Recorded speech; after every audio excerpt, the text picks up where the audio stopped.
Hi chat. How's it going, everybody? Did you guys see that I started the stream at approximately 2:44? Get it? Because it's like, if you put it into the thing, then it's like 14:44, right? Get it? Because okay. Anyway, hi chat. Yeah, let me see what I missed. Never mind, let me ignore what I missed. Alright, hi chat. Happy random stream on a Tuesday afternoon that I was not planning to do until approximately an hour ago. I didn't do much today, so I'm like, at least I should do one of the streams that I was planning to do and just get that out of the way. Now, I know that tomorrow there's gonna be another, dev diary for this, because like it's every Wednesday. Today's Tuesday, so I know there's going to be one tomorrow. I just not gonna have the time tomorrow to do that, so that's why it's today. All right. Tomorrow you guys will have to do like it's gonna be your homework. Your homework is gonna be reading tomorrow's dev diary, because I'm not gonna do that. Okay. So yeah, the entire reason I wanted to do this stream is because I haven't been reading the dev diaries, so I figure we're gonna do a live Corbett reaction. Oh, I wish wait, don't I have that? Hold on a second. I have that meme somewhere. I remember making that meme. Where are my shit posts? Here we go. Okay, here we go. Alright, this is gonna be the reaction stream. Live Corbett reaction to the EU5 dev diaries. Hey, Mr. Overheat. How's it going? Corbett chat is an extension of his goofy humor. It's something. It's something. First chat I've caught the moment it started. It's a random stream where he reads a blog post. Let's go. Absolutely. This is peak EU4 content. Is actually just either a reading stream or a Excel stream. So take your pick. Pick your poison. Actually, we can just hop right into it. I'm gonna have to open up the thing again, though. Because now I've lost it. Wait, 1 second. There it is. There it is. Okay. And that's not it. Is this it? That's it. Okay. Where's chat gonna go, actually? You know what? Chat can be... Actually, chat can be above me. This is gonna be on the other side. There we go. Be smaller, other side. Alright. Chat can go up here. Yeah, I am now a reaction streamer, by the way.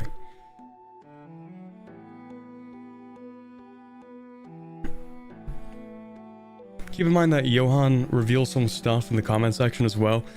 Yeah, how much of the comment section should I read just to get a good gist of like what's going on in these? Also gotta move the stream thing over. There we go, we can do that. Do that. Okay, perfect.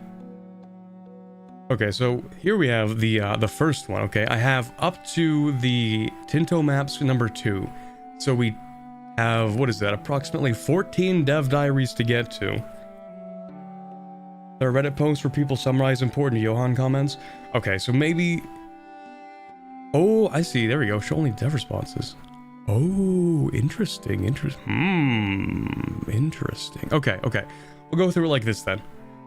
Alright, actually, let me go back to this so we can read it in this format, because I like it better, and then we'll go and do the whole thing. How about that? Reddit or Lambert are good resources for consolidations of the comments. There's a lot. I like how it's Reddit or Lambert. Like he just does the job of the entire subreddit.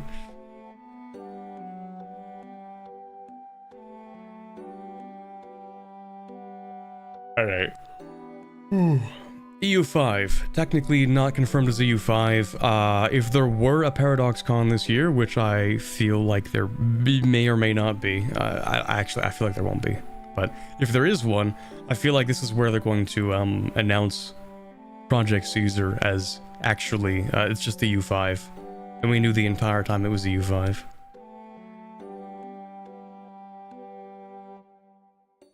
Okay. Get ready to put your reading glasses on, chat. I'm gonna sort of read it and then... Actually, no, I guess I'll fully read each one. This will be your bedtime story, chat. It'll be the next 4 hours of Dev Diary readings. We do know that EU5 is unlikely to be announced this year according to the most recent Johan comments. Okay. Never mind. We'll get to that then. Okay, the music is a little bit annoying to me, so I'm just gonna turn it down slightly so I notice it less. Hopefully so you guys notice it less too. Alright, is this a game called Tinto Talks? Nope, because they're doing the whole Tinto Talks thing, we know about this. They used to make a game in about 8 to 9 months. Remember us? Maybe I should actually chat, is the text readable? Should I zoom in or no? Before I hop in and just start reading everything, I want to make sure chat can also follow along if you really want to. Nah, what is like, so it's not readable? Text is good. Okay. Like how Johan jokes about it, saying our super secret game. What is that cursed picture in the bottom left? Live Corbett reaction. What do you mean? Okay, I'm gonna assume text is good, and say otherwise if it isn't. Okay, so yeah, they're talking about how they used to make games in 8 to 9 months. This is actually pretty standard for... Like, older games used to be made fairly quickly. Like, much quicker than games are made today. They were also a lot cheaper back then, but anyway. Okay. The rule is of not announcing a game till it passes alpha milestone in case it would be cancelled. Okay. Then when projects started going from an 18-month development cycle with games like EU4 to many years like our more recent games, time from announcement to release became much closer to the release of the game. Okay, in other words, this has already been in development for like quite a while. Everyone kind of knows this. But why does it matter? Well, development perspective, communicating with players is extremely beneficial as it provides us with feedback. Of course, yep, that's probably the best way you could do this, especially with a game like this. Let's see here. If it's so late in the development process that you cannot adapt to the feedback, then a development diary is just a marketing tool. That's fair enough. Games like Imperator might have looked different if we involved the community earlier and listened to feedback. That's pretty true. The Imperator release was kind of disastrous, mostly because of the, I think the mana system. I think everybody just took one look at the mana system on launch and they're like, yeah, this is just not it.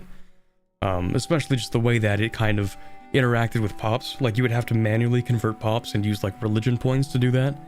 Like EU4 even, we have missionaries, but in Imperator on launch, you would have to, like, you would accumulate mana points and then you would spend those on like doing culture conversion or religious conversion, and it would happen instantly. So yeah. I appreciate that they did admit that they did do a bad job on Imperator. Yeah, I think he is correct about the community involvement, for sure. Like, if you look back at Imperator's launch, there were so many issues, I think, that needed to be solved in earlier areas of development, which ended up taking about 2 years of additional development after release. Was it 2 years or more years for the Imperator 2.0 release? It might have been 3 years. But yeah, as it turns out, the things that were like kind of necessary, the things that players wanted, took additional development time, like way after. So if they had gotten that information beforehand, then they could have saved themselves a lot of money and time. And maybe Imperator would have been a more successful game. So that's a good idea. If we look back at Hoi 4, this was from the first time we talked about air warfare about 10 years ago, and it is not, it has not much in common with the release version. I mean, they've changed air combat in Hoi 4 a few times, right? And even now, I still don't understand it. A lot of people think that some of Johan's comments are jabs at Victoria 3, but I personally feel like that at least 90% of them are jabs at his own work on Imperator if you read them all charitably. Yeah, for sure. This reads quite a bit like he's reflecting on Imperator. Assuming he is the one he is the one, yeah, he is the one writing it. Okay, yeah. So it seems he's more reflecting on Imperator, I think, than taking jabs at Vic 3. I don't think that's what his idea was. EU5 and title Hoi 4 on screen, yeah. Okay, talking about a game for a long time is for a long time is not great for building hype either, and to be able to make proper huge announcements is an important part as well. That's true. I know of some games that have been in development and they've been sharing the development process for years, and when they were announced they were kind of hype. Then afterwards, like over the course of the years, the progress they were making wasn't enough to keep up with, you know, how regularly they wanted to release information. So they could release less information over time, and the hype kind of died down. So like, even if you consistently put out more information, the people who are interested at first are now like, okay, well, it's been 5 years. Do you mind releasing the game yet? You know what I mean? That's not at all uncommon. You'll find a game that's released like... Actually, you know what? This is literally the Elder Scrolls 6 phenomenon. Like, remember when Elder Scrolls 6 was formally, officially announced back in like 2016 or something? Was it 20? No, I don't think it was 2016. It might have been 2018, right? They had like, it was literally just a like 10-second trailer that just showed a little bit of environment and the title Elder Scrolls 6. That's it. And there's just no other information since then. I feel like that's kind of the same thing, you know? Like, why even bother announcing that the game exists when you don't plan on showing anything else for the following 6 years? Like, what's the point of that? Like, sure, we all know the game is going to exist. You didn't do anything there, you know what I mean? Anyway, so yeah, I understand where he's coming from with why he wants to, like, or why he's talking about it. It needs to be like somewhat close to release, but not too far away from release. It's gotta be like in between being out of the blue and being, you know, 5 years too early. Something like that.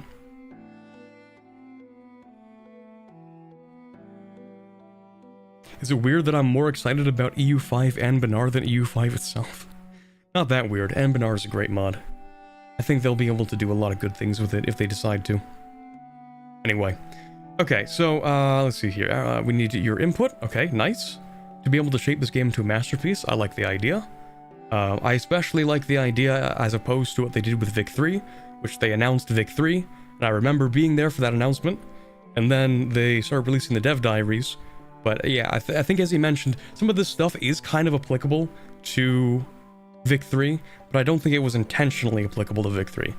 I don't think, yeah, I think Quiet Guy's right. It's not about, like, trying to take jabs. It's more like, coincidentally, the things he's talking about, the problems he's talking about, did apply to Vic 3, but also I think he's reflecting more about Imperator Rome here. Anyway.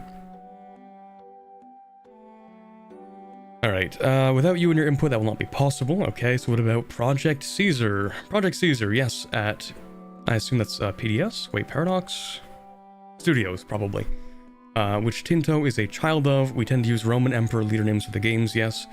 Augustus was Stellaris, Titus was CK3, Solo was Imperator, Nero was Rune Master, okay. We even named our internal empty project for Clausewitz and Jomini? I don't know. That we base every new game on Marius, okay. In Q2 2020, I started writing code on a new game, prototyping new systems that I wanted to try out, adapting the lessons learned from what worked well and what had not worked well, plus recruiting for a completely new studio in Paradox Tinto, training people on how to make these kinds of games, okay. So basically, we have confirmation that this development started about 4 years ago. Because it's about Q2 right now in 2024.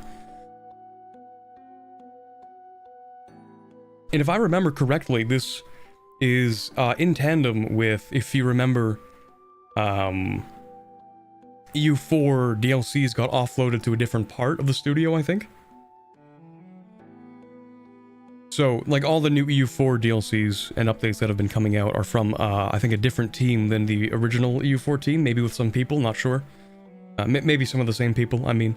And so, I think that sort of confirms that the reason why the original EU4 team isn't working on EU4 is because they were working on EU5. I think this pretty much confirms that. Let's see. Today, though, even though we're a fair bit away from announcing our new game, we want to start talking weekly about the things we have worked on to get your feedback. Adapt some of it to make better. So we'll start with the vision. Okay. Believable world. Beautiful. I think everybody wants that, of course. There is a degree of suspending your disbelief, I would say, when it comes to EU4, like a lot of EU4 mechanics, where the world of EU4 feels a little bit less believable. Kind of, a little bit, just because of the way that the systems work. So I think this is, you know, mainly supposed to be like, these things are setting it apart, I think, from EU4 in particular, because EU4's world, although it's very detailed, and there's a lot of content, but in terms of believability, there are so many things in EU4 that happen that just don't make any sense. For example, the fact that the entire Americas get colonized by like 1650. What other things? The fact, I mean, to a degree also, the extended fact that like natives in the New World don't even attempt to make any like adaptations when they encounter the Europeans or anything like that. Like there's so many systems which they exist for gameplay purposes, but not necessarily for believability or immersion and stuff like that. I think EU4 feels like a board game. Yeah, that has to be the best description. I think because it's very much meant to be a board game style type of game. Very arcadey-ish, you know, stacking modifiers, bajillion discipline. What does that actually mean? Well, it means they have discipline, that's it. You know, admin efficiency, what does that actually mean? Well, we clicked a button and spent some ethereal points, so now we have more admin efficiency. You know, it's not like you need paper or anything for administration.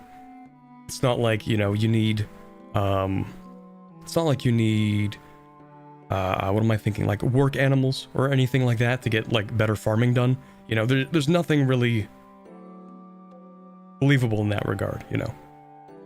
You click a button and all of a sudden, in a single day, 600 bajillion people spawn in one city and live there permanently now. And they never die, they're immortal as well.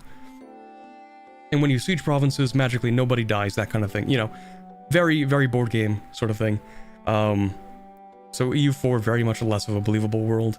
This is probably what they want to do to set it apart from EU4. Because the fact of the matter is, if you really wanted to, you could just keep on developing EU4, keep on adding more DLCs, keep on adding stuff. But if you want to make something different, you need to set it apart. You can't just make EU5 and make it EU4 too. You need to make EU5 a completely different game. And I think this is the main point of EU5.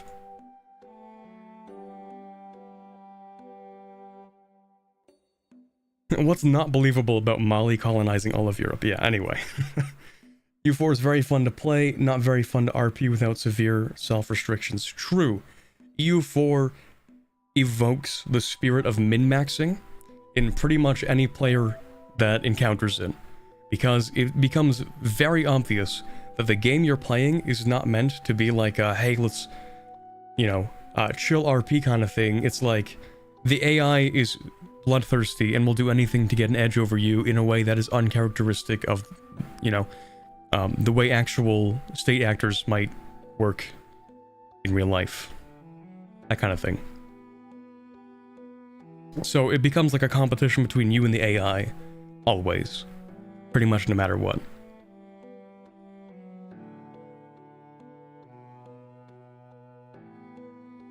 You don't need horses to build cav. If you have good enough tech as American natives, you can have cavalry before Europeans brought horses there. Yeah, exactly. It's that kind of thing. Like, if you live in a region that has 0 copper, you can build cannons anyway. It is what it is.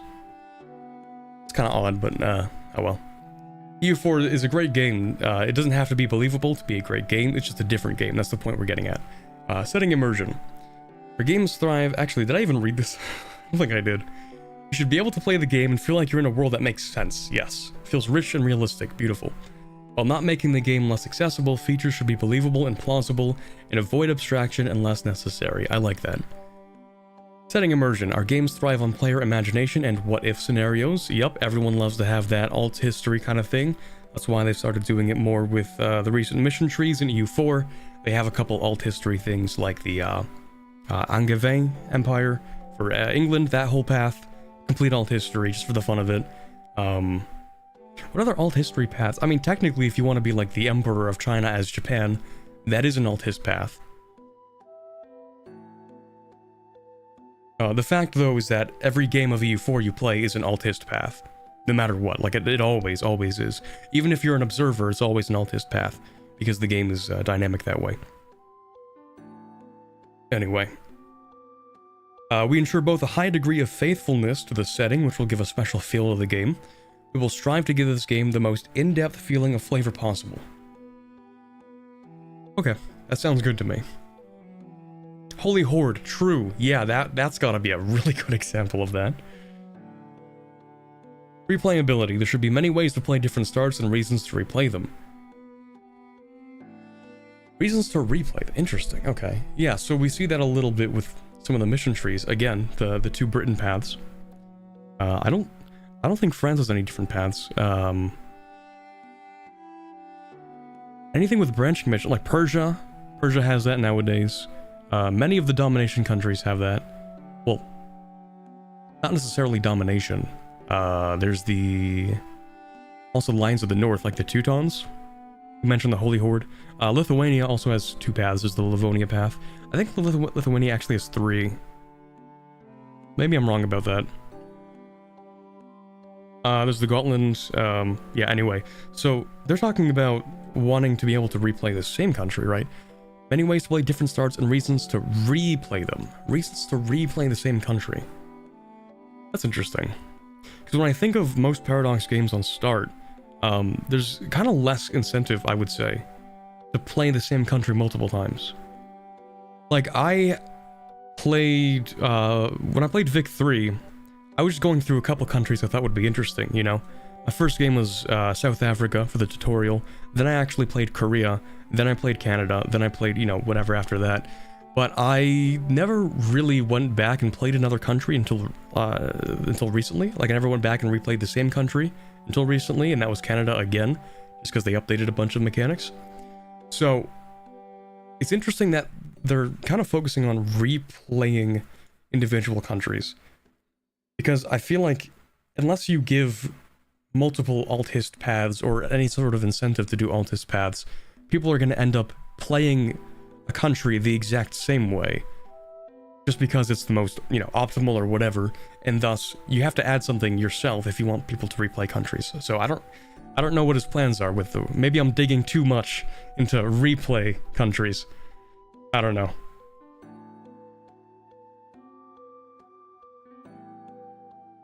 I doubt mission trees will make a return in the way we understand them now.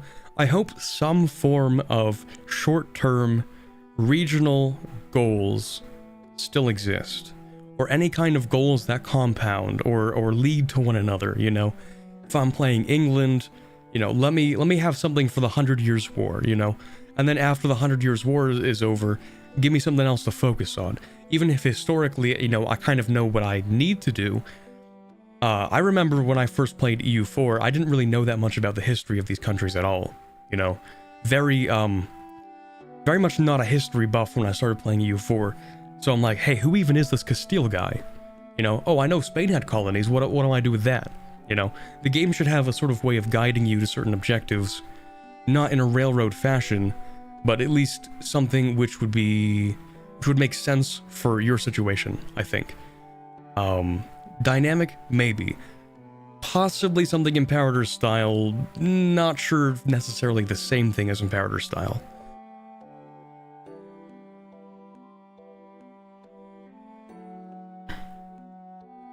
Yeah, you know what had that? Imperator. True. Real. Hoi4 has loads of mutually exclusive alt-hist paths, maybe something like that. Not so much a fan of the way Hoi4 does alternate history paths, to be honest. Actually, it might just be me having a bit of a gripe with the core fundamental system of Hoi4's focus trees. Just not a huge fan of that, where you select the focus, you wait, you select another focus, you wait. But that's just the Hoi4 gameplay loop, is you're selecting focuses and waiting a lot of the time. Sort of depends on the country you're playing as.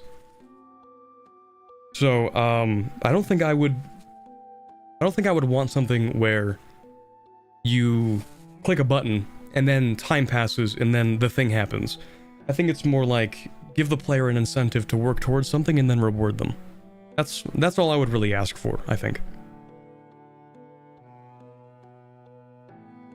I would almost say something like the old EU4 missions, but that might be controversial, because they weren't terrible. They did have some purpose, and in fact, they were kind of reincorporated as the estates diet whatever system in EU4, where you select the diet. They're like, hey, pick one of these mini little missions. You do that, you get a reward. Perfect, 10 out of 10. Just little things like that. Like, oh, colonize like 3 provinces in Virginia. You got it, buddy. Sounds good. Anyway. We will strive to give this game the most in-depth feeling of flavor possible. Looking forward to it. Replayability. There should be some replay. Different mechanics, different parts of the world would create a unique experience depending on what you choose to play. Well, yeah, that's for sure. That's what we would like. If you're playing in China, it should definitely feel different than if you're playing Portugal, or if you're playing one of the hordes, or if you're playing in Sub-Saharan Africa, or in Mesoamerica. Of course, that would be great to have different mechanics for each of those places, but nothing too specialized, because then we get to the abstracted part. But it really depends on how they want to do that. With a deep and complex game, there should be so many choices and paths that the player should feel they can always come back to get a new story with the same start. Okay. Which games do you think represent these pillars well? Well, I mean, it kind of depends. In terms of replayability, most Paradox games do that fairly well.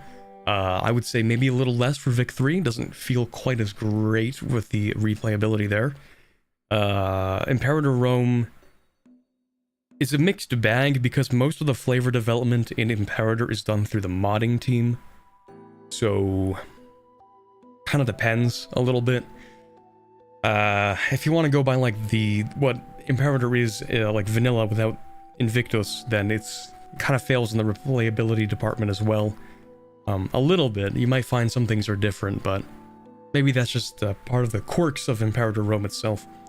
Anyway, let's see what the devs have to say.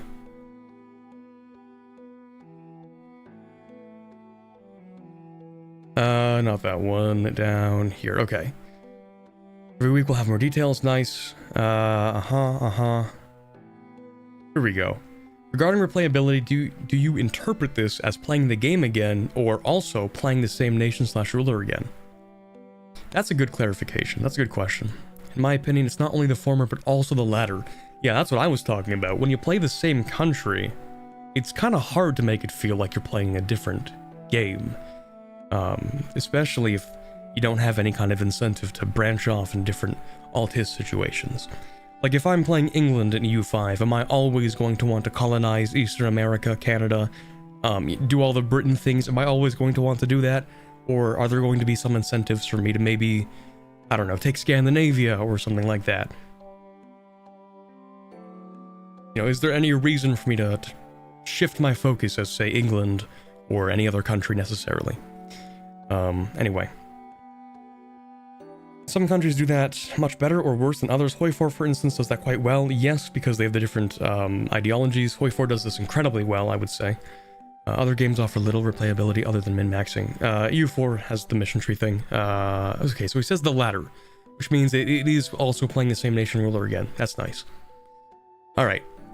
Tinto Talk number 2. It's been 32 minutes. Now we're on Dev Diary number 2, ladies and gentlemen. Alright. Second week of Tinto Talks. I remember posting this map, I think, as a tweet. I have made a few tweets about the maps that have been showing up, just because they pop up on my Twitter feed, and I'm like, that's crazy. So I just steal that image and make my own tweet with it, like a thief. But it doesn't matter, because everyone stole that image from the Dev Diary. But I actually haven't read all of it too much. Okay, let's begin with the projection we chose for the game. In the past, we've used the Mercator. Wait, how do you even pronounce that? I've only ever read that word. I've never heard someone pronounce the name. Mercator? Mercator? I don't know, whatever. Or the Miller projection, which has some severe drop. Yeah, you don't say. Yeah, so you know how, like, in EU4, the Americas are shifted, like, what is it, significantly, is it upwards? Mercator? Mercator projection? Okay. I know the Americas in EU4 are shifted dramatically, either north or southwards. I don't remember which one it is. But the whole point is to get it closer to Europe, I think. Or to, like, make sure you can see more of it. I think it's shifted upwards, because I'm pretty sure, I think Argentina goes way, way, way further down south than South Africa. Like, way further down south at the very bottom. Well, technically, and Chile, you know. That area, Tierra del Fuego, that kind of thing. All the way to the south. Yeah. So I'm pretty sure it's shifted upwards in EU4. Dramatically northwards? Yeah, okay. I don't actually know. I can't tell from this image if it's shifted at all. Anyway, let's just read what he said. As we're restricted to a cylindrical map, we had to pick the least bad of them, which is why we went with Gaull stereographic projection. I like the funny words, Magic Man. Why is that one good? Well, it keeps areas we care the most about, those in the middle latitudes, bigger without making the poles ridiculously oversized or the equator too undersized. Okay. It also has a reasonable conformal shape, meaning that the shape of the continent stays the closest to their real areas and angles without sacrificing a recognizable shape of them.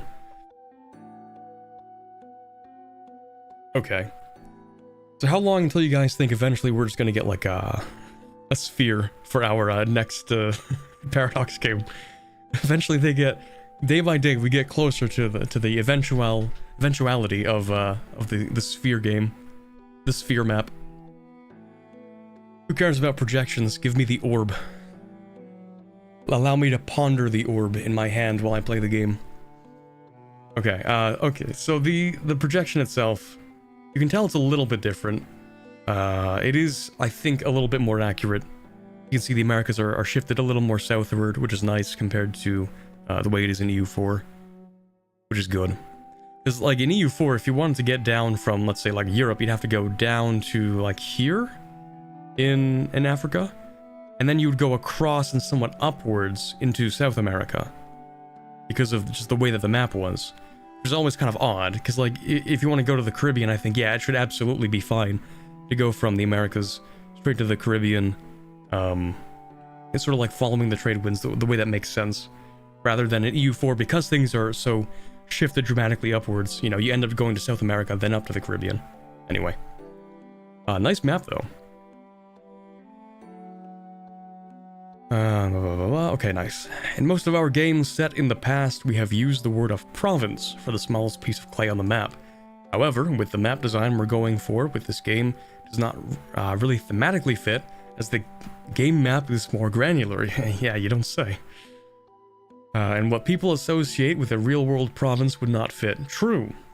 When I learned that EU4 provinces are called provinces, and I myself live in a province which is enormous, then it is a little bit odd. So, you know what? They're gonna go with the word location, and we can work with that. So now the smallest subdivision is a location, while a group of locations is a province, and a group of provinces is an area. Hold on a second. Wait. Okay, we're adding another level, which did not exist in EU4. Because EU4 had provinces. Okay, technically, yes, they had the province, area, region, subcontinent, continent. That was in EU4. This is the same as EU4, from what I can tell. Now we have the extra location, which is the lowest one, right? So I would assume that this means Stockholm is a location, Uppsala is a location, Enköping is a location, and if I am guessing correctly, then we don't get to see an entire province here, but like these 5, maybe there's a 6th location up there, all together end up forming what is a province. Okay. So I think the provinces in EU5 are going to be larger, but they're made up of like locations which are smaller subdivisions than EU4 provinces. So that's cool. Okay, so yeah, like CK3 locations are basically baronies, true. Although they might even be smaller. No, never mind. paradox, trying not to be confusing and changing concepts every game, challenge impossible. Well, they're not really changing all too much, right? Like, oh, here we go. This probably demonstrates my point pretty well, right? The location Stockholm in the province of Uppland, which is in the Svealand area, which is in the Scandinavia region, part of the Western Europe subcontinent, which is in the Europe continent. So this really isn't that different, you know? The only thing is, like, we're gonna have smaller locations to deal with, and that's okay. What actually piques my curiosity the most here is going to be warfare. It's gonna be on everyone's mind until they release the eventual dev diary on warfare. Because EU4 warfare is determined significantly by geography. Like, significantly by geography. The EU4 system of marching armies between provinces is going to be a lot different the more granular you go with your smallest subdivision, right? Like, it's entirely possible to, I don't know, make armies miss each other or something like that. Or, I don't know, any number of different odd interactions that can happen when you have, you know, singular units walking on a map that is increasingly more granular. So in other words, I don't know how well simply transplanting the EU4 combat system, or at least the map interaction portion of it, I don't know how well that'll just blend into EU5 necessarily. Front system would help. Let's maybe not. No more front systems. I think we've had our fill of front systems. I would very much like to keep my big army go march into place kind of thing in EU5. Living in Canada gives us a very bad standard for how big provinces usually are. Yeah, if you look at, like, France, they have, like, départements, or however they call them, and they're, like, a lot smaller. Like, quite a bit smaller. I think most countries, at least in Europe, have a significant number of subdivisions. It's actually, if you think about it, rather odd. It's sort of an outlier in terms of province size. Like, if you look at Japan, they have a ton of prefectures, and the country is much smaller than Canada already. So, maybe that's just a me thing, actually. It's expanded in later dev diaries? Okay. In EU4, state and area are interchangeable. Yeah, so in EU4, we colloquially use the word state to refer to area, but they don't actually refer to them as states. States, from a strictly definition kind of term in EU4, are only things which you have turned into states and cored a second time. Which is what states are in EU4. It's like a state core. You own it as the incorporated state kind of thing. But they're technically, geographically, areas, according to the game.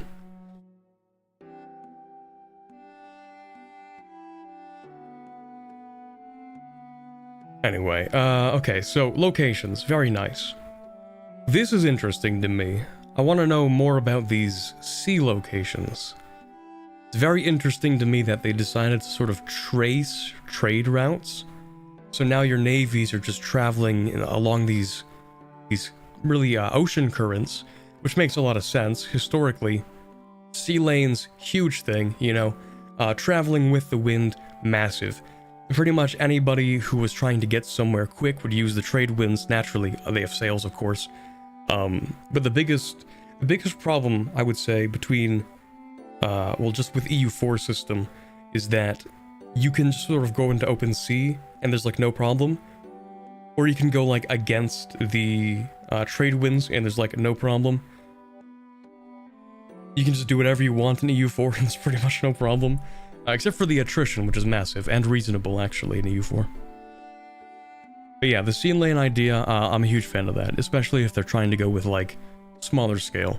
The only, again, we're gonna get to the same problem that I talked about with having armies on the map, is that the more granular you want to go with this, the more painful it's going to be to try and actually secure some kind of naval engagement, you know? I imagine if combat is handled, let's say, for the sake of argument, identically to EU4, you're just going to have a bunch of ships being super slippery with each other, just going right past each other. Because if you look at all of these subdivisions, like, oh yeah, let me get my navy from this province all the way over to like St. John's or something, like, oh, that's going to be like 17 bajillion different tiles to cross. And by the time he's here, he can be in like 20 different other tiles. Yeah, it's going to be annoying, especially if the fog of war system is kept consistent with locations. Like, let's say, okay, you own, let's say, this western part, like, for whatever reason, you don't have Newfoundland, whatever. Let's say you don't have vision on any of these sea tiles, and your navy has to go and check each and every single one of these individual bajillion sea tiles. That's going to be somewhat annoying. So yeah, looking forward to having more information about how Navy combat's gonna work. Because, yeah, you're gonna have multiple tiles of vision. It's not gonna be like one tile fog of war, I hope. Otherwise, it'll be like unplayable. Although maybe it will be. Maybe it will be one tile fog of war, and I'm going to like it. I don't know. Anyway, the second type is the sea current locations, which connect coastal areas with each other, allowing travel faster in one direction. I think it shouldn't just be faster in one direction, I think it should also be slower in the other direction. Like, the normal movement speed will be somewhere that isn't a sea lane, and then when you're in a sea lane, going against the current will be slower than normal, and going with the current will be faster than normal. I think it shouldn't just be like a faster thing in one direction, I think it should also be a debuff the other direction. But maybe that's just me.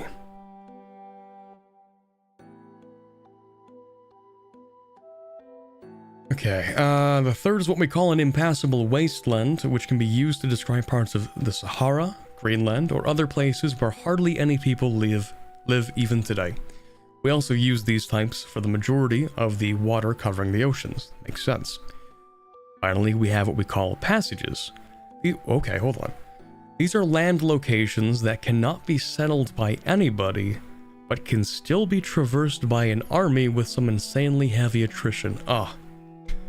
We are going through the Alps, boys. We are marching elephants through the Alps again. Let's go. Okay, yeah, so that kind of makes sense. There were a couple of routes across the Saharan desert that caravans did take, especially for trade, like the trans-Saharan trade routes, very well documented kind of thing. Despite the difficulty of living actually in the Sahara Desert, there were quite a few routes to make it through, even if you couldn't like just permanently live there. So this makes a lot of sense. I hope this actually has a lot with trade. I think it would be great if they use, oh, what do you know? Maybe if I read more, I would be able to yap less. Yeah, Hannibal moment, exactly. Do they make vision dependent on weather? No. No. The game passes simply too quickly. We already know the game is starting in 1337. We know the game is probably going to end around 18-something-ish. 500 years of gameplay, pretty much. So what we're looking at is weather is going to be like a couple days, 3, 4, maybe a week, 3, 4 days, maybe a week or two. But that's simply way too small of an event, too localized in the grand timescale, I think, to have weather affect stuff like vision for troop movement or anything like that. I think climate is going to be far more impactful. At least I hope it is. Especially winters. For the love of God, please. I want winter to be wintry instead of like a mild annoyance where you get 0.25 additional attrition per year. You know what I mean?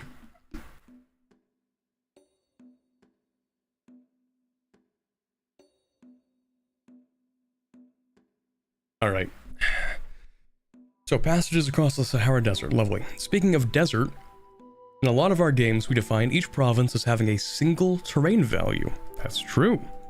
You do tend to do that, which I think is reasonable. If you go more and more granular, eventually you get something that approximates realistic terrain distribution. But let's see.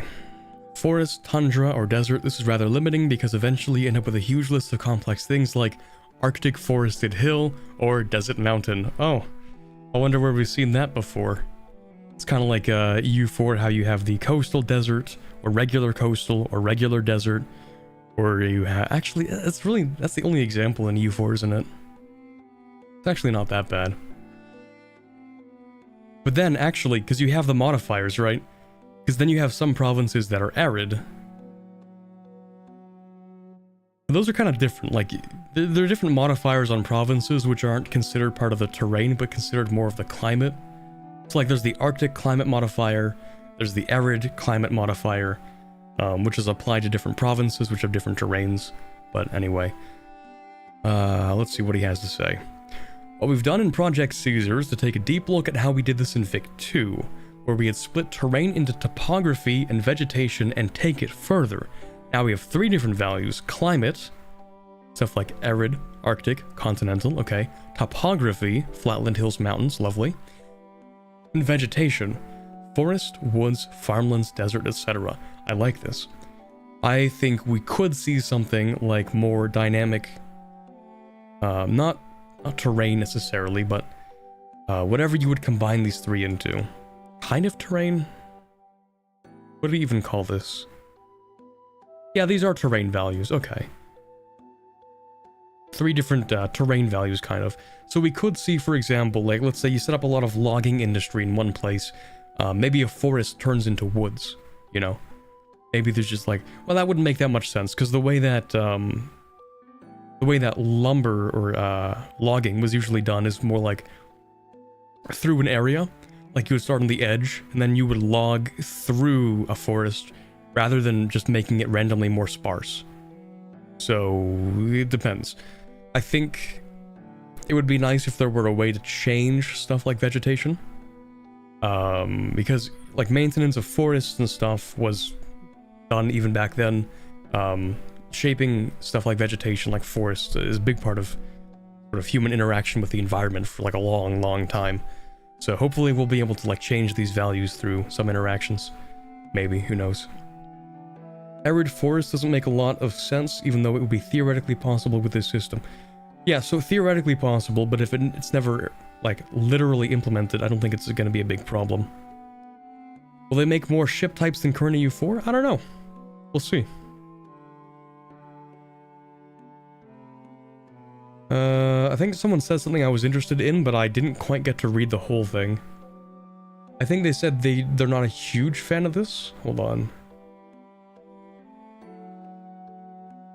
Not sure about this kind of breakdown. Okay, yeah. Because of the whole potential arid forest thing. I just don't think it's gonna happen, you know?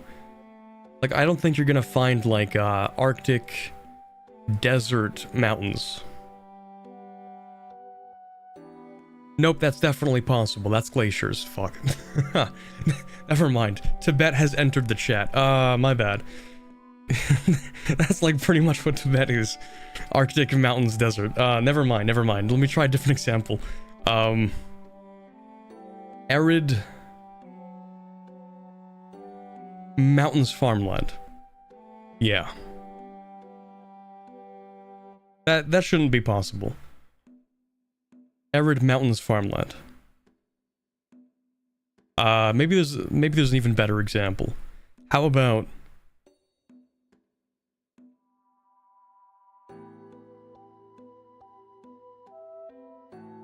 continental desert? Nope, that's fine. Okay, if I try hard enough, I will come up with something.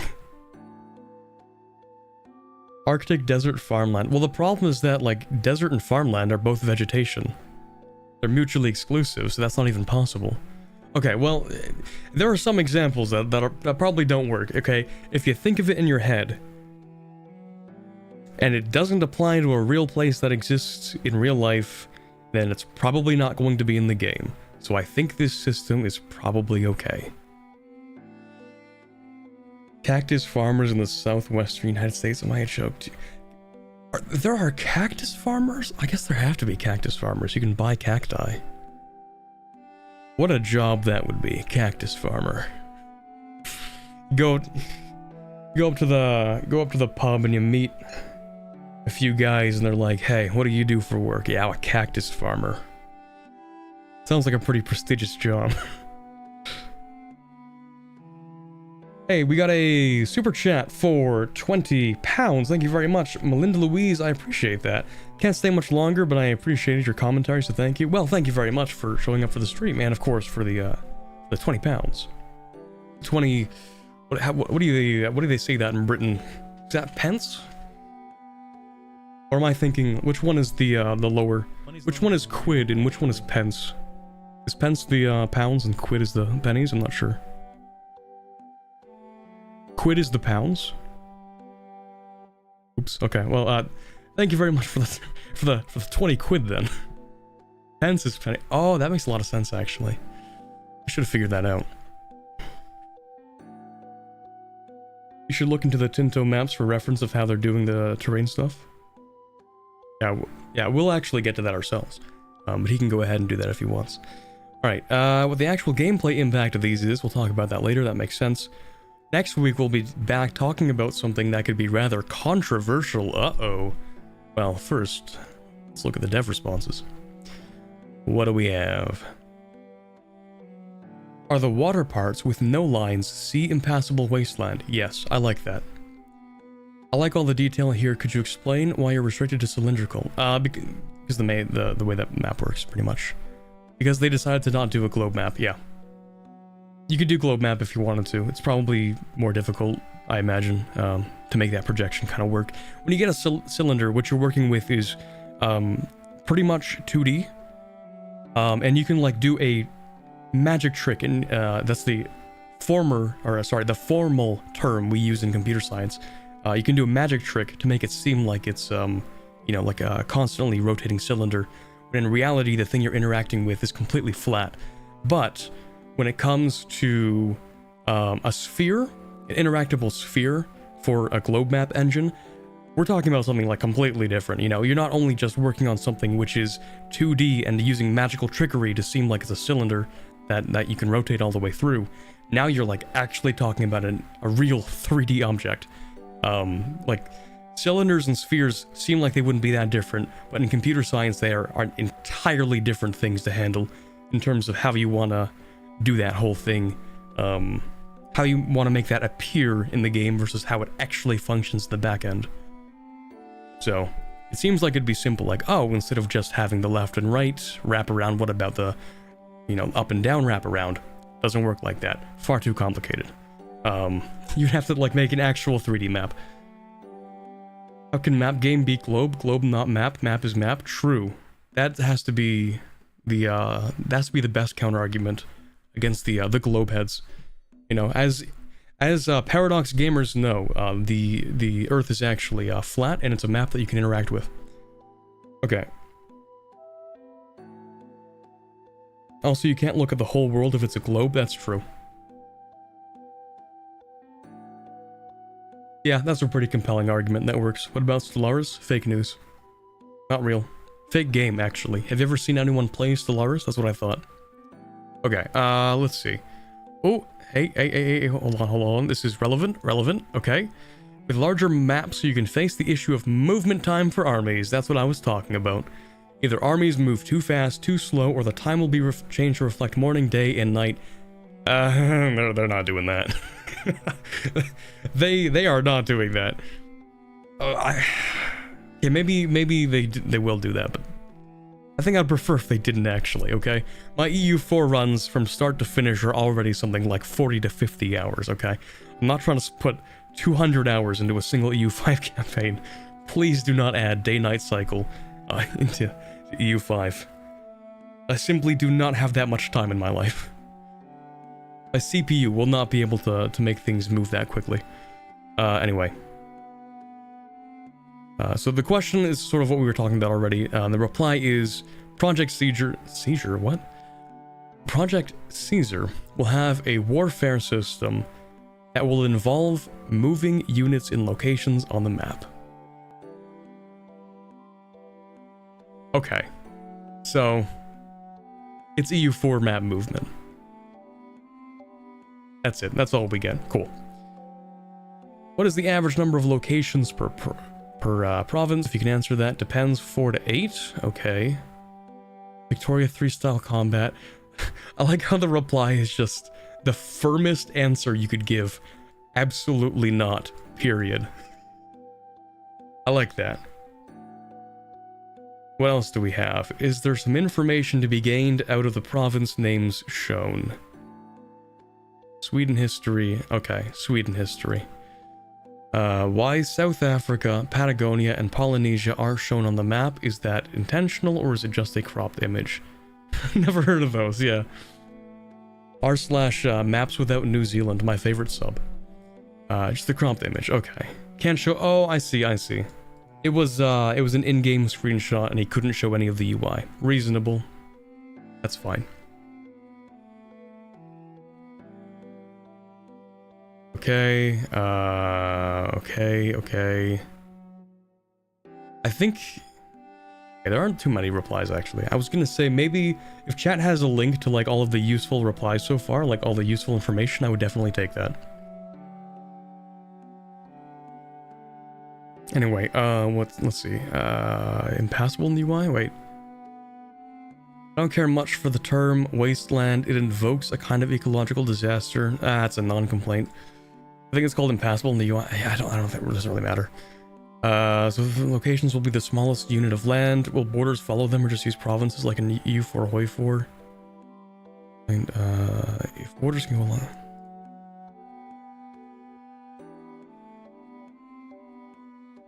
Borders will follow locations. Okay. How we solve border gore is something you'll learn about in late Q2 if my schedule doesn't change. Oh, he has all of this information done. Okay, cool. I've never been so joyful to hear absolutely not, yeah. Johan had to give a firm no there because Vic 3 combat has just that bad of a reputation and being iffy on it would make everyone worry. Yeah. I think, like, this is... where was it? Yeah, it's a very reasonable response, I would say.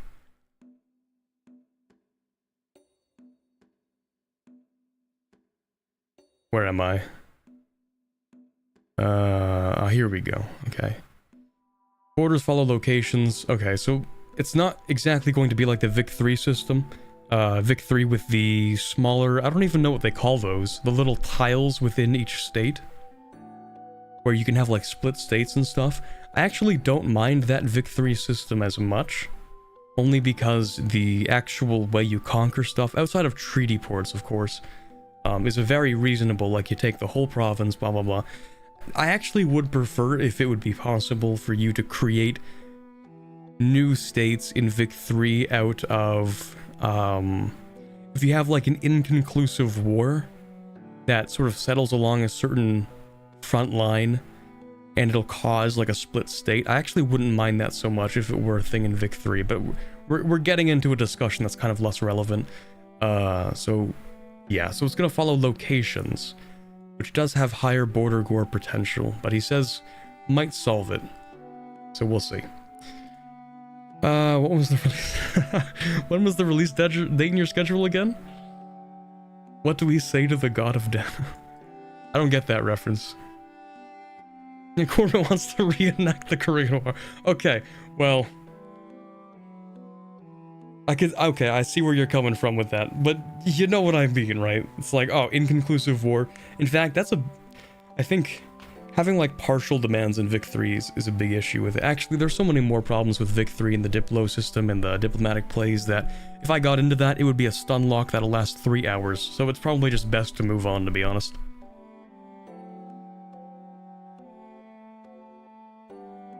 It's a Game of Thrones / A Song of Ice and Fire reference? Ah, I see, okay. Fun fact, never watched Game of Thrones. Not even one episode. I don't even know what it's about. All I know is winter is coming. That's it. It's the only reference I know at all from Game of Thrones. Here, can you confirm whether the game will be turn-based or real-time? Okay. Think about it like this. All Paradox games are technically turn-based. There, I said it. They're all technically turn-based, and each turn is the smallest unit of time that exists in each of their games. In Hoi 4, a turn is an hour. In EU4, a turn is 1 day. And in Vic 3, a turn is a third of a day. So technically, it's turn-based, because it's just the AI reacting to what happened in the previous singular unit of time. So technically, it's turn-based. But I digress. Okay, can a single location be an independent tag? Yes, based. Giga-based. We are so back, old bros. Okay, Sweden moment. Nice. Number 3. I found a big doc file someone compiled, sorted into chapters with links to Johan's reply. Would you mind dropping that, please? Thank you. Because I would love to see that. Are all of the replies only from Johan, or are there other devs that are also talking about the game? Okay, I'm not ready to read this yet. Let's see the HRE map. It'll be over for Voltaire. He's rolling in his grave right now. All real-time RPGs are just really fast turns. That's what I'm saying, okay? If you ever develop a video game, you will realize that actually everything is done either on a tick-based system or a frame-based system. So either when a tick passes or a frame passes, it is actually when scripts are activated, and thus the AI takes its turn, okay? Everything is turn-based. There is no non-turn-based game. Every game is actually turn-based.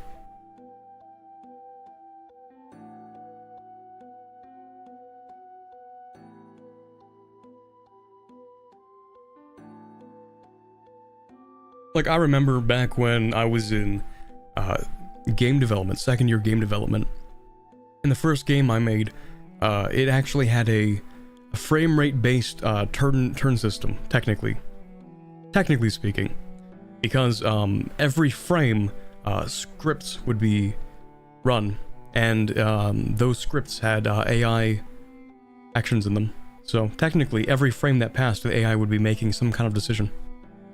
Fun fact. Anyway, it was a different dev that confirmed that the announcement will likely not be this year. Okay. I can live with that. That's okay.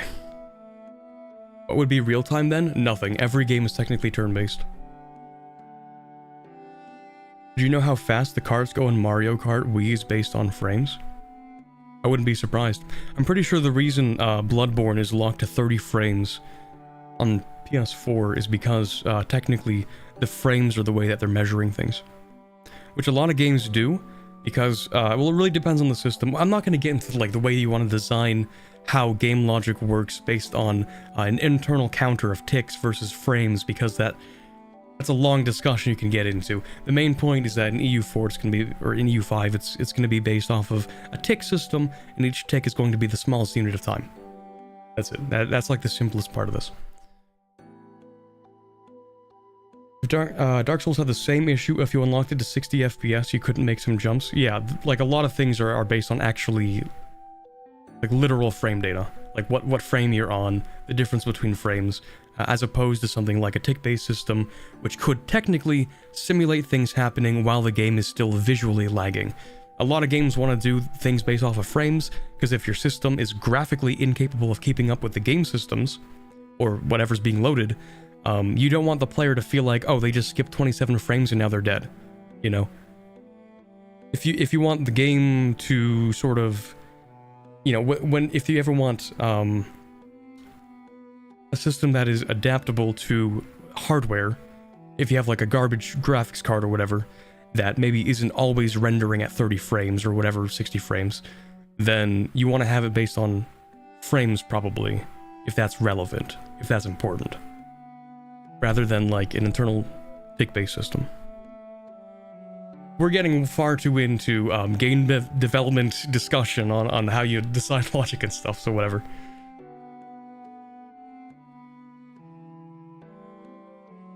Technically, IRL is also turn-based, 1 unit of plank time, let's go.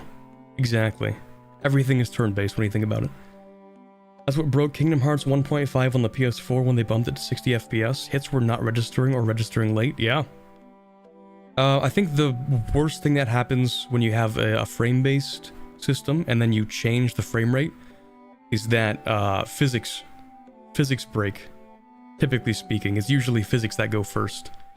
Because you'll probably have the physics based on the frames. So if you uncap the frames, then you're gonna have like really messed up physics and stuff. Anyway, let's see. Let's get into number 3. This looks like it has some meat to it. It's real juicy. There's actual numbers and words to get into, like big screenshots. UI. All right. 3rd week of Tinto talks. They want the believable world. Beautiful. 4 sub-pillars where 2 of them are important to bring forward to today. So we have population and simulation, not board game. Lovely. Big departure from EU4, and I'm here for it. I think Dead Space also has a physics system based or tied to FPS, and if you uncap it, the bodies of the necromorphs go absolutely crazy. Yeah. Game development. Okay. Population. Simulation of the population will be what everything is based upon. Economy, politics, warfare. Beautiful. You want to have a game that's based on countries doing things? Population is very important.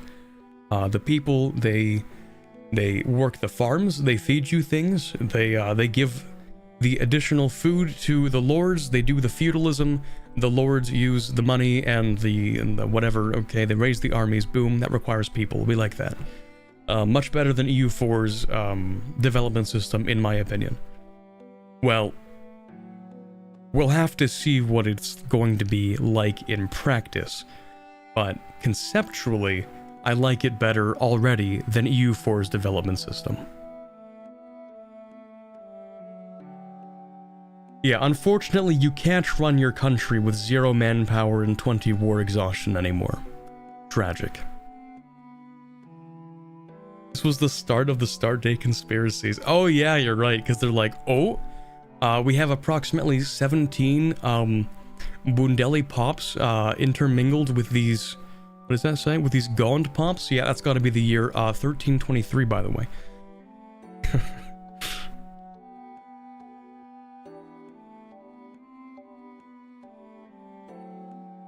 Johan puts important images like maps just above the title of the dev diary. Oh yeah, he does. Look at that, numbers. Oh my god. They hid the number for China from us. Those fiends. They can't get away with this. Hold on, wait. Enhance, zoom in, enhance, wait.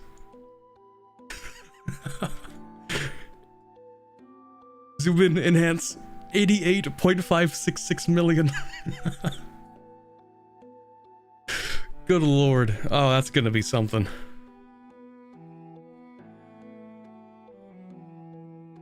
Alright. Population.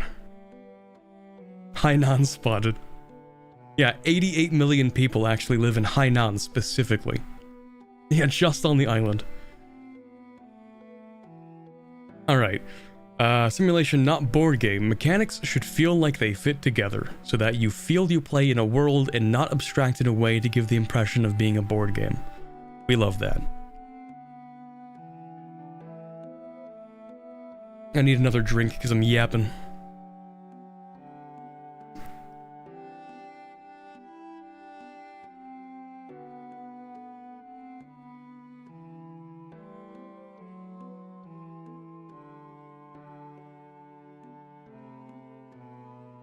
I think China may actually be a weird one with some systems Johan described in a very recent dev diary.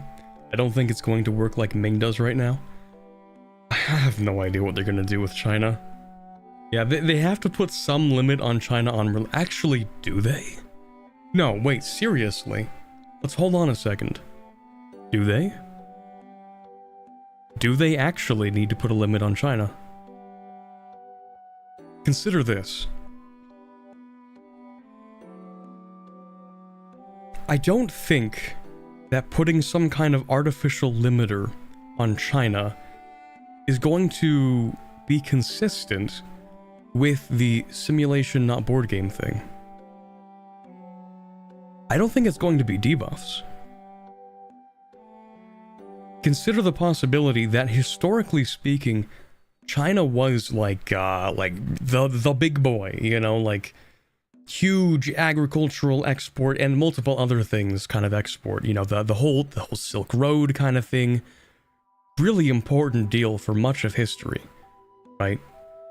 I think that the difference here is that in terms of gameplay, if they want to make it consistent, right? Like, let's say, you know, they give China the full power that they historically had, right? Very important region, huge player in the Silk Road trade and all that stuff. It might be boring for the player to play a country that is very prosperous, very powerful, like immediately starts as a regional hegemony, massive. I think the way that they could solve the boringness of starting with such a powerful country is to have a huge level of instability, right? Or some kind of, hey, if you're not paying this much attention, then your army is going to degrade. Or like, you know, the more powerful and rich you are, maybe the administrator, or like the army might get lazy or something. Or maybe the opinion of the court gets like very, what's the word I'm looking for? Complacent, you know? They're like, ah, yes, we're number one in the world, we are literally perfect, we actually don't need anything, and look how good we are, and all that stuff. Like, oh, it worked for 300 years, why do we need to change it? Like, that kind of thing, where, being a major power might lead to some kind of, pretty much complacency, yeah, decadence maybe, even as a mechanic, but I don't know how they would model that in a realistic way.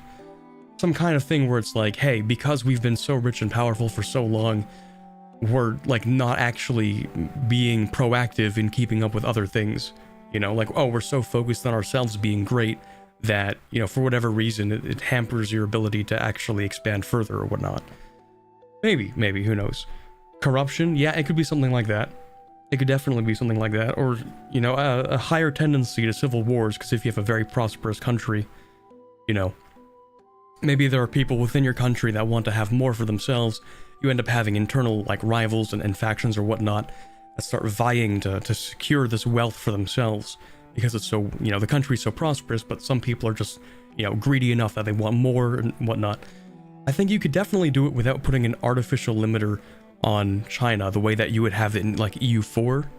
There are some artificial limiters that are meant to represent things that were sort of realistic.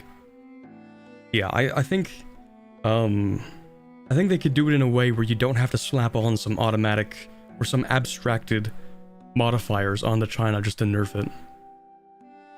Like, if you have systems that function well enough, then you could still keep the historical power of China, but still keep the historical troubles that came alongside with it.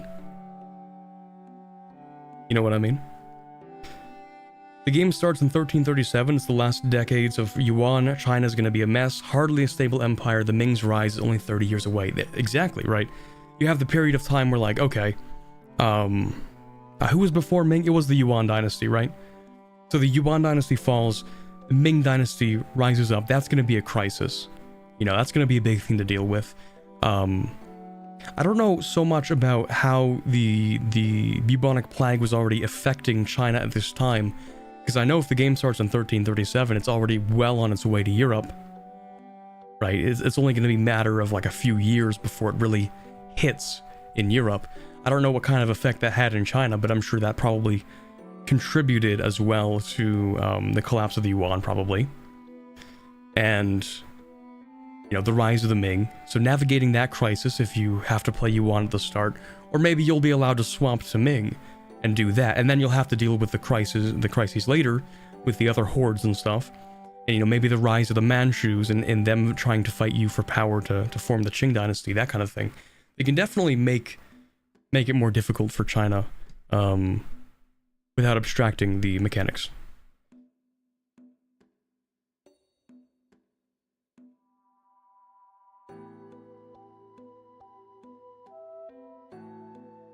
Also, yeah, having a centralized China should be pretty difficult considering how big of an area it is, and also just like the size of the population. Yeah, like by default, I think it's necessary that China's going to start with a lot of autonomy in different regions. Started just before the Black Death. Yeah, for sure. I don't know. Like, I know it's before the Black Death specifically hits Europe. Like, because the Black Death, if I remember, started in like 1330, I don't know, 1339 or something, or maybe even 1340, like, is when it, like, really hit Europe. But I imagine it was already well on its way, you know. It originated, if I remember correctly, somewhere around China, right? The Black Death? Maybe I'm wrong about that. But what I'm saying is basically, like, if you boot up the game as China and you have to deal with the plague immediately, I don't think they need to be nerfed. You know?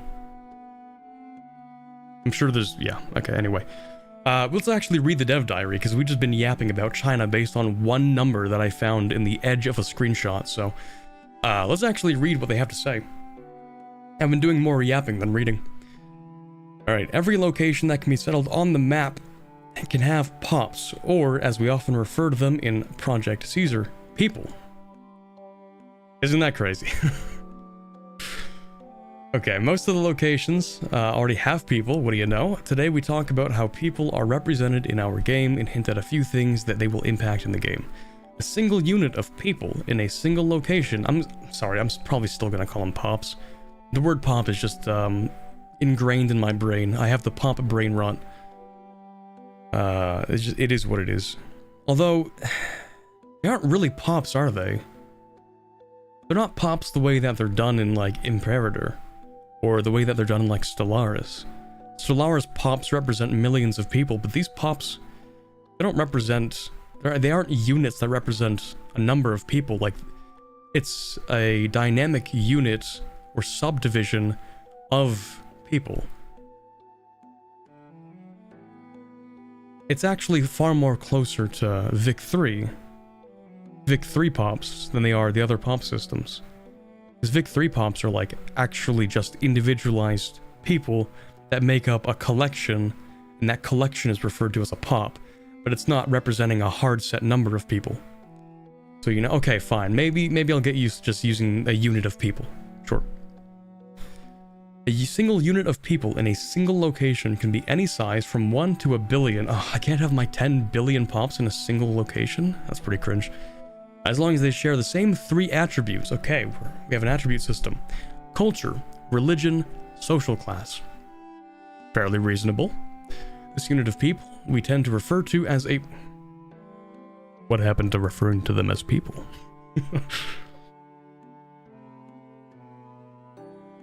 They are people until I need to do something for a min-max reason, and then they will be pops or numbers.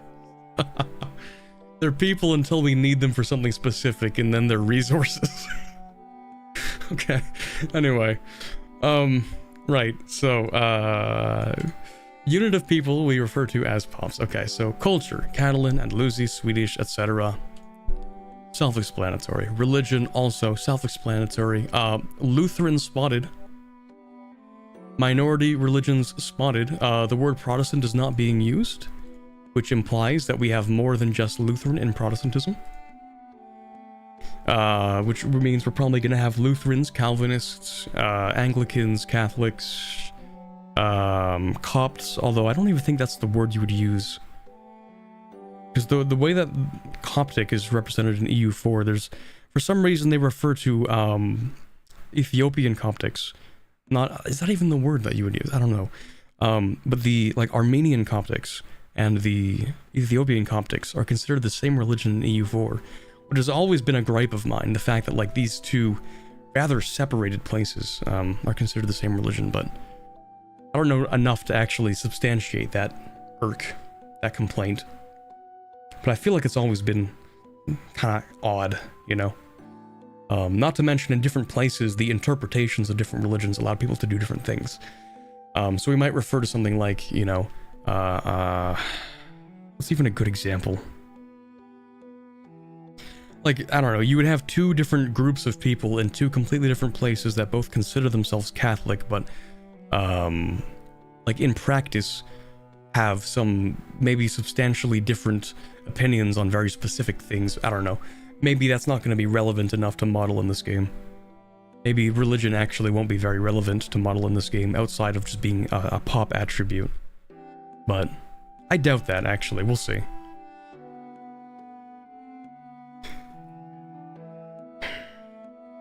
Isn't the idea of class dependent on culture in real life? Like, did the Mongols have a priestly class? That's a relevant question. Yeah, there were, because the way that class structures worked in different parts of the world, especially under feudalism, was vastly different, depending on the location. But right now, they're talking about, they just have 5 different social classes. I imagine this is going to be just barely abstracted enough so that the fundamental roles that each of these social classes actually have in the game, you know, like the actual things that they affect tangibly that we care about are going to be represented by these, when in reality there might be enough few distinctions that they're kind of different the way that they were in real life. But, you know, functionally we can say, there were merchants, okay? And maybe sometimes the merchants and the nobles had like a hybrid class of people that owned some land, but really participated a lot in trading and stuff. But maybe that's like not quite the point, you know? Maybe the point is like, okay, well, you have the nobility, and even though historically they might interact with some other, you know, some of the other things that the pops did, first and foremost, they have like this function in their society, you know what I mean? Realistically, how many dev diaries do you think we'll read today? All of them. We're on number 3, 1 hour and a half. Get ready for the 6-hour stream. Okay, or like in the New World, would there be a nobility? Yeah, it's complicated. I think we're just gonna have to keep on reading, because I'm yapping too much. Social classes, nobles, makes sense. People at the top of the pyramid, sure. Clergy, monks, priests, etc., cool. Burghers, people, these people come from towns and cities of a country. Interesting. These come from the towns and cities of a country. That wording is interesting. Because burghers, the way that they're represented in EU4, is specifically, we're like, yes, they're merchants, the people who trade. But not quite. You know, even if we want to get into etymologically, burger, meaning someone who lives in a city, in this case, burghers, they're not just merchants, you know, they could be artists, or just like local wealthy people, like, if you have a republic, then you might have certain wealthy families in republics that aren't nobility, but they're rather wealthy, and maybe they do stuff, maybe there's like artists, researchers, you know, men of science and whatnot. However much you're gonna get those in like this time period, but you know, I like how it's more specific. It's not just like, oh, these are merchants. It's more like, this is more relevant, like city speaking. Less yapping, but the yapping is relevant, okay? When the yapping is relevant, I think I'm allowed to yap. Middle class? Kind of, but not really, sort of. Kind of. Kind of, but not really. Sort of.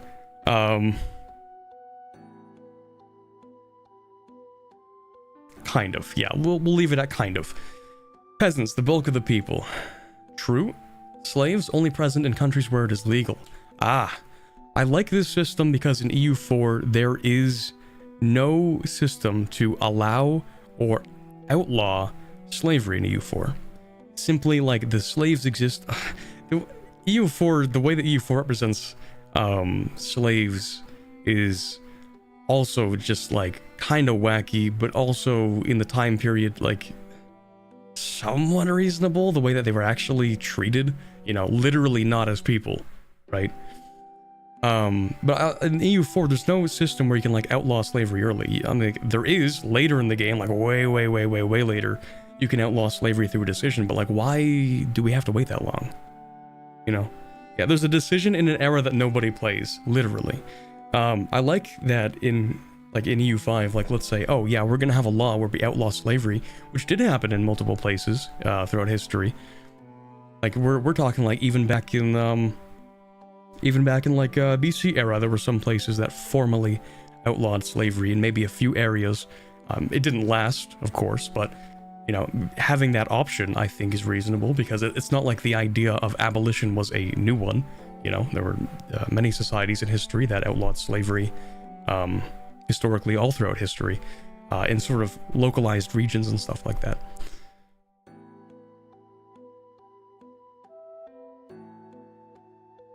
The decision also just re-rolls all of the goods permanently. They don't come back for nations that have slavery still. Yeah, that's the thing. Historically speaking, countries that outlawed slavery, like I'm gonna use Britain as the biggest example of this, but Britain, after outlawing slavery, was like, okay, we're going on an anti-slavery crusade.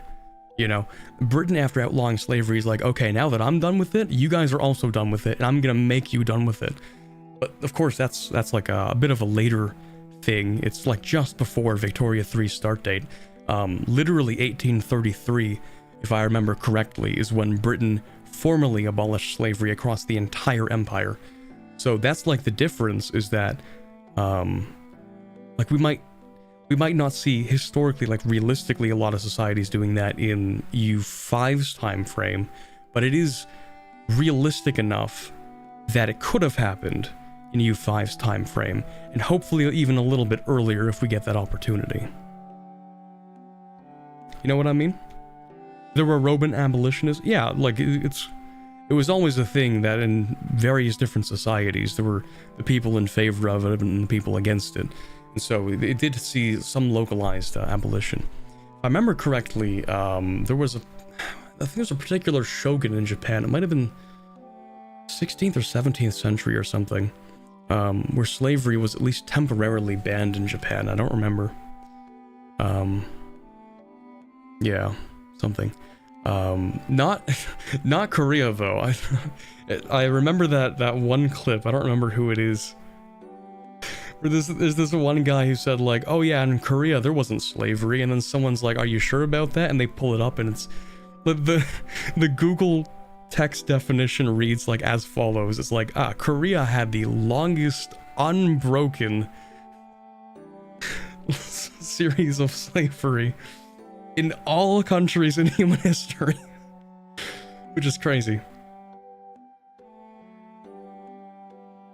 Japan abolished slavery around the 1600s. Yeah, mostly abolished slavery. Yeah. Even more so, it like sort of changed depending on like each country. Like some people, it's like in some countries it was like generally said like, oh no, you can't have slaves, but they might like have some very few exceptions or some obscure, you know, actual implementation in real life. Such a weird thing to say, but historically, yeah, it was never as clear and cut and easy as we would imagine it to be. The problem is where you draw the line between slaves and serfs. True, serfdom is a massive thing to think about in this time period.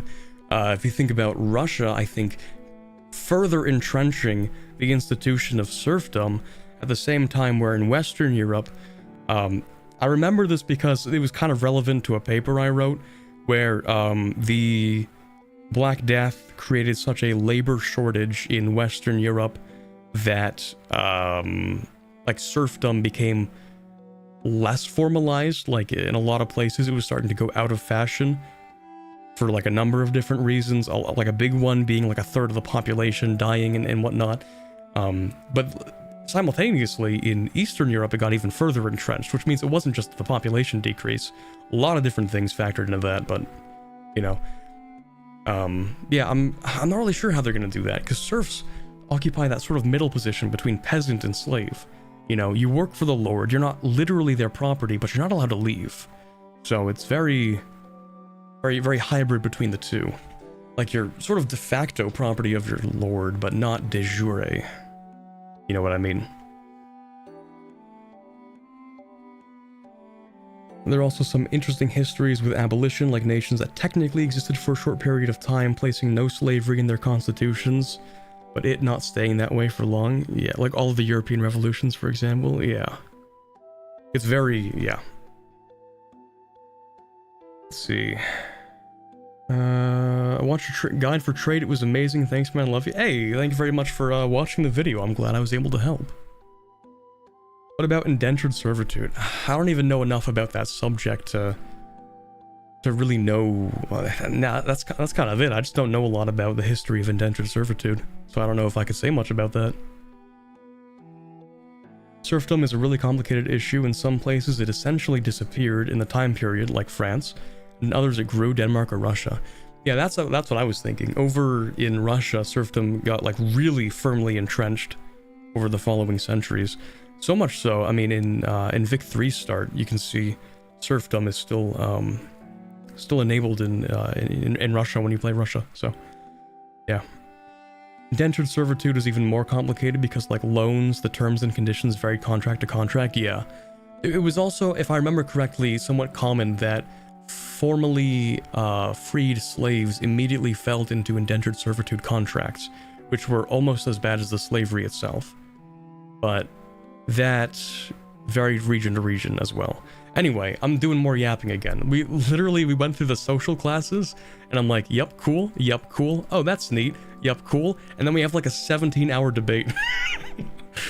We're talking about like, how are they going to handle the slavery system in EU4? Okay, or in EU5 rather.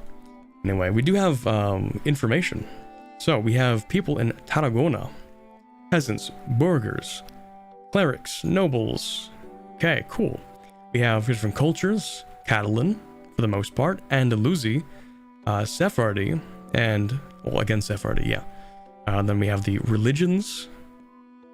Wait, hold on. I feel like this button should be here, and this button should be here. This looks more like a faith icon. Okay, whatever. Yeah, Universalis. All right, we have, hey, this is the... We know that there is a happiness system for the pops. Information. Knowledge. Okay, so pops can like you or dislike you.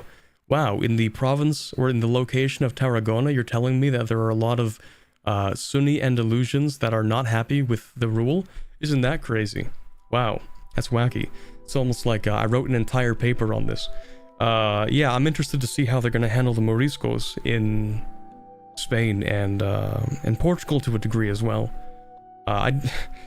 You know that meme where it's like me when someone brings up a topic that I'm disgustingly educated in? Yeah, that's like the Moriscos in Spain. They did like a whole paper on them. So it's gonna be interesting to see how they do that. Historically, it was like a huge expulsion, sort of like project almost in Spain, where like hundreds of thousands of people were kicked out. Yeah, big thing, big part of the Inquisition.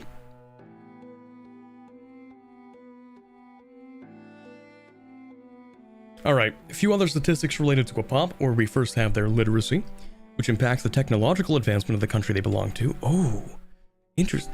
Literacy. Interesting. Oh, okay, yeah, this has a lot of implications for the tech system. Literacy in the population, which impacts the technological advancement of the country they belong to. Also impacts the pop's understanding of their position in life. Okay, reasonable.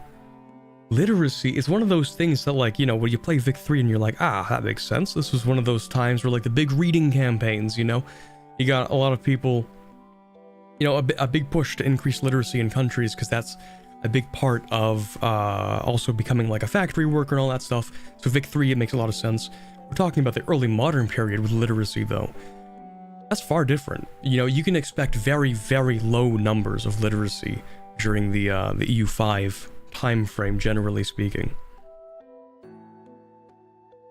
Because the only people who could really, like, read and write, the people who were literate, were going to be people who could afford to learn how to read and write. You know, clergy are going to be literate, of course. You know, the guys who, well, at least I'm just speaking from frame of reference about, like, Europe, right? The clergy are going to be literate, of course, because they read the Bible, Latin, all that stuff. So the clergy going to be literate for sure. Peasants, probably not literate. Nobles, likely literate. Burghers, hit or miss, kind of depends. I would say more likely to be literate.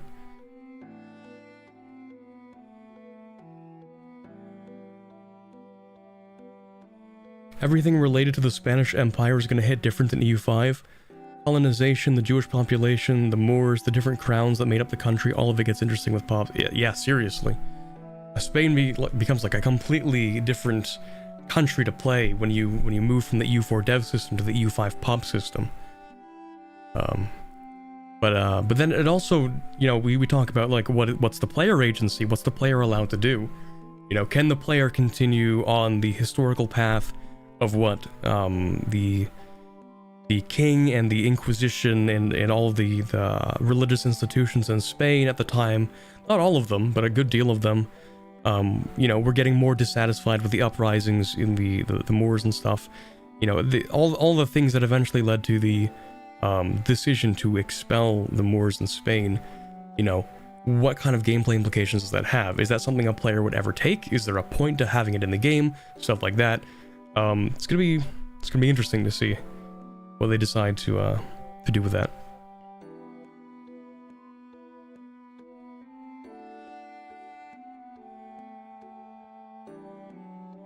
Expel? It was a very big expulsion.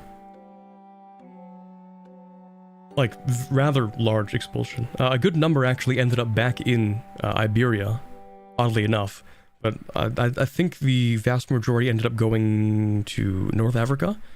And a lot of them ended up going to, interestingly enough, a decent amount went to the Ottomans, and even some went to Byzantium, if I remember. A lot of stuff. Anyway, yeah, it was a whole thing. Whole big thing. Several, I don't remember if it was tens of thousands or like 100,000 or something. A lot of people were expelled. Also a lot of murders. Yeah, there were a lot of murders, for sure. The expulsion was a big thing. What else do we have? Another one is current satisfaction. Yeah, it's going to be the thing on the right side. Actually, is there anything to tell us the literacy? I don't think, not in this screenshot at least. We just have the location. We have the class, the culture, the religion, the number, like the size of the pop, and the satisfaction. So we don't know anything about the literacy yet. Let's see. Satisfaction is currently affected by the country's religious tolerance of their religion. Okay. Oh, okay, comma. Their cultural view of the primary culture, the status of their culture, general instability in the country, redacted, and of course, specially scripted circumstances. Oh, specially scripted circumstances. That's interesting. They might end up railroading the whole thing they did in Spain then. Interesting. We'll have to see. It's like I'm making a whole lot of commentary about a set of features that don't even exist. It's like the epitome of yapping. I'm speculating a whole lot of nothings about other nothings. We know so little information that it's not even, like, what am I even getting at here?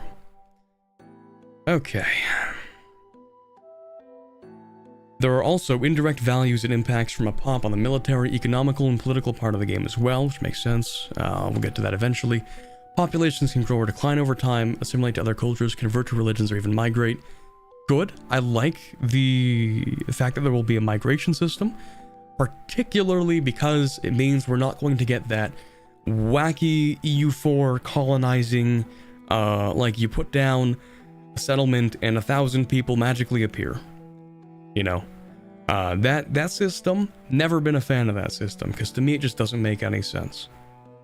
You know, especially the way colonial outposts would sort of start off as very small numbers of people that would steadily grow and sort of expand and absorb more territory over time, as opposed to, those were the first ones at least, you know, the first colonies were kind of like that. Eventually, when colonial empires started competing for claims, they would just like stick the flag down and be like, yep, that's mine now. And then like they would create a bunch of maps to back that up, but there would be like maybe 17 people living there. Yeah, it gets more complicated as time goes on, but like to start with EU4 system of just slapping down a colony, people move there, congrats. But having an actual migration system, that's going to make more sense. for doing colonialism, at least for that system. But like mass migration to areas in short periods of time didn't happen so much in the EU4 time period, just because of how long it would take to get places compared to the Victorian era. So yeah. Anyway. While population is the foundation of the game, it is a system that is in the background and you will only have indirect control over. I like that. What about performance then? Okay, one of the most important aspects of this has been to design the system and code it in a way that scales nicely over time in the game and also has no performance impact.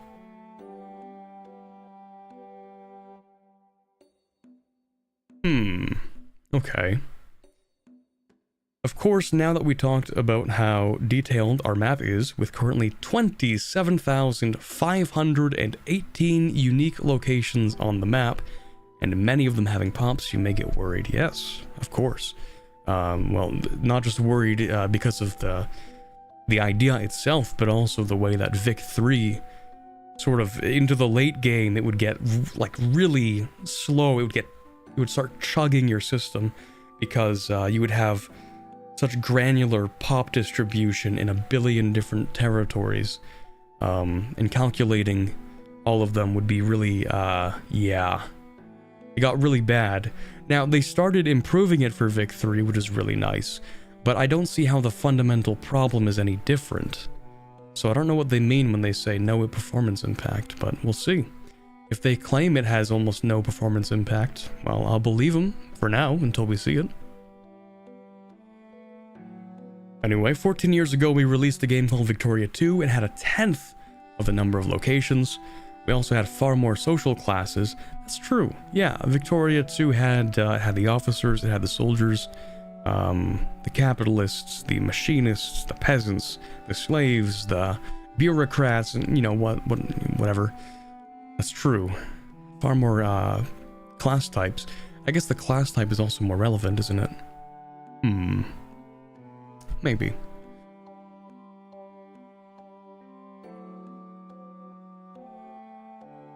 Okay, that game also had a deep political system where each pomp carried about multiple issues, and much more that we don't do here. True, because this is sort of before the area, or before the era of sort of, what would you call that, mass politics, I guess? You know, peasants were kind of off doing their own thing, not very involved in politics generally, in a way that is very different than what evolved over the time period that was modeled in Vic 3. Let's see, all in a game that for practical purposes was basically not multi-threaded in the game logic and was still running fast enough at release. Okay, so now we're hinting at the multi-threaded, which is good.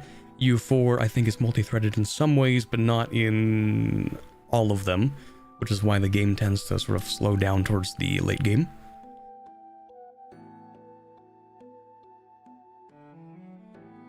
Alright, next week we'll talk about how governments work a bit, but here's a screenshot that some may like. Graphs, let's go. We love graphs and charts, etc. Greek, Bulgarian, Aromanian. Okay. Armenian, Arvanite. In this time period, this gives me the impression that we're talking about some part that's on the border between Constantinople and Bulgaria. If Bulgaria exists at this point, I think it does. Not Constantinople, Byzantium.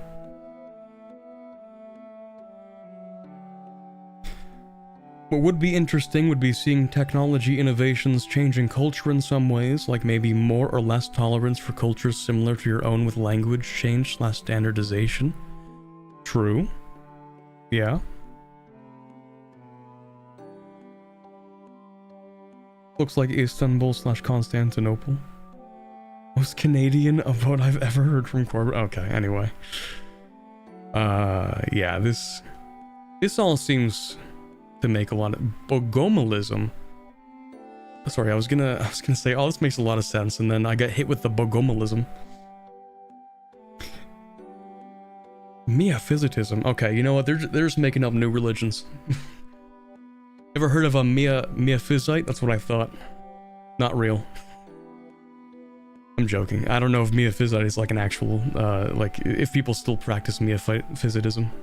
I apologize to the Miaphysite people in chat. What is Bogomalism? I have no idea. These numbers kind of check out, though. Yeah. Overwhelming number of peasants. The rest is like... yeah. That seems about right. Actually, one territory having a population of 1.2 million, that's an insane number of people. This has to be... This can't just be a single territory. This has to be the entirety of Byzantium, not just Constantinople. I don't think they had this many people in Constantinople for ever, actually, until it was Istanbul. But maybe I'm wrong about that. Anyway, I've been on this one dev diary for the past literal hour, I think. So, how about we read the things? Actually, someone might have mentioned. Did someone bring the link? The link to the document or whatever that has like all of the important things from the replies.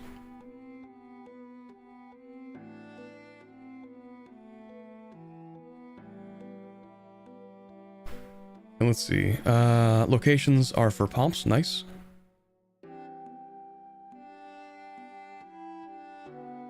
It's per country and shown once per contiguous landmass. Interesting. How much of a role will literacy play if by the time of the Industrial Revolution not that many people were literate? Will it be hard to get 70% plus literacy? For peasants by the end of the game, even 70% will be hard. Yeah, I mean, that would make a lot of sense. You look at Britain's literacy at the start of like the 19th century, and like you're not looking anywhere close to 70%. You know, you're looking at maybe, I don't know, what was it, 45-50% maybe. Yeah, good part of the human population was very illiterate for a vast majority of human history. Are there separate locations for towns and countryside, or does each location include town and surrounding countryside? Not all locations are urban. Okay, yeah.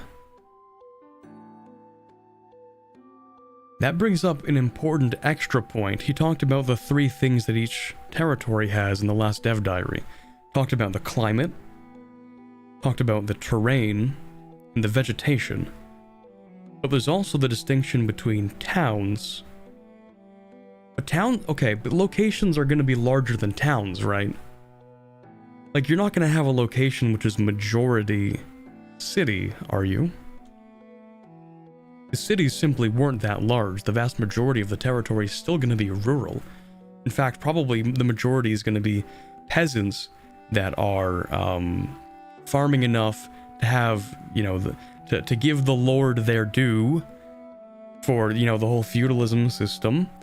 And then they would sort of, you know, basically you would have the surrounding of the city would be farming, and then a lot of that food would go into the city, that kind of thing. So, yeah, I think having all of them, technically, you don't need to have a distinguished rural versus urban, because everything was practically rural, except a few small places that were smaller than locations. You know what I mean? Anyway.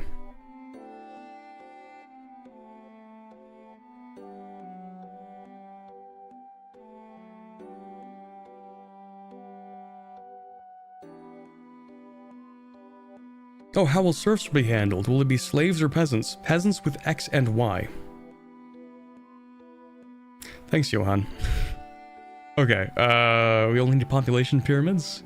So losing 90% of your male 20 to 30-year-olds completely devastates your country. Probably something for our games in 10 plus years or so. Okay, yeah, so it's not happening, but that would be kind of interesting.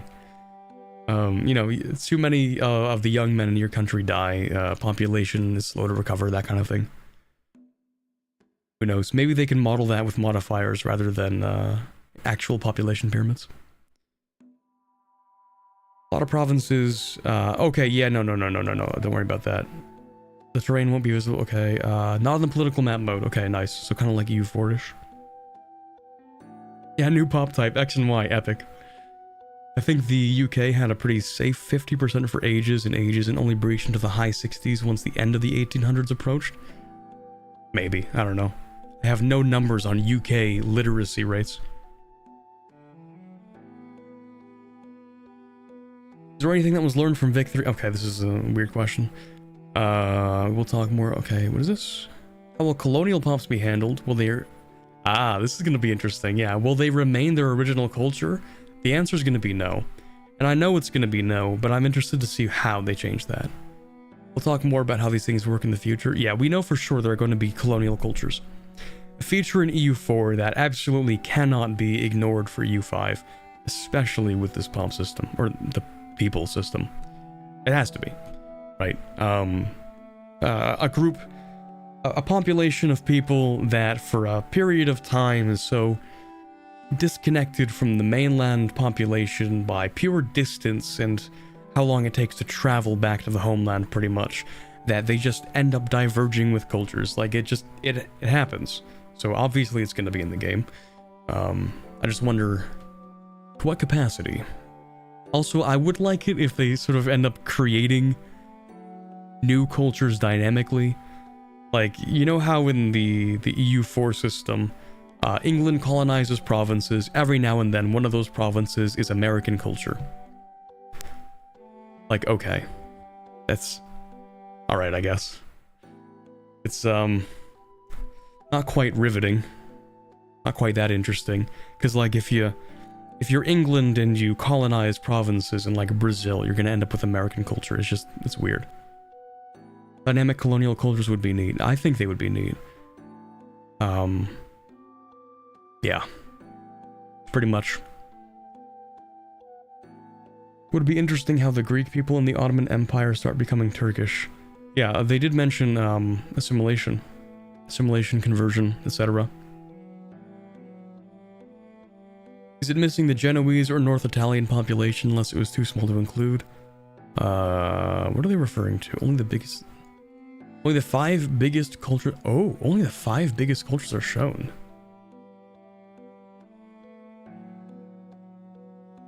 In this chart, I imagine. In this chart.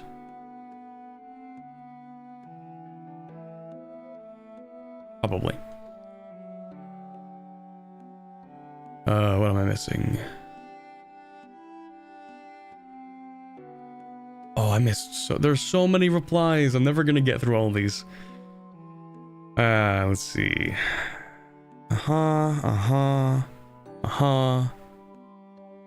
Hope we get a terrain map mode like Imperator. It's pretty end functional. Okay, yeah, controversial take. I actually like some of the more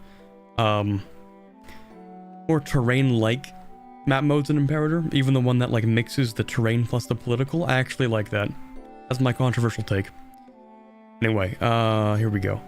Ooh, okay, huge. Assuming a population of 350 million, 0.003 yearly growth over 500 years gets you 1 billion.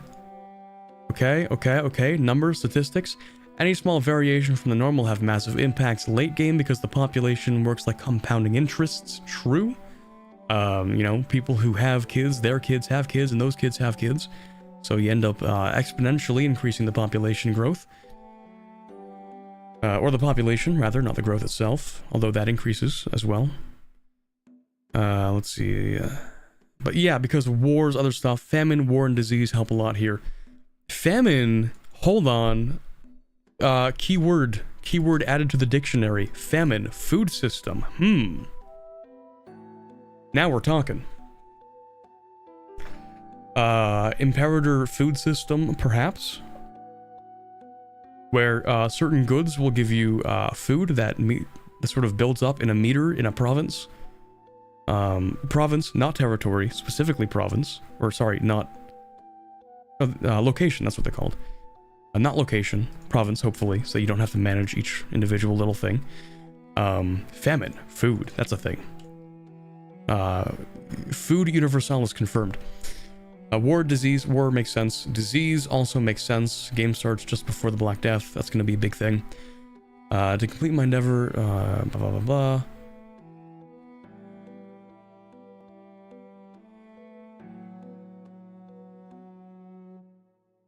Okay, hold on.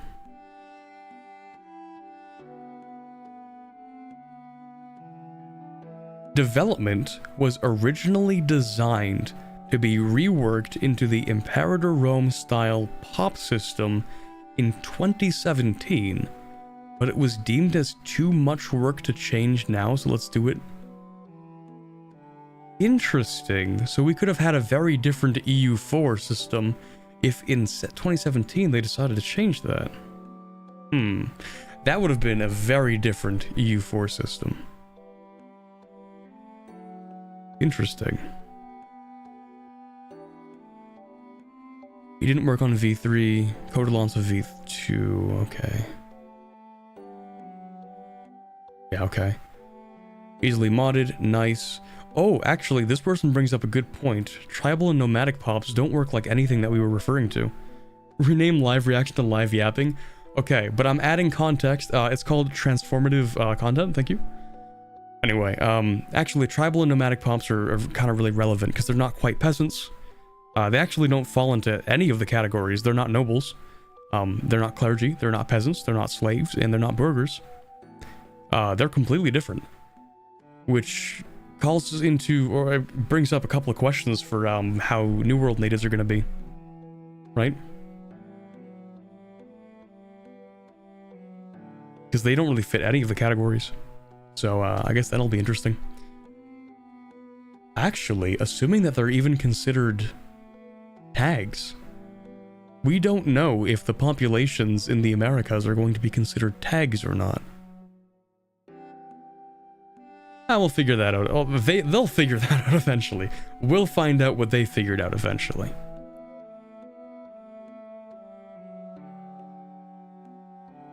What is this? Okay. Performance and stuff. I don't know about the code in V3 or Stellaris. Okay.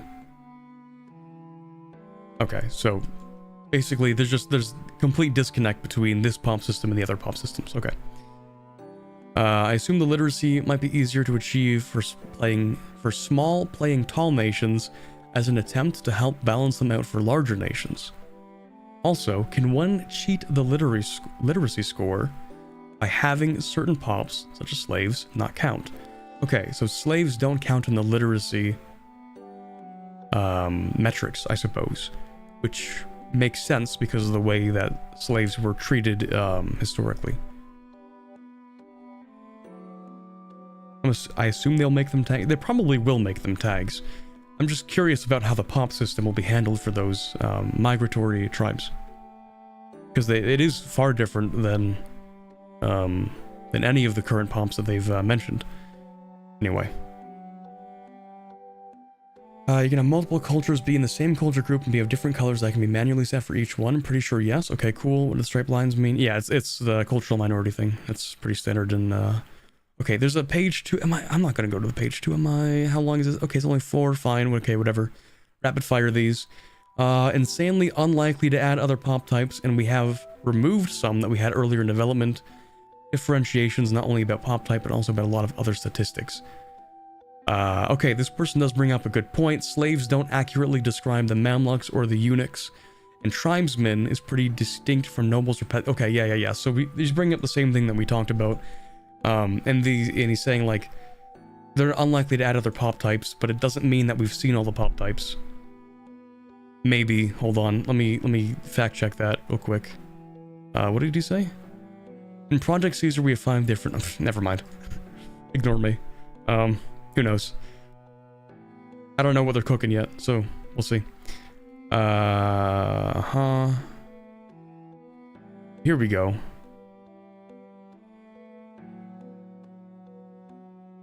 So he's saying literacy is one factor in technology, but not the only factor. Okay, cool. Wait, they actually do change their minds on this? Okay, we'll get to that eventually then. Urban is not a terrain type. Thank you. Other factors impacting cities. Okay, cool. Nice. We'll move on. We'll move on. I've been on that one for an hour. I don't want to stay on that one for too long, because there are more things that we need to talk about. I haven't even gotten started on like the political systems or anything that I've seen people talk about. So yeah.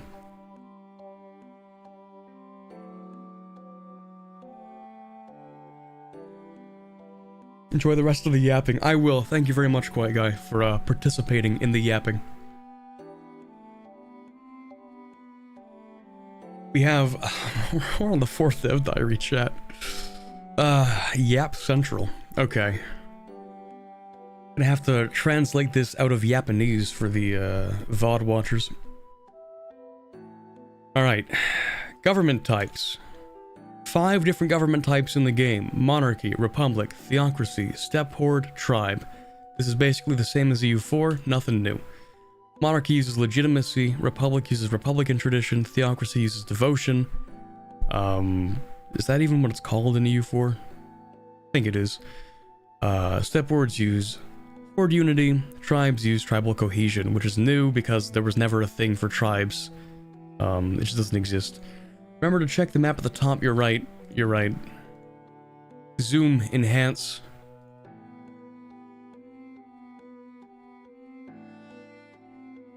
Eight tile Crete. Let's go, baby. I'm getting really big Imperator vibes. Just because of how granular things are. Although I think in Imperator there are... I think there are more individual territories, aren't there? I don't know. Seems kind of similar, actually. Anyway, big map, cool.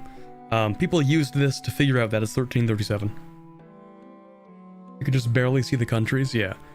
So like over here we can see that this is the border of Byzantium and Bulgaria up in the north. So it kind of crosses around here and whatnot.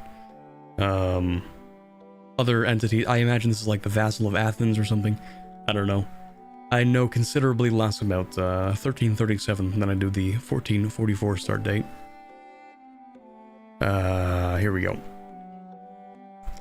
4th iteration. Okay, yep, we talked about these. Illustration. Oh, also, this is beautiful. Look at that. That's really nice artwork. If I had to guess, this looks like... Yeah, actually, what's really, like, this exact pattern of like the blue and sort of... Is that blue? Kind of. It's like the yellow and the blue and kind of this arch really gives me Egypt vibes. This might very well be Egypt. Just because the way things are. But anywhere around, like, the Levant, I imagine, would have this kind of architecture, sort of. Or at least something somewhat similar to this.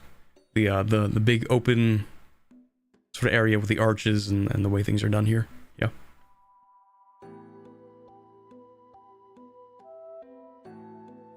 These, together with country rank, government reform, and local flavor, gives countries names like Crown of Aragon, Kingdom of Sweden, Principality of Wales. Okay. Not all countries are countries that are based on owning locations on a map, though. Sorry. Not all countries are countries that are based on owning locations on a map.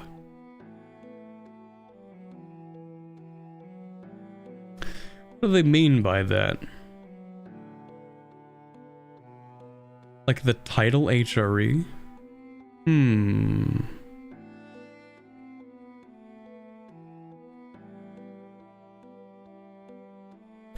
But the HRE is still kind of based on owning land on a map. Like, they just sort of slipped that in there, but like, wait a second. That has like really weird implications. Not all countries are countries that are based on owning locations on a map. That's, when I think of a country, I'm like, yeah, that's like fundamentally, you know, it's a place on a map. like it exists in a location. What about pirate republics? I suppose knights? Steppe hordes? But even steppe hordes had territory that they de facto controlled through the extraction of tributaries. That's what I'm thinking. It's probably going to be tribes, where the country isn't about owning territory, but more like the group that travels. So it's not necessarily going to be like... it's not based on them owning locations. They will inhabit a location, but they will exist outside of that specific location, kind of thing. Banking countries? Perhaps. Think Burgundy. Technically, the Duke of Burgundy is a part of France, but also the HRE. It's not modeled well historically in EU4. Oof, that's gonna be interesting. Alright. Each country also has a ruler, or they may be in regency if there's no possible adult heir. One of the most defining parts of the government in a country in Project Caesar is the estates mechanic. This has been one of the core parts of the game, with a full connection between the population and the estates, okay?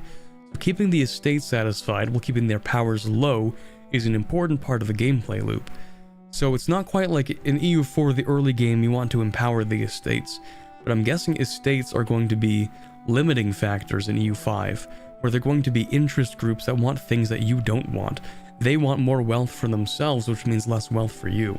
Maybe more antagonistic compared to the EU4 system, where you empower the estates, they give you these nice bonuses, like, you know, you get 60 influence with the burghers, they're going to give you 10% dev costs instead of 5. That kind of thing. So you might want to increase the power of the estates in EU4, but maybe in EU5, there's going to be maybe, you know, they're going to be asking for more concessions than they are going to be straight up just empowering your rule. Or, I don't know, I'm kind of, I'm just guessing at this point.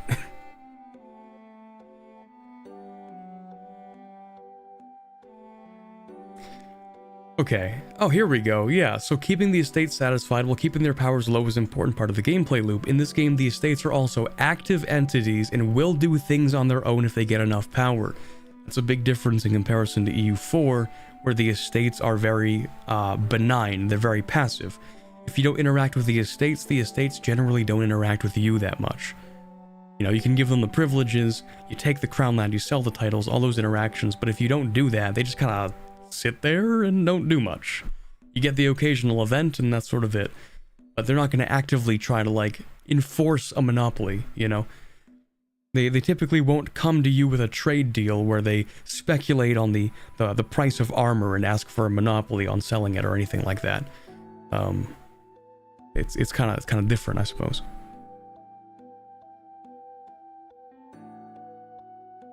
Reminds me of the new Venice change where the council can screw you over if they get too much power. Yeah, exactly. I haven't played all that much Venice. I did that multiplayer collab, which was a few hours, but yeah, the council system in Venice in EU4 is definitely like the opposite of every other system in EU4, where you want to limit their power instead of usually the government interaction in EU4 is you want to maximize the bar, but it's the opposite for Venice.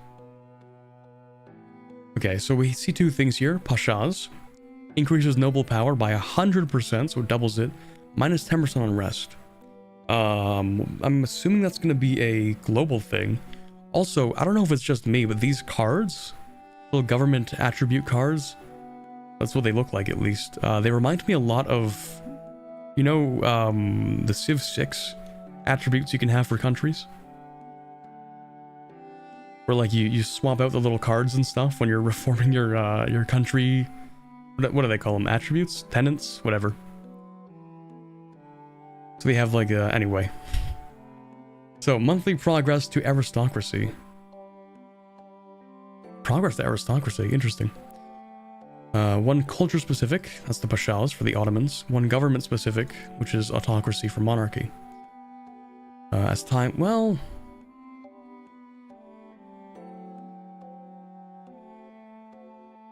That doesn't have to be for monarchy, anyway. As time passes, different government reforms and reform slots will be available. They will be based on tag, culture, or religion. Oh, what on earth? Oh, we're getting crazy things. Language of pleading. Court language. Common language. For an entire country. That's quite sweeping. And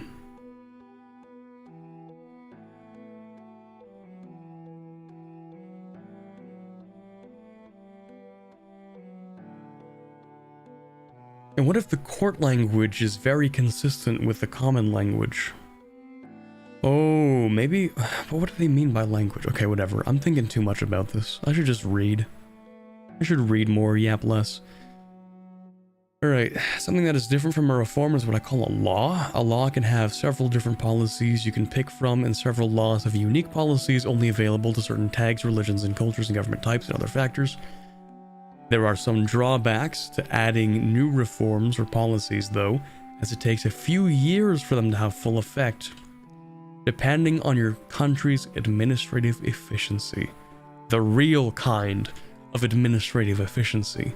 Unlike EU4's let me conquer more territory type of admin efficiency. So signing a law is going to take a few years to have full effect, which of course it would. Of course, you got to inform everybody about the new law. You know, you can't sign in a law one day and expect everyone to magically know about it. You have to tell them.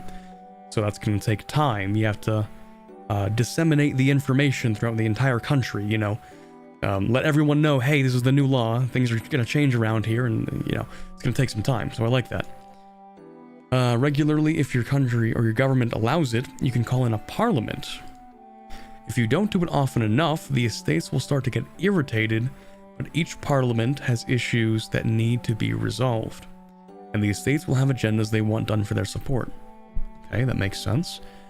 Of course, you also have options to push through what you want from a parliament if you're willing to accept the demands of the estate, like changing a particular law. So the estates are going to be bargaining with them quite a lot more. Well, in EU4, you don't really bargain with the estates. You bend them to your will, and that's kind of it. You're like, yeah, no, you're doing what I want you to do, pretty much. Like, that's kind of too bad, man. But a lot more bargaining, I guess, in EU5.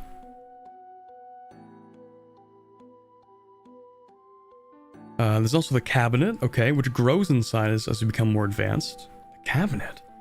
A hybrid between EU4 advisors and CK2 council actions. This implies characters. Okay, I'm not going to say anything about that yet. Either the characters are going to be... Let's hope that they're not like CK3 based characters. I don't know if I'm... Because, like, I'm not a huge fan of that, because they kind of did that in Imperator, but I'm not sure if I really liked the whole thing that they did with characters in Imperator Rome. I mean, I understand what they were going for, really trying to model the way that the Roman Republic sort of had, you know, big actors that did big things, and I understand that's what they were trying to do in Imperator Rome. But I really don't want to have to cycle through character interactions in EU5. Is what I'm saying. Like, I don't really want to have to care if one of my advisor's brothers died, you know, like, okay, man, that's... Alright. If they sort of act like the way EU4 advisors are kind of not characters at all, and more so just roles that are fulfilled, then I think I would like that more. Yeah, anyway. That's all I have to say about characters. Some of you may remember the domestic policy. I do not. I was probably 7 years old when these games released. Okay, in Project Caesar, we're bringing back the idea of the form, in the form of societal values. Ooh, okay. There are 7 that we took from these games, 1 that was split into 2, and we added 4 new ones. So we have 13 different societal values. Interesting. Primarily affected by what other actions you do, like what policies you pick, or what reforms you pick. As with so many other things in our game, this is not an instant action, but a gradual change. Interesting. Oh look, it's EU3. I like how there's, you can like decide if you want to focus more on land or naval. You couldn't just do both. Interesting. Yeah, domestic policy. Let's go. We're narrow-minded maxing. Love that. But yeah, I'm guessing that these are limiters on how much you can go towards plutocracy. I haven't played EU3, so I don't know how these systems work. But it'll be interesting to see. Like, can you move the slider manually? It looks like you can, because of the arrow buttons. But I don't think that's how it's gonna work necessarily. I don't know. Brain hurt too much. I'm not sure how that's gonna work. Why not both Navy and Army? Well, it's proportional, so I imagine if you want both Navy and Army, you just 50-50 it. Just put it straight down the middle, it'll be fine. Okay, dev responses, because I don't want to spend another entire hour on this. UI is 100% scalable. Let's go. Man, EU4's practically unscalable UI has been very annoying. Even the experimental does not suffice. It just kind of makes things look weird. Okay, cool. Is the map above showing locations of that region? Each location with a unique color. Okay. Please tell me that estates will have something to do with the population and economics mechanics instead of just existing. Okay, yeah. Of course they would.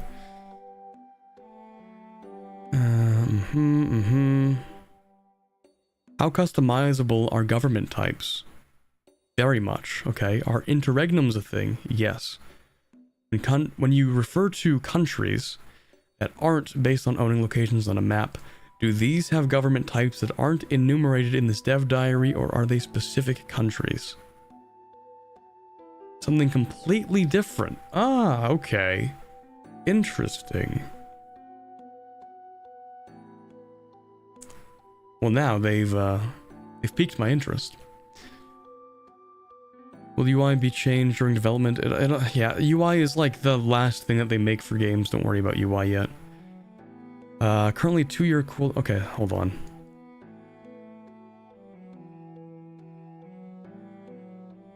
So, call Parliament might be inspired by the English Parliament, which was called twice a year.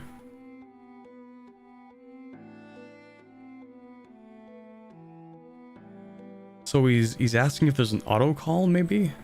Or allow a time interval. Cooldowns, maybe? Let's see. So currently it's a 2-year cooldown. Estates do not care if it's been less than 5 years. And every month after 5 years, they get more and more anxious. Interesting. Okay. So the government reform system is nothing related to EU4. Economy overview, we'll get to that.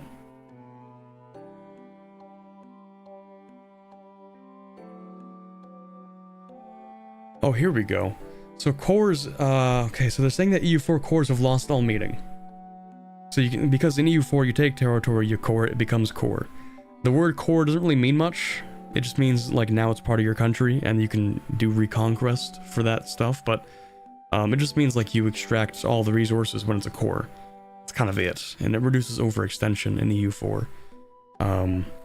So yeah, core provinces are going to be kind of different in Project Caesar. So he says it's just not going to be like EU4 cores. Cool. Will there be any point in not calling the parliament? He says you'll see. Okay. The seat system of EU4 parliaments was shit. It didn't age well. Oh god, he's right. He's real for that one. Well, they kind of improved it a little bit. It's basically because of the bribery system, because everyone will always interact with the bribery system. Who would not interact with it when it's so easy to? It's like a very low cost, guarantees success, and the debate just takes longer than anyone can be bothered. And yeah. That's the biggest issue, is that eventually you got too many seats and you'd have to bribe like a bajillion different people to get things to happen, or like nothing would ever happen. So, yeah, parliament system in EU4, I would say, aged somewhat poorly. I think he's right.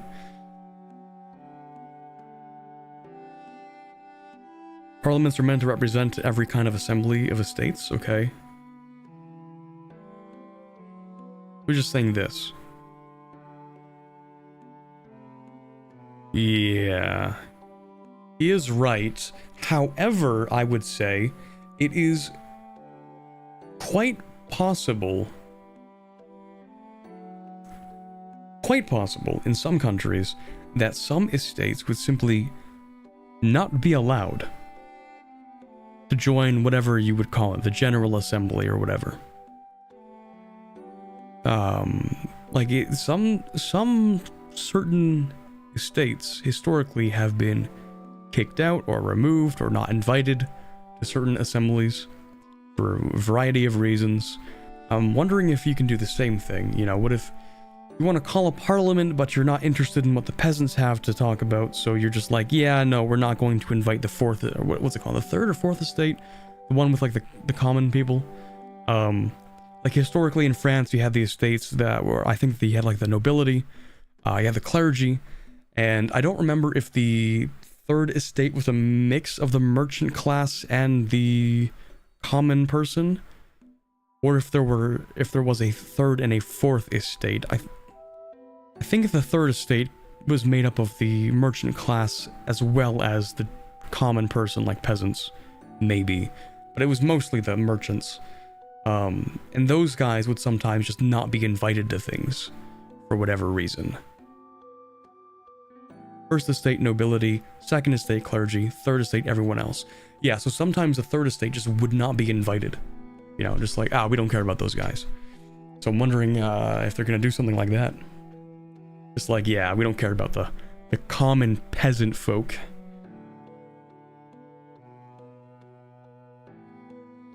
Okay, so we can't talk about it. Not worth reading. Because I'm just gonna yap. If there's no answer, not worth reading, because then I go into yap mode. Okay, here we go. Will EU4 type mission trees make a reappearance? No. There will very likely be another type and style of mission trees. We will follow your career with great interest. Another style of mission tree. They will be Imperator Rome mission trees. I could probably live with that.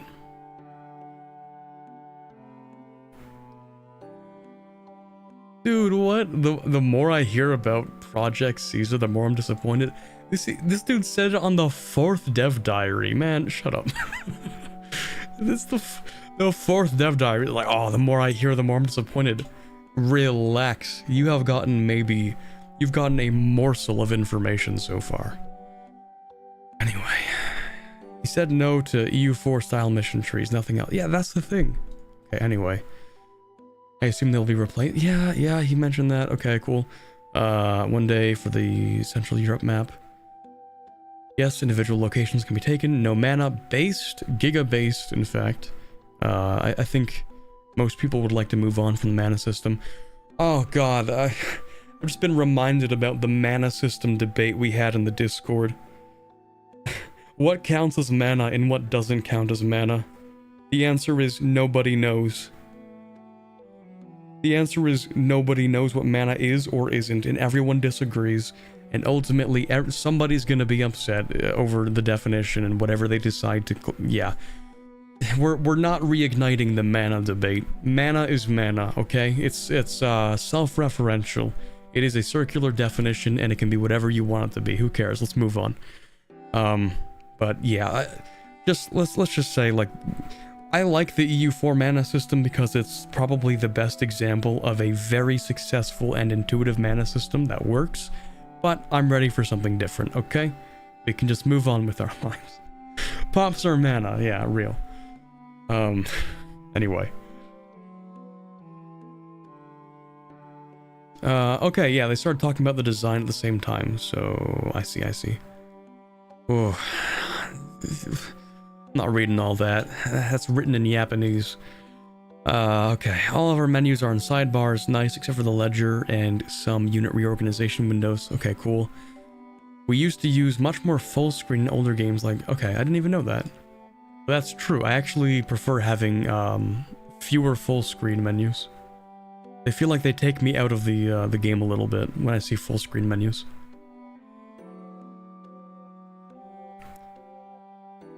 Yeah, it's obviously not going to be a copy-paste of the EU4 Parliament. Okay, cool.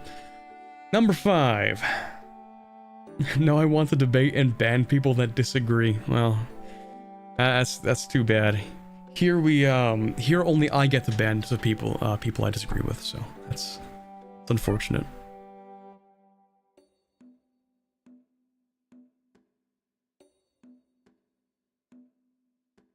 Map spotted. And it is pretty much what we expected. We'll zoom out a little bit. Alrighty. We got the Georg in the right. We got pretty much everything you'd expect. Ayubid's still alive. Let's go, baby. Ayubid's my beloved. Alright, yeah, all the Beyliks in... over here. Ottomans, Karasids, Saruhanids, etc., etc. All the Beyliks. Cilicia, I believe, actually was Armenian? The Cilician Armenians? But maybe I'm misremembering that? Pretty sure. What else? Anything of note other than what we obviously know? Epirus, Byzantine Empire, Bulgaria, Serbia, all the expected tags. Memluks, I expect, in the south here. I want to ban people for sport. Okay, anyway. I thought it was still a Greek Byzantine rump state. I'm pretty sure it is still a Byzantine rump state, but I think it is primarily inhabited by Armenians. It's just the name Cilicia is... it's familiar to me in context of Armenia. Cilicia is Lesser Armenia. Okay, yeah. Obscure knowledge. Really like the Balkanized Anatolia? Yeah. It's gonna be March of the Eagles 2, not EU5. Ah. You got me. I was actually part of the plan of throwing everyone off, trying to convince people it was EU5. You're right. All along, it's been March of the Eagles 2. Alright, cool map though. Let's go back to there.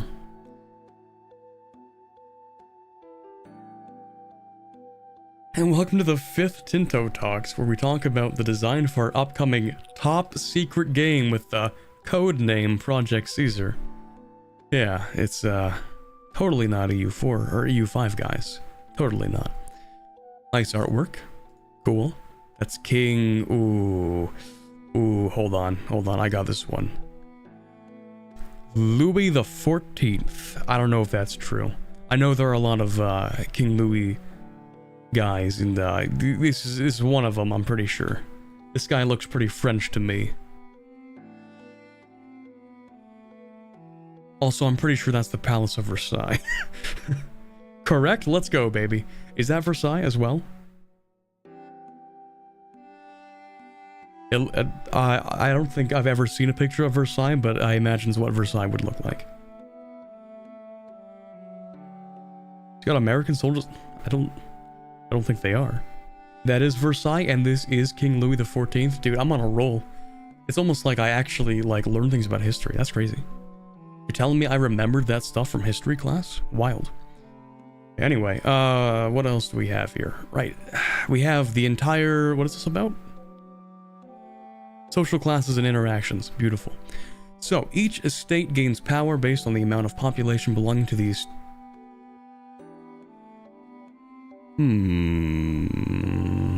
Interesting. Each estate gains power based on the amount of population belonging to the estate.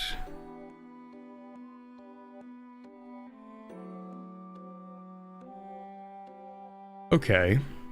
Modifiable by local attributes. So estates aren't just a across the board countrywide thing. They have influence in certain area. I was gonna say, yeah, that would disproportionately make the commoners the most powerful, but historically you have the nobility and the clergy are gonna be the most powerful. So that'd be kind of wacky. Anyway, right. Nobles may have very high power in a certain area. That makes sense. Or whether a specific city has entrenched burgher rights. Okay, that makes sense. So we can see power, which I think is the first number. Current satisfaction, which is the little icon. Equilibrium, it's trending towards, and what privileges it currently has. Equilibrium of the...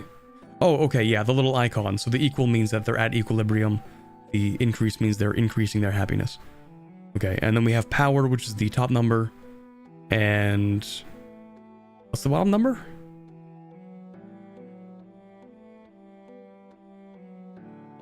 No, sorry, power is the bottom left. My bad. Or, yeah, it's over here. This is power. And then this is gonna be... oh, okay, this is the happiness. This is the equilibrium. I see, I'm dumb. Okay, I misinterpreted the numbers. That's... never mind. Okay. Every 1,000 nobles gives plus 50 estate power to their estate. Well, okay, yeah, never mind. It all makes sense now. I should just read and stop yapping. Most of my questions are immediately solved. Okay, then these are modified locally in every direction, as mentioned above, and then in the entire country by laws, reforms. Okay, this makes a lot of sense. You have sort of like a local structure of power. You have the nationwide. Underneath that, you have probably the area, and then you have the provinces, and then in each province, you're going to have the locations. So the amount of power is going to vary significantly between place to place, which makes a lot of sense. Okay. Total power, all of the 4 estates and the crown together add up to is 100%. That makes sense. Depending on your crown power, you can either get scaling penalty or scaling bonus. Okay. On aspects like the cost of revoking estate privileges. Okay, never mind, that makes sense. I was gonna say, that sounds a little abstracted, but no. Crown power affects how effectively you can control state affairs, which is reasonable and not abstracted, really. Especially compared to EU4 system, where like if you had low crown land, then you would just have wide sweeping increase in autonomy over time, which is kind of weird, but anyway. Or like just generally less tax, but okay, well. Whatever. If your crown power is... I should actually... Where was I? Yeah, no, I was here, okay. If your crown power is weak, you need to have the estates really satisfied, or you'll not get much out of any parliament you try to call, okay. Also, I think it's thunderstorming, so if the power goes out, then that's gonna be tragic. Like, hold on, how bad is that right now? Oh yeah, lightning nearby. I'm sure we'll be fine, chat. Yippee! Let's speed things up so we don't last another 5 hours of thunderstorming. Okay. If the satisfaction is below 25%, the estate will not provide any levies. Oh, okay. Well, I don't think I would expect the clergy to provide levies. Anyway.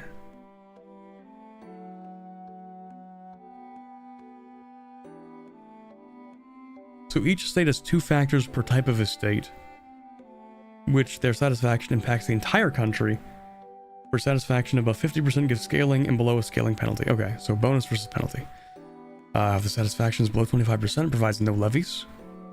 The state satisfaction also impacts the satisfaction of pops. That makes sense. Possibly creating rebels or even civil wars. I would think that would depend on literacy as well, right? Like if the commoner... Where is this? If the commoner estate has low satisfaction, then it would kind of depend on the literacy, like how much the commoners understand how much they're being screwed over, you know? Like if the commoners don't even realize how bad they have it, then they're far likely to be upset, compared to maybe a class like the clergy who wield a lot of power and are going to very easily notice when, you know, any slight is taken against them. You know what I mean?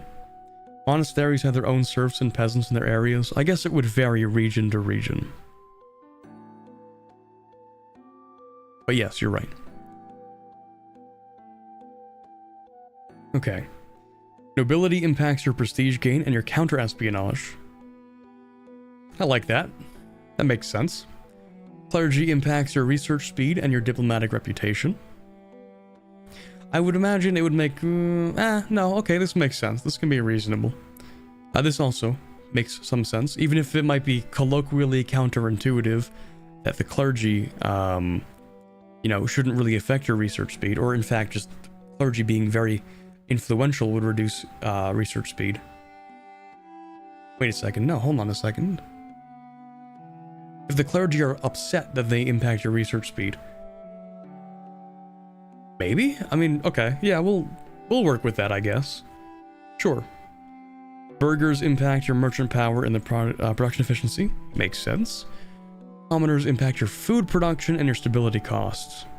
Okay. So what happens, so what impacts the satisfaction equilibrium of an estate, the privileges they get, current stability, some reforms. Okay. How much you tax them. Variable tax incoming, nice. Some examples include clergy being happier with higher religious unity, or burghers liking to have more market centers in the country. Okay. I've had my background music on the whole time. I'm sure you guys haven't gone insane yet. Okay, so privileges, you can give free mobility for peasants, which means, yeah, less serfdom. Interesting.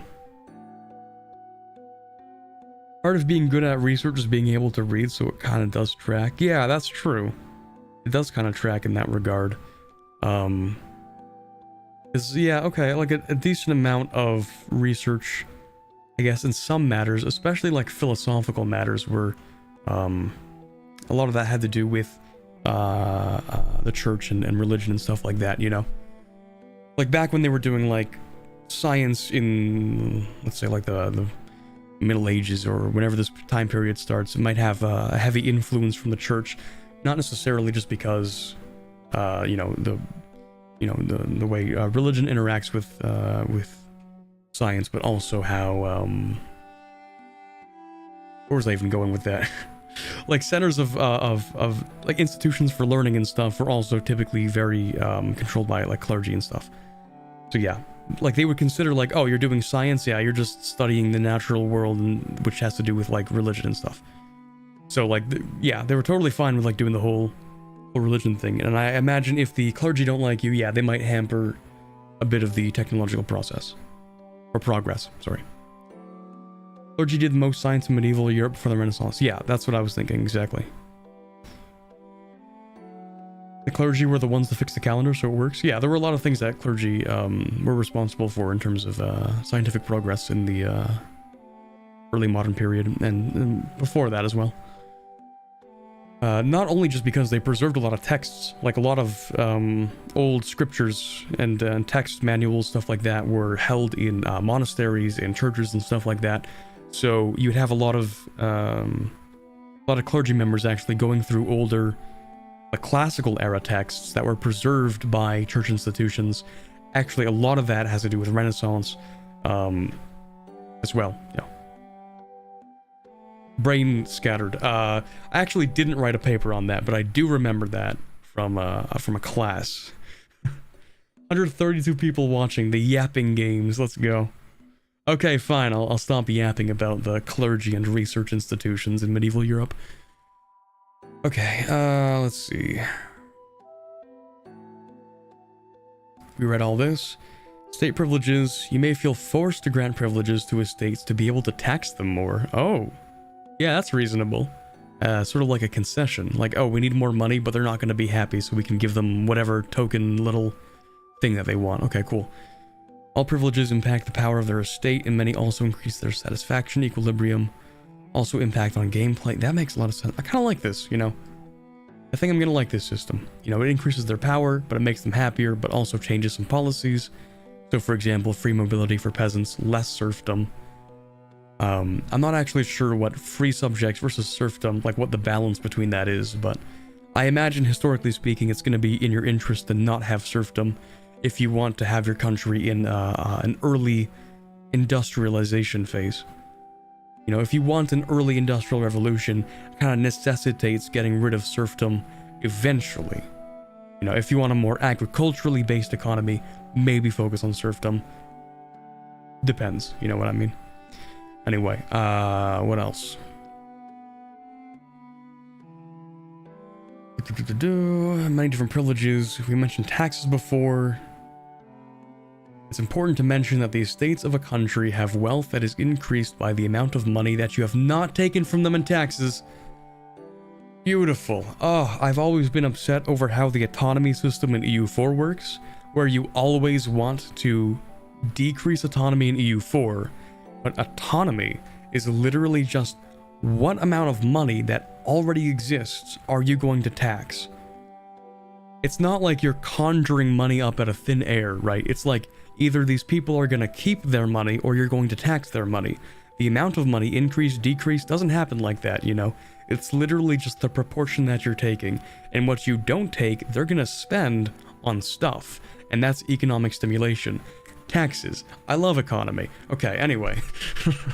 So, yeah, That makes a lot of sense. It's not just like, hey, how much money are we going to take out of the void?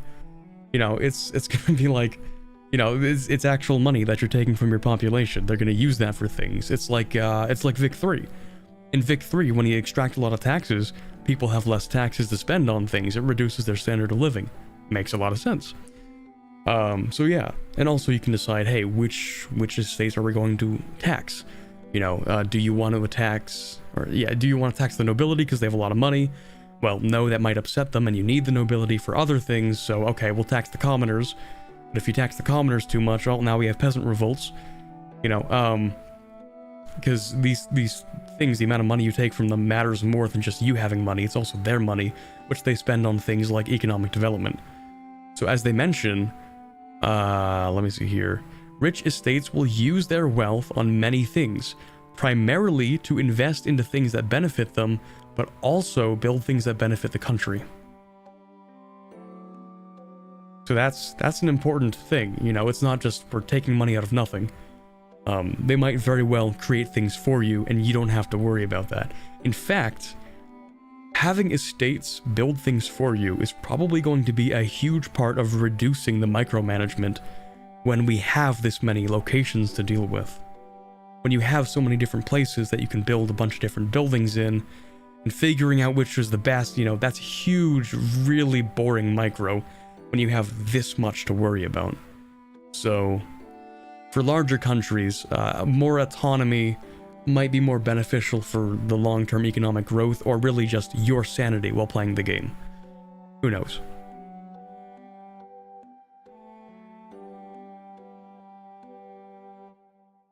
Okay, we could go and see the dev responses. See, I was only in that dev diary. Well, okay, I'm still in it, but that only took like 20 minutes, so here we go. What do we have here? Naval passages. Mechanics will be revealed later, okay.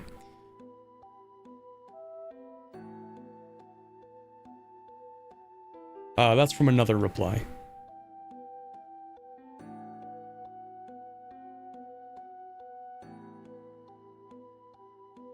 Can estates force through law changes and reforms? There are ways for that. Interesting. Okay, 4 pages of dev responses. You sure you want to do this? We'll rapid fire them, okay? Okay, we move on. What happens if they get 100% power? They can't, as the power percentage is a normalized distribution. Oh, interesting. Okay. This is basically like Mayo and taxes. Yeah, this guy's kind of right. From the limited knowledge I have on Mayo taxes, it's kind of like that.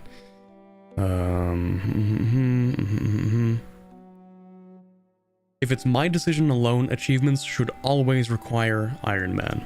Okay, I'm not going to get into the Iron Man debate. Don't have time for that today. Let's see. Technically, a click to remove estate privileges. The consequences may not be something you're willing to live with. Interesting. They can do things on their own? Yes. Lovely. Well, the demands, bonuses, and equilibrium of the different estates depend on the state's culture, government, or tag. Yes, kind of? Okay, there's no, you play Scotland so your nobles have -10 satisfaction. I like that.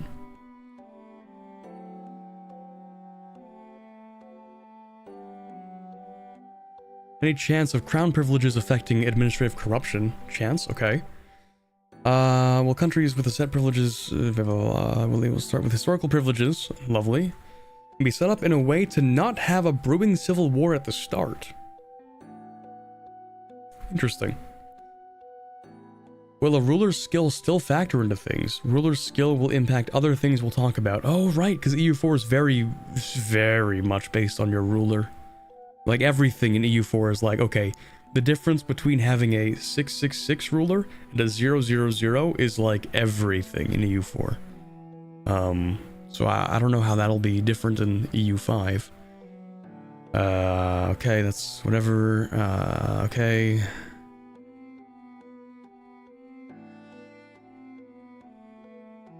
The clergy seem to have the strongest in there. Yeah, I don't know what this guy's talking about. No Romania, tragic. It is 4 pages. Okay, well, I'm trying to rapid fire through them. rules for country names, cool. Closest is the Civil War Mechanics Imperator. Oh no. Oh god. Civil Wars in Imperator are so tedious. It's like literally you siege a tile and it flips and you have to siege every single tile in your enemy. Oh god. Well, hopefully it's less tedious.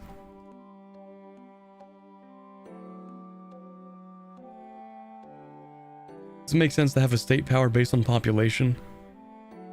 Okay, yeah, so it's a bit of an abstraction, but I think it's reasonable. Yeah. This is reasonable. Okay, cool. Localizations. There will not be any unique estates, but estates... Okay, hold on.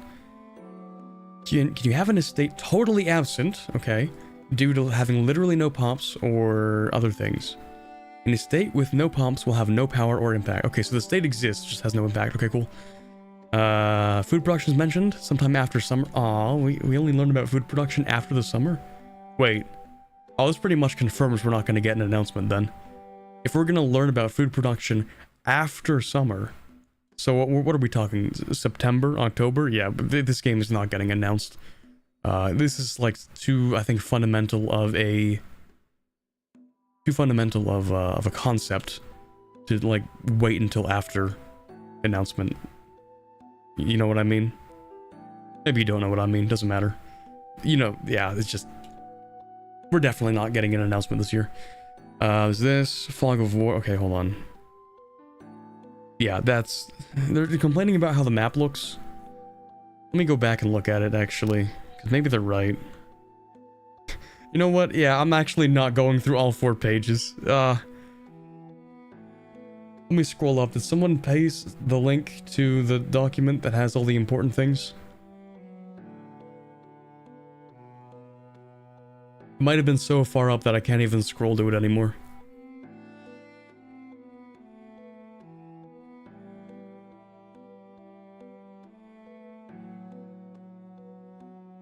Hear me out. That could be like the actual harvest? No. I mean, yeah, I guess. Oh, wait, you're referring to maybe his response or his reply?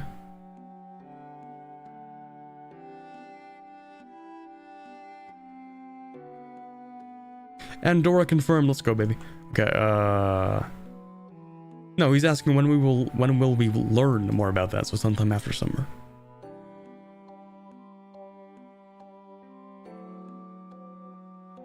EU5 probably won't come out until 2026, probably. Okay, I really want to read all these, but unfortunately, I think if I go at this pace, like this is what, 5 dev diaries over the course of 3 hours? Chat, I'm gonna literally be here until... I'm gonna be here until like 8 PM if I don't... don't speed up, you know? Oh, did someone send it to me? No, never mind, I just got ads from another thing.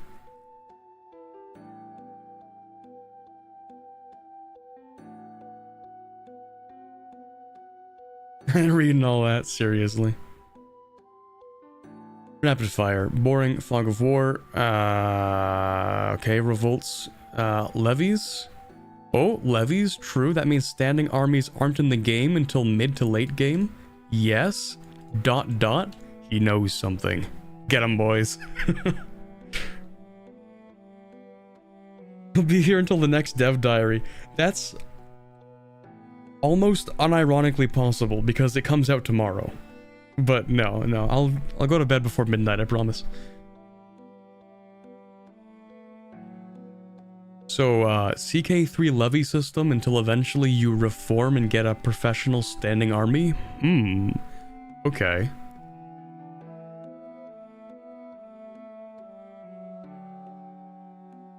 Okay, we already know that. Anatolia, okay,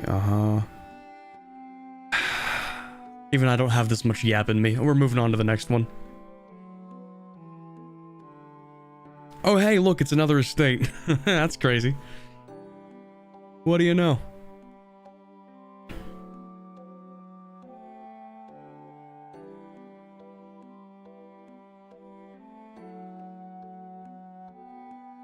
Sorry, I had to yawn. I'm getting tired of my own yapping. Before jumping into today's topic, I would like to show something very fresh out of the oven. Based on your feedback last week, boom, new estate added, the Dhimmi. Because, yup, the Dhimmi are kind of different from the Ulama. Because the Dhimmi are like the religious estate that does not represent the main religion of the country. That was kind of the whole point of the Dhimmi. It's like the Christians, typically speaking, it was the Christians and the Jews under the rule of sultanates. So that would be the Dhimmi.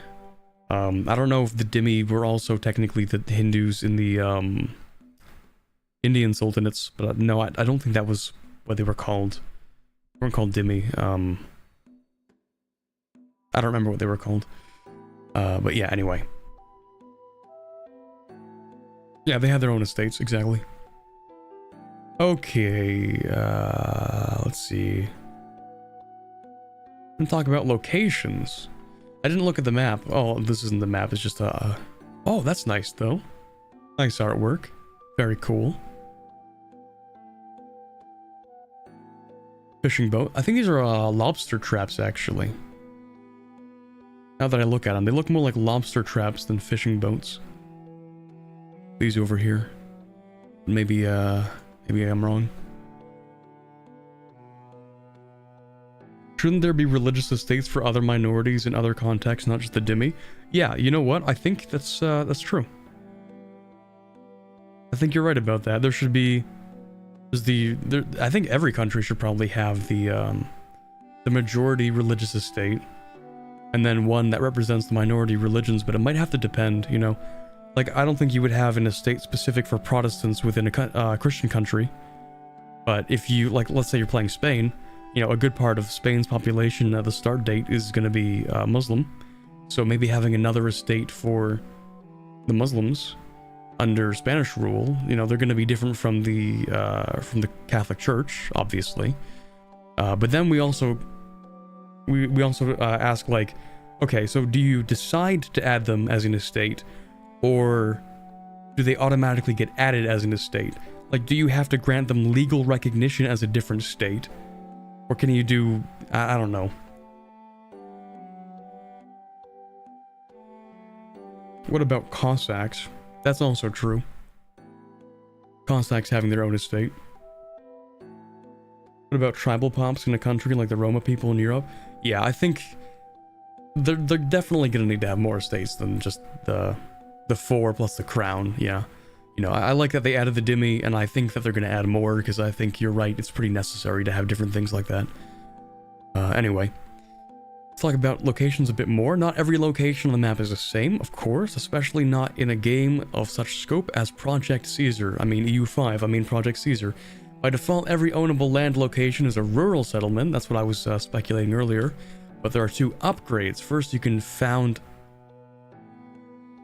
a town in a location, which allows you to increase the population capacity of the location. So we're kind of talking about imperator cities, kind of. Completely different set of buildings. Yep, okay, imperator system. We can see very much the imperator inspiration here. You upgrade rural towns and rural locations into towns, which have completely different buildings. Or CK3. Okay, that's true. I just don't play very much CK3, so my brain went to Imperator. Yeah, no, you're right, though. That is how it works in CK3. Except for the population capacity is what really tipped me off to the Imperator thing.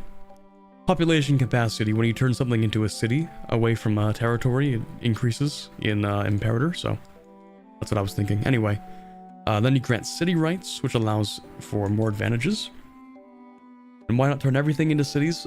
Same thing in Imperator, because food, I would imagine.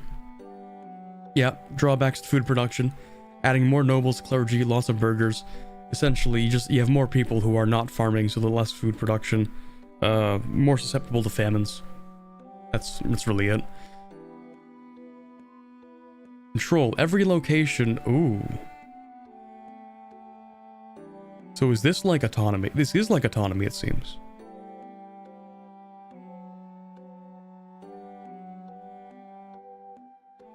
Every location has a control value, primarily determined by the proximity it has to the capital. Okay, or another source of authority. I was gonna say, a lot of countries had secondary and even tertiary capitals, where it wasn't just one center of power. Like, what comes to mind is the particularly obscure one that they had in the Incan Empire. Of course, there was Cusco. Then you would also have the secondary capital, which I think was called Canary in the north. That's actually represented in the mission tree as well. But yeah, you'd have different centers of regional power, which would extend their control. So yeah, I like that. They mentioned it's not just your capital, of course, it's other things. Yeah, so proximity impact, and then other things can decrease it. Okay, that makes sense. I imagine as you get more technologies, you can increase your control further. Maybe. Probably the most important value you have, as it determines how much value you can get out of a location, as it directly impacts how much you can tax the population in that location, and the amount of levies they will contribute when called. So a lack of control reduces the crown power you gain from its population. Crown power. Okay. While also reducing the potential manpower in sailors and weakens the market attraction of your own markets. Okay, so the less control you have, the more likely your own locations are going to end up in someone else's market. That seems pretty relevant. Makes a lot of sense. You know, if they can't secure goods and services from your market, which is generally centered around your capital, then yeah, they're going to get their goods and services from somewhere else. They still need those things. Vassals being actually useful for something that isn't annexation? Yeah, seriously.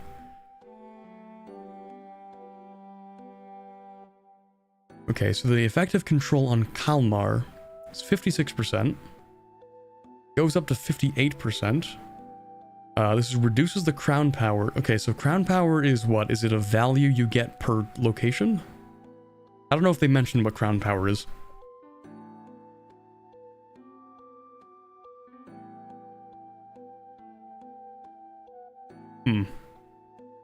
Okay, levy size, nice.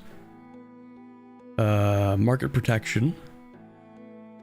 And access to this much of the potential tax base. Okay. Basically, distance is proximity. Traveling on open sea is very costly. Costly over land. But along coastlines, they're not that bad, I see. Which makes sense. A lot of countries sort of expanded coastally because traveling over water is faster, more efficient than traveling over land. So just made it actually rather easy to maintain large-ish kind of maritime empires rather than inland empires. Crown power is gained by pop modified by control and is used against its estate power. Okay. So what you don't control belongs to your estates. Oh, so that's what they mean. Oh, so crown power is, it's this. I imagine. It's literally how much your crown power is. Okay. Tracing proximity along a major river reduces the proximity. Rivers, okay. If you build a road network that will further reduce the proximity costs. Oh, we're building roads. It's one of my favorite parts of Imperator, actually. Is actually developing the road network. It just feels nice to be like, ah yes, the whole empire is now connected. All roads do lead to Rome now. Buildings you can build like a bailiff, okay. Slight drawback of adding more nobles to the location. Okay, yeah, so it is like, hey, we're gonna delegate some people to pretty much tax this area for me. But they're gonna receive some power, I'm gonna receive some power. That makes sense. That's kind of reasonable.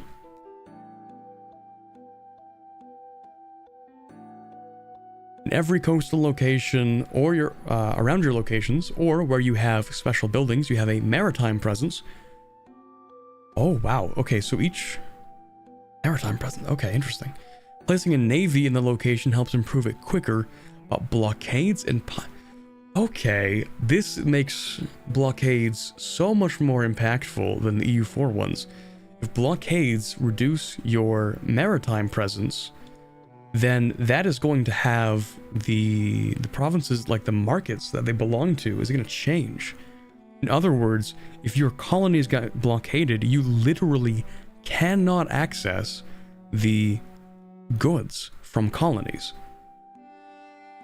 You know, as opposed to like in EU4, like you're still gonna get the production, you're still gonna get a good deal of the trade, but in EU5, a blockade now actually is devastating. Like actually, sorry, you're not gonna get any money out of this place. You're not gonna get any of the goods, you're not getting the money. Like, blockades now just sever a part of your empire. That's pretty massive. That's much better than an EU4 where it's like a little, it's like a slap on the wrist, you know? It's like the equivalent of a mosquito bite. It's like, it's nothing. It's hardly anything in EU4. So that's going to be interesting.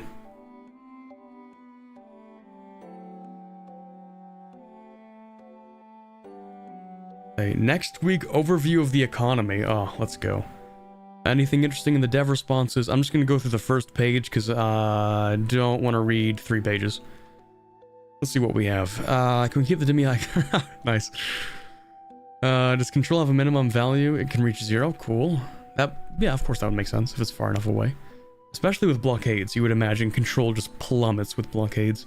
Unless you have enough, well, even then, no, blockades should sever your control as much as possible.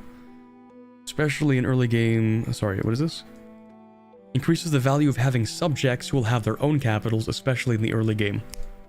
So we're gonna see an actual reason to have decentralized countries. Think like the period of centralization in France, right? Starting off very decentralized, lots of vassals, a lot of autonomy, local rulers and such. And then the centralization of France over, you know, generally it's modeled with a few early missions in EU4, but sort of that was a process that took a while. And we can see in the early game, yeah, having the decentralized model, that makes sense. Later on, I imagine you get more technologies. It allows you to project more control. So now decentralization makes less sense. You start incorporating vassals. I like that. Or, you know, whatever you end up doing, building lots of outposts or that kind of thing.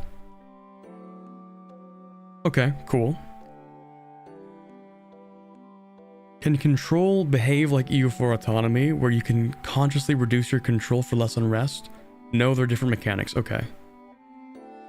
Roads can be built. There are techs that improve it. Nice. Cities can be depopulated. Can they be decolonized like in Imperator? Probably not. I think the system is too different.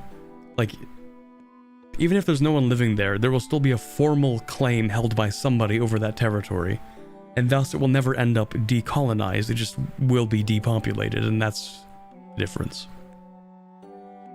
Which of course makes sense. I mean, for a lot of history, with warfare, like villages and towns, like just get wiped off the face of the map, just completely gone entirely. And some cities also in the worst of wars would just be completely sacked, devastated. The population would just move on entirely. So yeah, that was somewhat common. Less so as time went on. Yeah, all your cities are gone. They just burned down everything. Horde gameplay is gonna be crazy with that. Nice city you got there. 3 days later, oops. Yeah, so that's gonna be something. Long-term impacts of sieges, or long-term impacts of occupation. Interesting. Something we don't have in EU4 right now. Okay. What happens if a territory is an exclave? With no bailiff, you won't have control. Perfectly reasonable.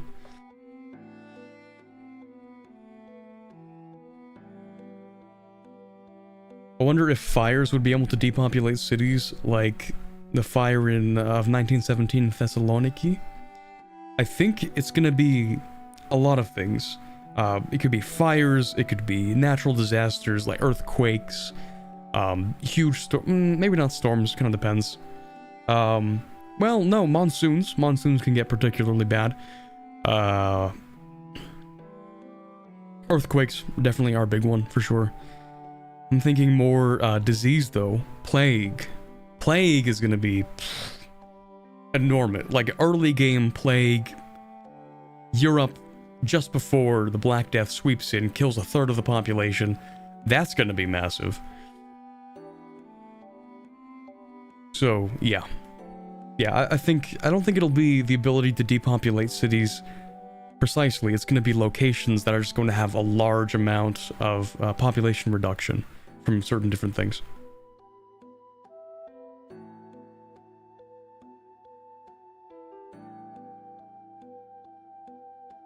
I bring you a request from the Discord. Can you pin a message in the weeb shit about an easy way to get a tendon out of a chicken breast? What? Oh yeah, it's that video. I have watched that video actually. I saw that exact tweet.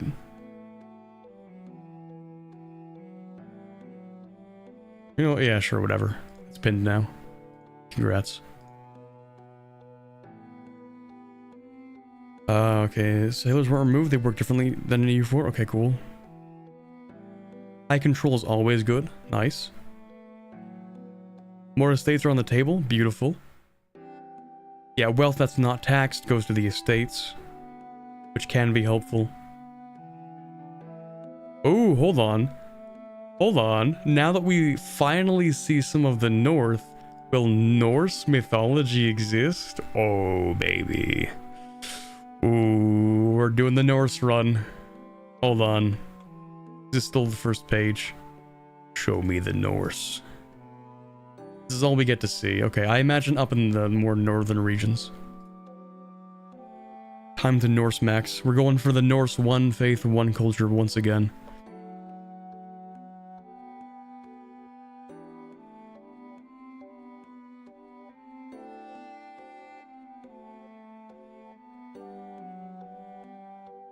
Okay, well, hold on.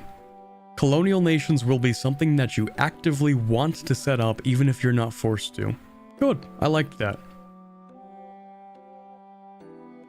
Eventually a few more special estates. Cool. I want to see the HRE map. Oh, this poor fool. He'll regret that. Hanseatic League is not a dynamic name for Lübeck. Oh, it's an organization. Yeah, it's an organization, but this was a few weeks ago, so. Rivers are not navigable. Okay. Only Muslim clergy belong to the Ulama. Yeah. Okay, I'm not going to read the other pages, because, don't have time for that. Number 7, economy. Alright. How long has this stream been? 3 hours? Okay, well, hopefully by the end of this dev diary, we'll only be at 5 hours. We're talking economy? Oh yeah, we're going to be here a minute. Alright, let's see. First image. Looks very nice. Let's see here. They are, looks like they're building up a wall here.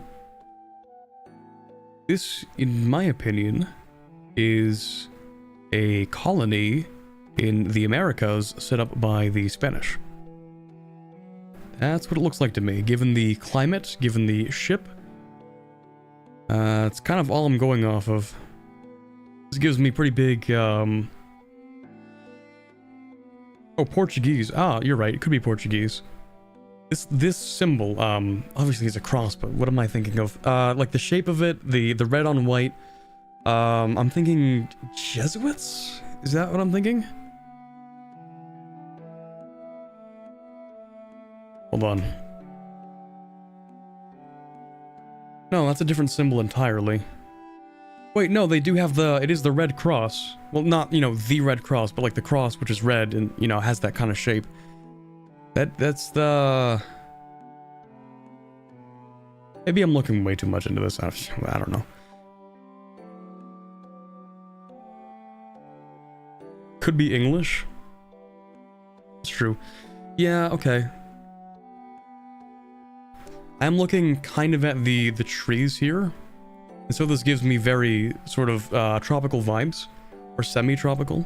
And this very much looks like a colony as opposed to like a set up, established place in like Spain or something, you know. Very much so a colony for sure. Anyway, very nice. 7th edition of the Tinto Talks. Talking about economy this time. Nice. Okay, right now they're only going to go through income and expenses. That's okay. We don't need to get the trade yet. Eventually we will. Isn't that sugarcane in the picture? Yes, I think someone mentioned it was. Portuguese would make sense. Be English. Knights, Hospitalia? I doubt that's not... Probably not. If your balance is positive, your gold is increased. Okay, so EU4, just treasury things. Unless you have a cap. Inflation. You can just mint more money. Let's go. Everyone loves minting money. Time to play historically accurate Spain and mint an enormous amount of money using gold we stole from the New World. I'm sure that won't cause any problems whatsoever at all. I'm sure the economy will be completely stable if it's based off gold extraction.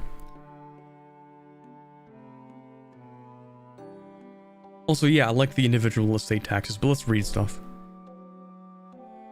Of course, there are sliders, goated, having some buttons for just a few possible options for taxes or expenses, like an imperator, is not really fitting for... Yes, that's what I'm thinking as well. The imperator system, you have 3 buttons. You have low, regular, and high taxes. Not a huge fan of that. I love my sliders, I have to say. And honestly, the Vic 3 system of the 5 buttons for tax, also not a huge fan of that. But I understand that they, like in Vic 3, they wanted to have things more macro. Less, you know, the individual, hey, let's bump it up by 2% tax. I understand what they were going for, but anyway, I do like sliders. Alright, if we start with income, you have trade-related incomes, which is a system we will delve deep into in early May. Oh, if that's tomorrow, I'm gonna be so upset, because that means I missed it.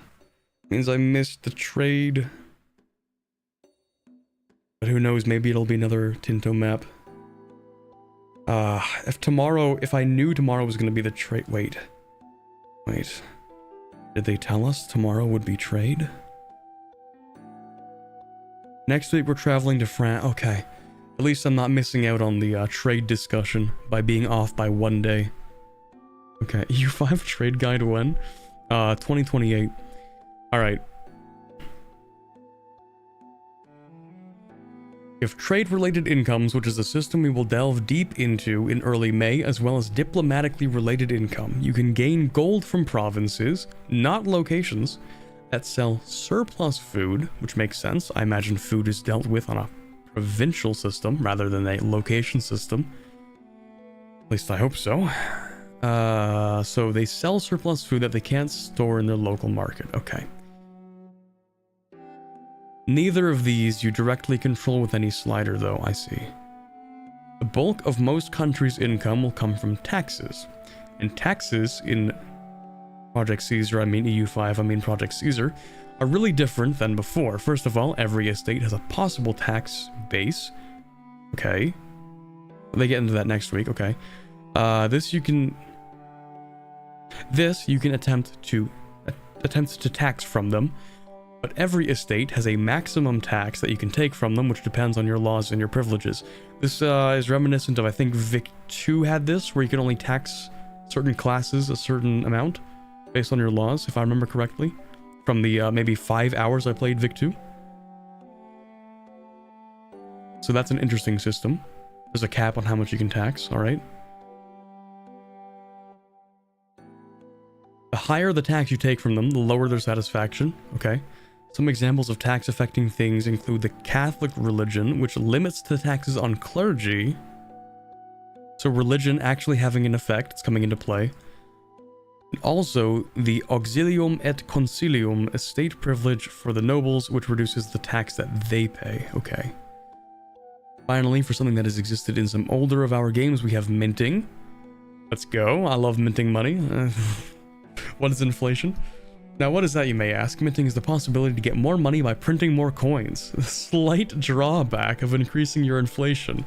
Yeah, inflation, that could never be a problem. Never heard of that in my life. Inflation's not even real, actually, because money isn't real, so, checkmate.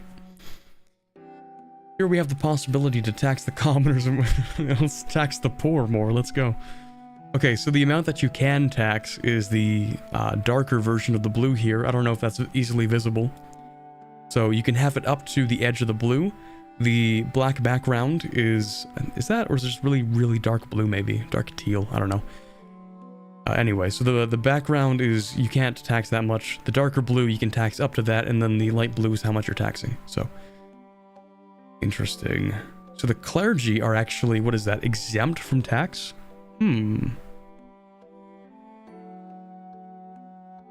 So yeah, it seems, or it limits at least.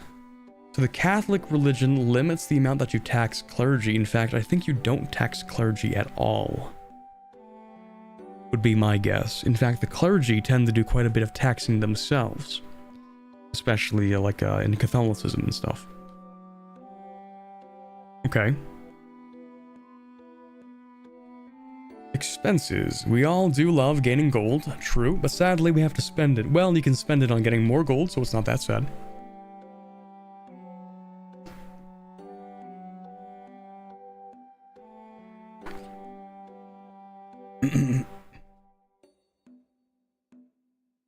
Yeah, inflation has never been a problem for any colonial nation. True, real.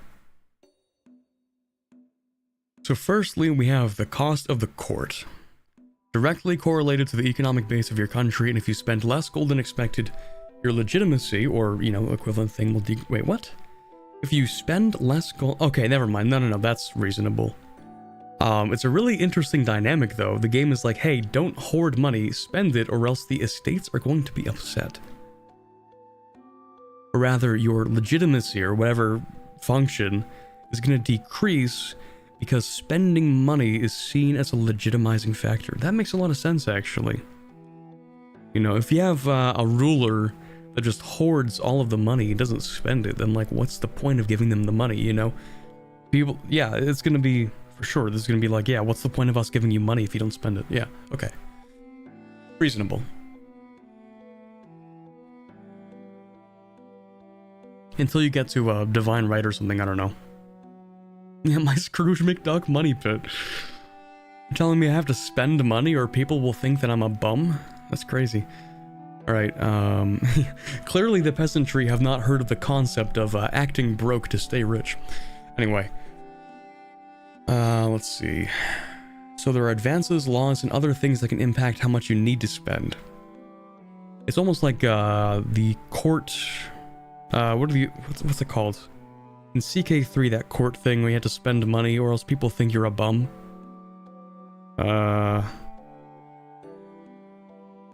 Court grandeur, that's what it's called. Yeah, if you don't spend enough money, people are like, wow, you live like this? Yeah, so you gotta spend money or else people don't think you're cool or something. If you don't have the coolest, the finest of wine in your court, then they think you're cringe. So that's the cost of the court. Reasonable. Let's see. Okay, the cost for the standing army and navy. Nothing new to the... Yeah, of course, this is in every game. Except also we have a levy system now. Fort maintenance. Common. Culture. Ooh, okay. You can invest money to... What did he mean by this, chat? What did he mean by this? Culture. You can invest money to get... What did he mean by this? To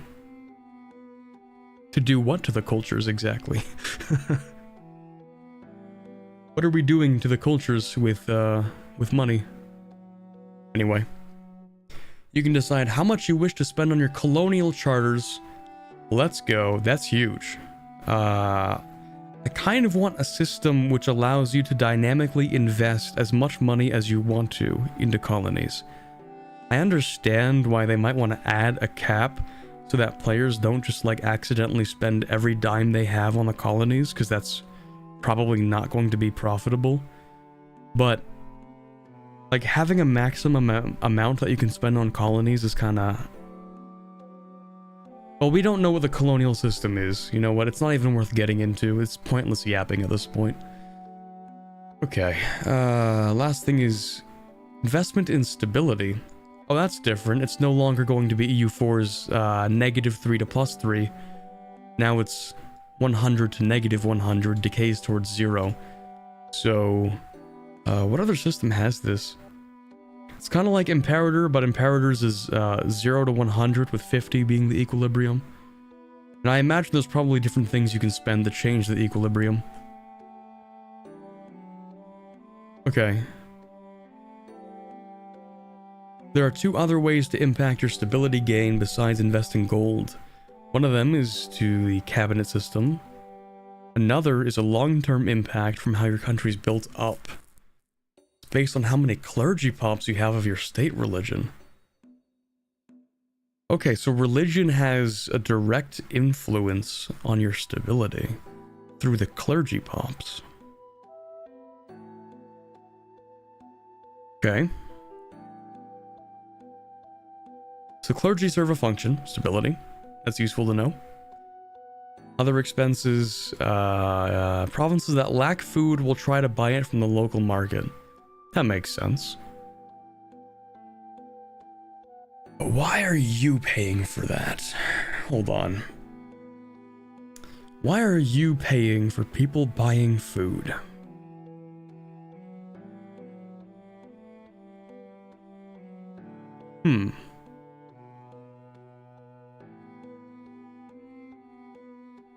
What do you think, chat? Because if people need to buy food, why would you be the one paying for it if they have their own money? You pay for it because you can't tax that money?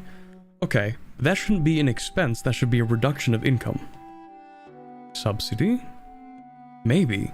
Because it's sort of framed in a way where it's like, okay, you tax the people less, they have more money. Okay, cool, fantastic. Okay. One would assume that if they need to buy food, they will buy it with their money. You know, the money that you didn't tax, remember that money?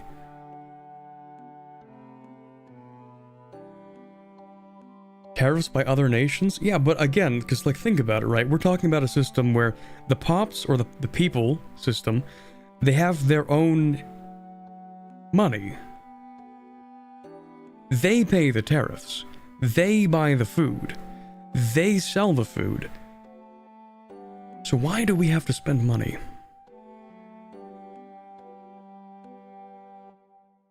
Local government buying it, maybe? Oh, it could be. It could be. So the local government is just giving people money for free? Is that what it means? You're importing.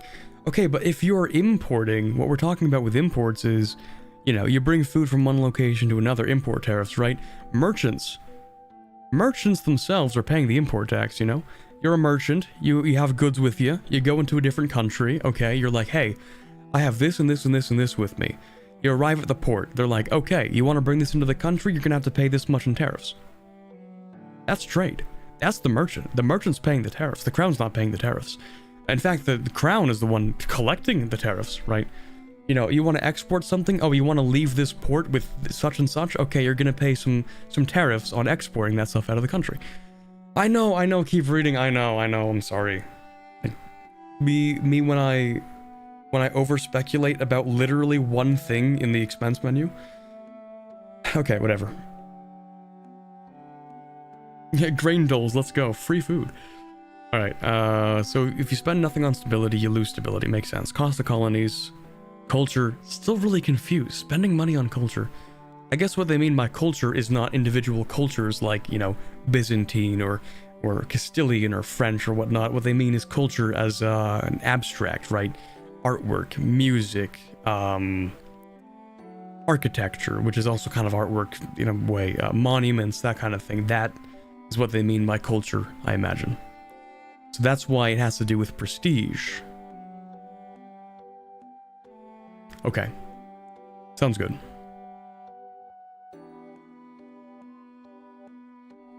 maybe we should cut down on our fleet, and maybe we don't need all those forts. Our standing army of 200 brave footmen is enough. Yeah, there you go. Okay, I'm gonna keep reading. We'll only read one page of this, because again, we're trying to get through these.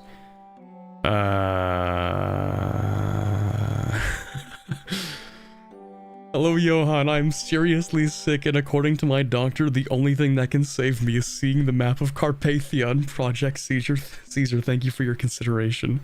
Have you tried looking at a Google map? Might alleviate the symptoms. Oh man, yeah, sir, please, I will die next week if I don't see a map of England in the next 30 minutes. Okay, yeah, so maps will be shown again soon, and well, soon. 7 more dev diaries later. Okay, anyway, Rebels and Revolts later on, cool. Next week stuff, oh, here we go.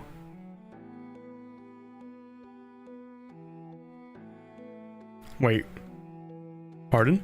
Why does the state earn money from the food surplus? Shouldn't it be the estates? And the income they earn from exporting the food could be taxed. That's what I was saying. When you export stuff, you can just slap a tariff on that. Boom. Free money. I mean, it might... Ignore what it does to the economy, okay? Money. We need money for armies, so who cares? Call that an investment. Alright, so apparently because of fun exploits. I don't know what he means by that. Steps are 0.1, huge.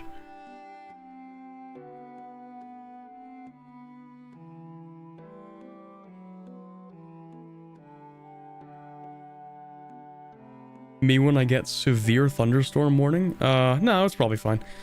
Anyway. Mercenary rework, huge. Does taxation affect state loyalty and power? Satisfaction, yeah, that would make more sense. I mean, yes. Probably affects their power if they're being taxed more. Maybe it's just their satisfaction. No, it should be power. Okay, whatever. No, he said power is based on population. So no, never mind. Just call it gold. Okay, yeah. We gain income from interest. Okay, yeah, you can loan other countries. That's also in base game EU4. Is there any point to not put armies in navy maintenance to... Wait. There's some drawbacks to it. Well, rebellions, I imagine. Not minting is a small reduction in inflation. Okay, that makes sense. Standing armies in hundreds instead of thousands. You're right, he did mention that we can have a standing army of 200. He did say that. Interesting. Next 3 weeks are about the economy. Oh, strap in, chat. We're gonna be here for a while. Okay, number 8. What do we have? The island of Java. Beautiful. That's a lot of places. Here we have Majapahit on the right side and Sunda on the left side. Very nice. Oh yeah, by the way, winds of change. Crazy. Keep talking about economy, beautiful, monthly budget. We're gonna explain some core concepts, very nice. All images are tooltips, part of tooltips. Okay, work in progress. More taxes mean they have less money, so they will build less things that benefit them. Yeah. So in a way, it will limit their power over time, I guess? Kind of. I don't think it'll directly decrease their power. They can just do fewer things. But it won't affect the number, I think, is what I'm saying.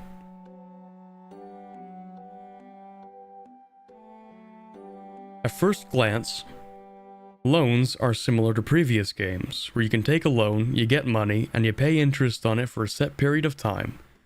However, in Project Caesar, there are a few new changes. Okay, so you take out a loan, of 23.67 ducats for 60 months, 5 years, with a yearly interest of 10%. 10% interest. Jesus Christ. The EU4 loans are like 4%. Yeah, okay. Cool. We love interest. 10% yearly. Okay. Yeah, 10% is perfectly fair. That is criminal in some countries. 10% interest, goddamn. Yeah, okay. Better repay that loan soon then. Sheesh. The loans in EU4 are very mild. Yeah, like the 4% loans are like they're not that bad. They're actually like really decent to deal with in EU4. The 1% are of course the best, but 10% loans, like, oof. I might be a little more afraid to take loans in EU5. 10% is insane. Okay. Hey, you take internal loans from the estates. Beautiful, I like that. I like you're not just conjuring money up out of thin air. It's very cool. Let me look at credit. Okay, yeah, that's true. Credit cards do have, they do tend to have quite a lot of, loan on them. Different kind of thing though, you know what I mean? Yeah.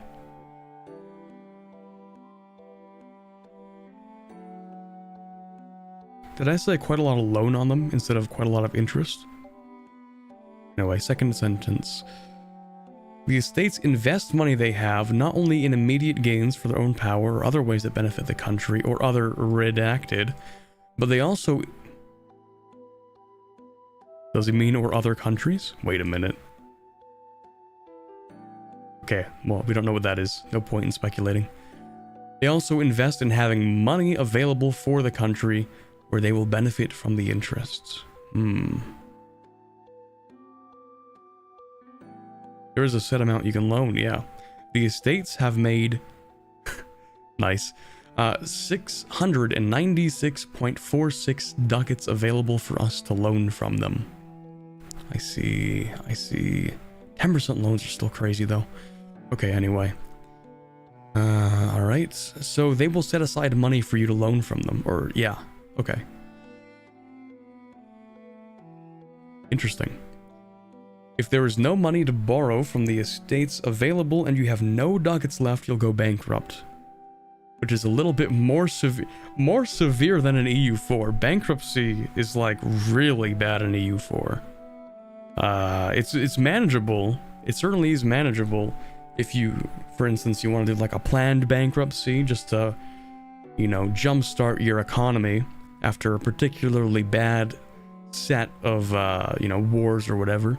I think I've done a planned bankruptcy maybe 3 times ever while playing EU4. Because it's pretty bad to go bankrupt just because the number of monarch points that you lose. And also, like, it destroys the buildings. So I'm trying to think, like, how could it be worse? In EU4, it destroys the buildings you've made in the last 10 years. You lose all of your money. You lose all of your monarch points.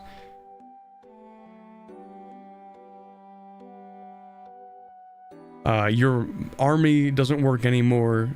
You get, like, an additional... What is it, like 6% interest on every loan? Have you seen a country go bankrupt IRL? That is way worse than EU4. I guess you're right. I haven't seen a country go bankrupt IRL, but maybe, yeah, you're right. EU4, at least your country can make it out to the end of bankruptcy, but I think in real life, most countries did not make it to the end of bankruptcy.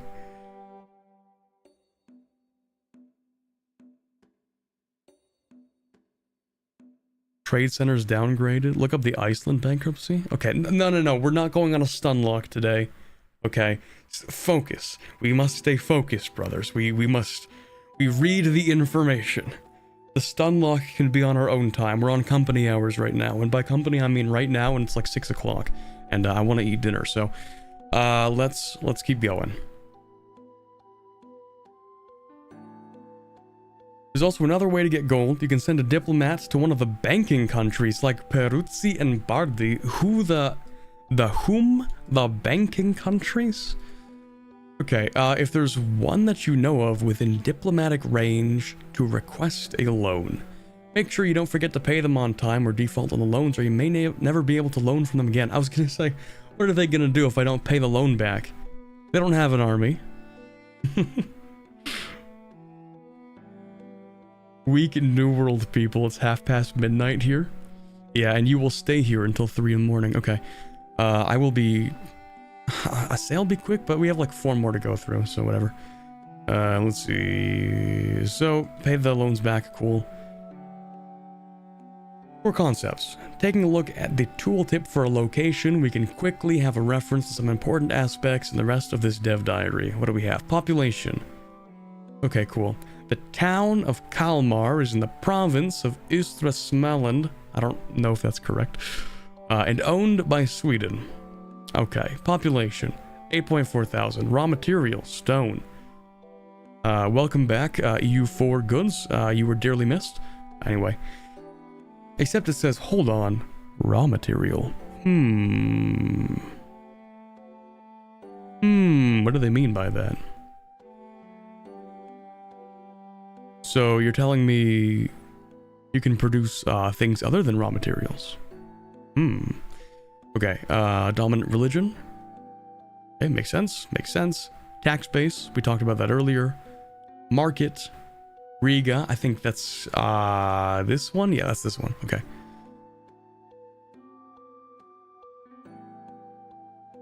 Okay, and then it has the things with placeholder icons. Food, hold on. I assume they take it from the province. Probably, yeah. Food. If you notice the line of food above, you can see that Kalmar is not self-sufficient. True, it is a town. Okay, it needs to rely on the rest of Östra Småland for food unless they buy it from the local market.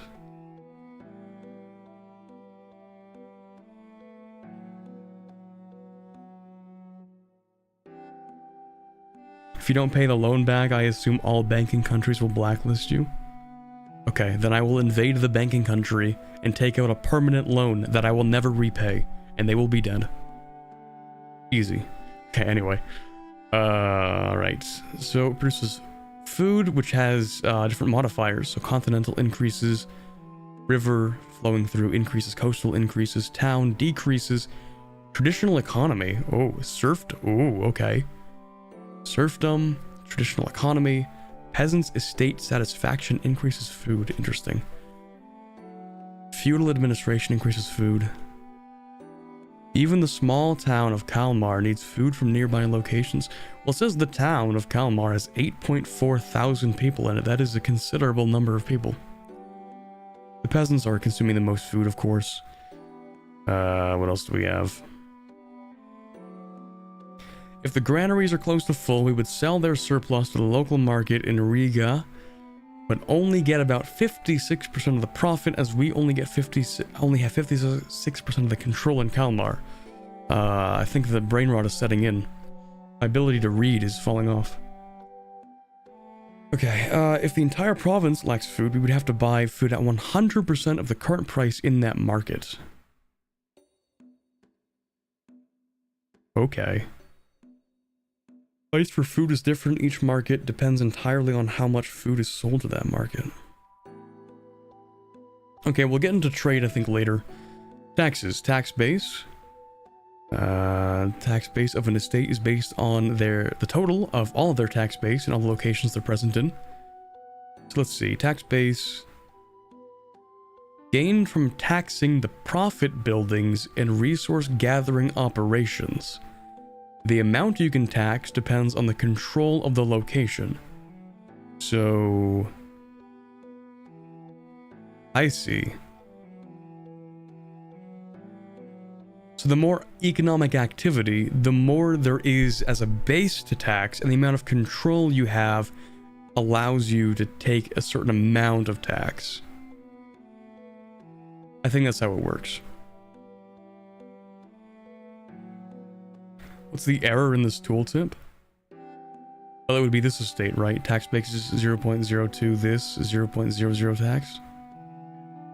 I don't know, maybe? So this isn't your actual tax, this is the tax base, I think. Maybe, anyway. tax base will slowly increase. If you get it to the maximum, tax base increases, and then the actual amount of tax you're taking is on the right side. Okay, only the money that is in the potential row exists. Anything you don't tax goes to the estates. Yep, makes sense. Raw materials, here we go. Every location has one raw material. It includes things like lumber, stone, grain, amber, copper, etc. Okay. Oh, there are other ways to get access to raw materials other than owning and controlling a location. Markets. Markets, I'm sure, when we get to markets here. That would make a lot of sense, right? Like, that's specifically why a lot of places in, or a lot of colonial countries would set up trade ports first, because that gives you access to certain goods, right? Think like the Portuguese were all about those trade ports, because they didn't have to own the thing directly, simply, you know, being close enough, making it easier for them to trade. They didn't need to control the operation which produced the material, they just needed to have a way to trade for that material. So that's a big thing with trade outposts, which is why I think colonial affairs in EU5, at least the way you set them up as like a major country going into a place like, let's say, India or Africa or something, it's going to be less about taking this stuff. It's going to be more about, hey, we're going to buy a piece of land on the coast, we're going to make that a trade port, and we're going to trade with them, because that's going to give us money, and we don't have to worry about actually managing that population, you know? I think that's what they're going to want to do with that, more or less. Instead of like, because in EU4, you know, by the end of the game, you're going to have someone who's going to want to take, like, you know, way more of the interior of Africa than would be reasonable for a European power in this time frame. Or, you know, that any of them actually did that much. Go a moment. Yeah, exactly. Alright, what else was here? Only peasants and slaves will work on gathering raw materials, and how many will work with it depends on how big of an infrastructure you have built up for that. Okay. Pops that are working with this will not be producing food unless the goods are food related. That makes sense. Maximum size of an infrastructure, okay. I think that is its own concept. It just feels weird to say it, but I think that's right. The maximum size of an infrastructure that can be built up depends on population, development, technologies, and societal values. Okay. So, let's see. Produces 1 stone each month with 1,000 peasants. Oh my god. Welcome back, Vic 3 buildings. Okay, so we expand the stone, the quarrying operations. We're gonna hire 1,000 people at the market weight. Oh boy, we're so back. Welcome back, Vic 3. Okay, when fully upgraded, Kalmar can support 12,000 people working in it. Yeah, this is literally Vic 3 employment. Let's go, baby. Not literally, but kind of similar, actually. Expanding the mines will cost a certain amount, take 180 days. It will allow employment of 1,000 people. During construction, it will require access to 0.1 lumber in the Riga market. So, okay. I imagine it's 1 stone because it's 1,000 peasants. So another 1,000 peasants will be 2 stone. Yeah, we're literally back in victory. Dogs. Yo, dogs. Okay. Dev responses. Let's take a look through them.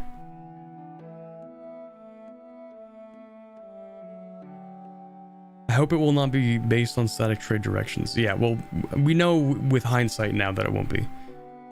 Which is nice, because I think everybody would like a bit of a break from the EU4 trade system. Although I really enjoy it. It's good for what it does. You know, dynamic trade is right up my alley. I love taxing the peasantry who hoard all the money for themselves and giving tax exemptions to the poor people of my realm, like the clergy and the nobles. Yeah, think of the poor nobles taxing them. Wouldn't you rather take money from the peasants? Those greedy peasants keeping all that money for themselves.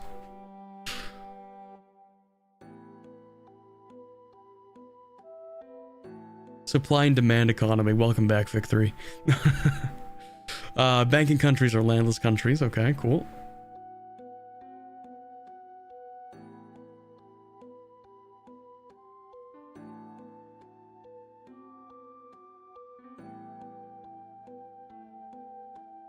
Oh yeah, Majapahit would have a really interesting start at this time. Let's see,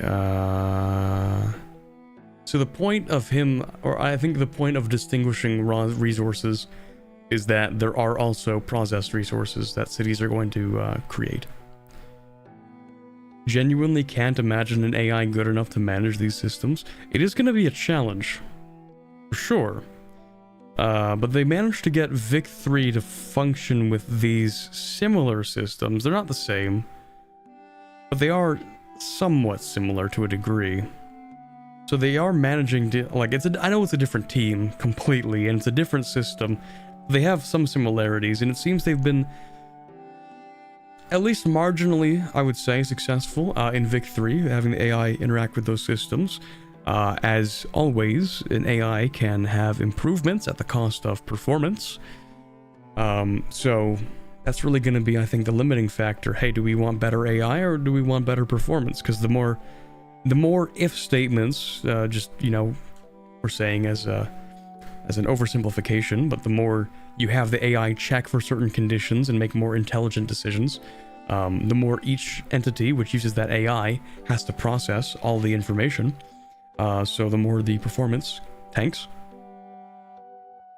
So, see, that's gonna be complicated. If they make an AI which is efficient enough that it doesn't tank it, and it's, you know, it interacts with the systems well enough, I'll be happy.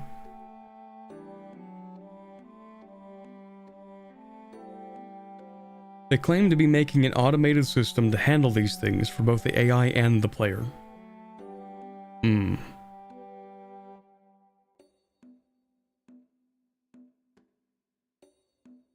We'll see how that goes. Like, there's not too much of a point in having the AI discussion until we see what the AI is capable of doing, I think. Okay, so if a good required for the construction of a building isn't present in the market it belongs to, it won't progress. You will need them or else it will stall. So there is a hard limit on building certain things. You don't have the material? Too bad, you're not building the thing. I see. Purchase priority is based on market access of the location of the construction. I think we'll learn more about that later. Wait, if you take a loan from another country and then conquer that country, it cancels those debts. Interesting. Some countries will have a special kind of banking and loan system, like the Medici Bank. Very nice.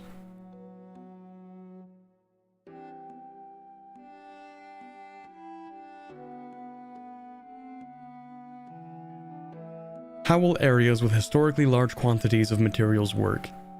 For example, copper. Like the Dallas-Skogan copper mine. Will they start more developed or more active? How about both? Okay, sure.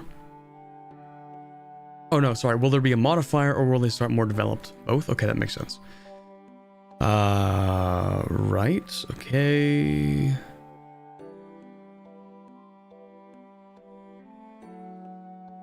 In the image for food, the base production of food seems to be less than what the peasants present are consuming. Yeah, because they're producing stone. That's why.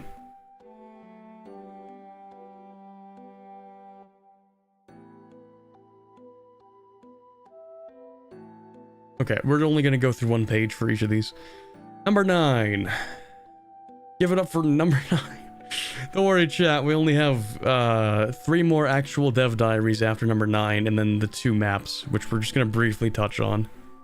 Let's go, baby. 6-hour stream. Okay. Buildings. Actual buildings. First, let's take a look. Very nice artwork. It's a dude in very much Western Europe. You see the full plate armor, so that's got to be Western Europe.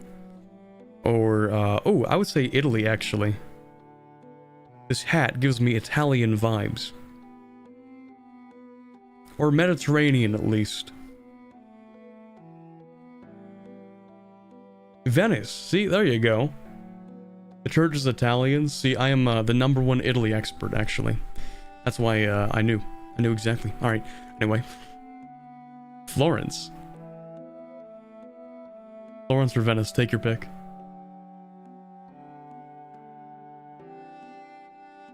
Okay, man. This is gonna be something. 1 second.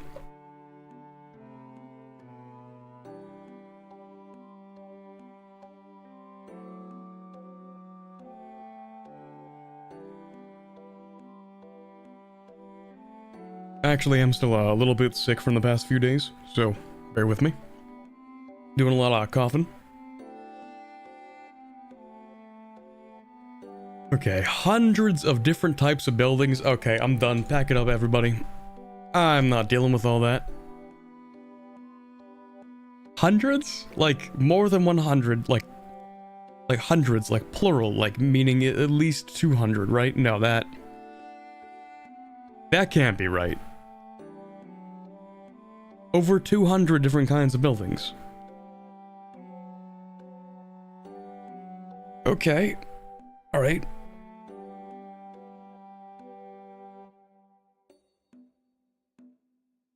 Alrighty then. There are hundreds of different types of buildings. Some can only be built in rural villages and some require a town or city. Some can only be built in ports. Some can only be built in other countries, okay? Some you can only build when there is no owner of a location. Lots of buildings are unique to cultures, regions, religions, or even specific tags. This is where the flavor is going to come from. Interesting. Or part of the flavor, I guess. It includes monuments. Alrighty then. Some buildings can only have 1 level. Some have a fixed cap. Some has a cap that scales with the population. That's reasonable. Yeah. Like, I don't know, if you have like a marketplace, you can have like level 1, 2, 3, but if you have a larger population, boom, now you have level 4. Something like that, I imagine. That's pretty cool. Buildings can also be categorized into 3 different categories: buildings that produce goods, buildings that only give effects, and buildings that can only be built by the estates. Oh. Interesting. Those pure estates usually have a drawback to them as well, and it's not easy to remove them. Yeah, so that's what I was talking about earlier. Like, the estates are going to be quite a bit more belligerent in EU5. You know, they're going to try and fight with you. They're going to build things that gives them more power. And they're going to try and leverage that power to push certain things that they want to give themselves more power. And you're going to have to wrestle with them and say, okay, I tax you, but that doesn't mean you get to do whatever you want, and then you're going to have a big fight with the estates. Okay, interesting. So I'm seeing a lot more of internal dynamic here in EU5 than in EU4. EU4 is very outward focused, very conquest, take things. You directly become more powerful by invading, raiding, pillaging, conquering, annexing, controlling trade through the ownership of territory. EU5 seems to be a lot more internally based, which I kind of like. At least it's a break from EU4's rapid expansion kind of gameplay.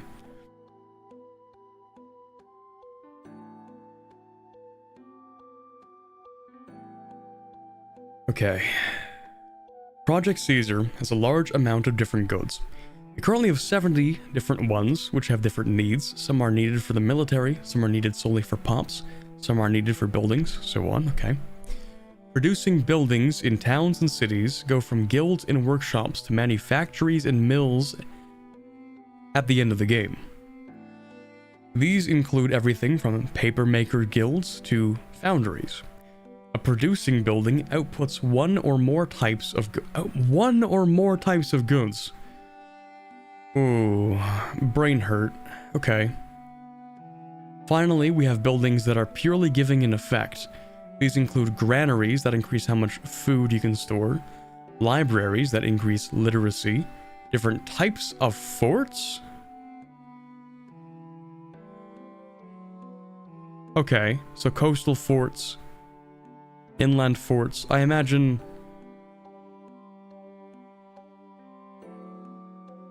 So castles are probably going to be different kinds of forts, because castles are going to have nobility in them, right? Maybe? I don't really know. Yeah, but the thing is, a star fort isn't really so much of a different type of fort as it is an upgrade of a design of a fort. Like, it still holds the same purpose as a fort that is less effective. It is simply an upgrade, you know? It's less of a different type and more of an upgrade. Wood versus stone. Oh, maybe. Maybe. I could see that.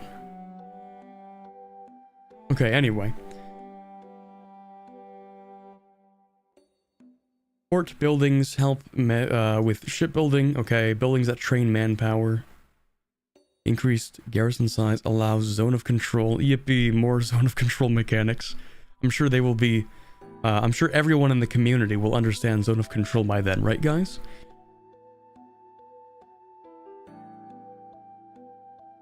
Almost all buildings have a production method which impacts how they work. Oh my god, okay.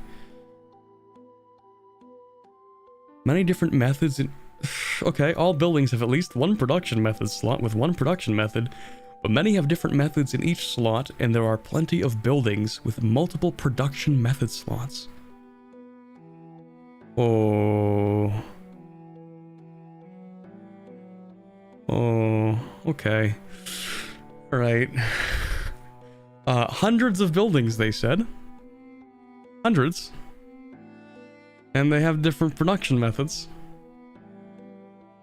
Oh, okay. Right.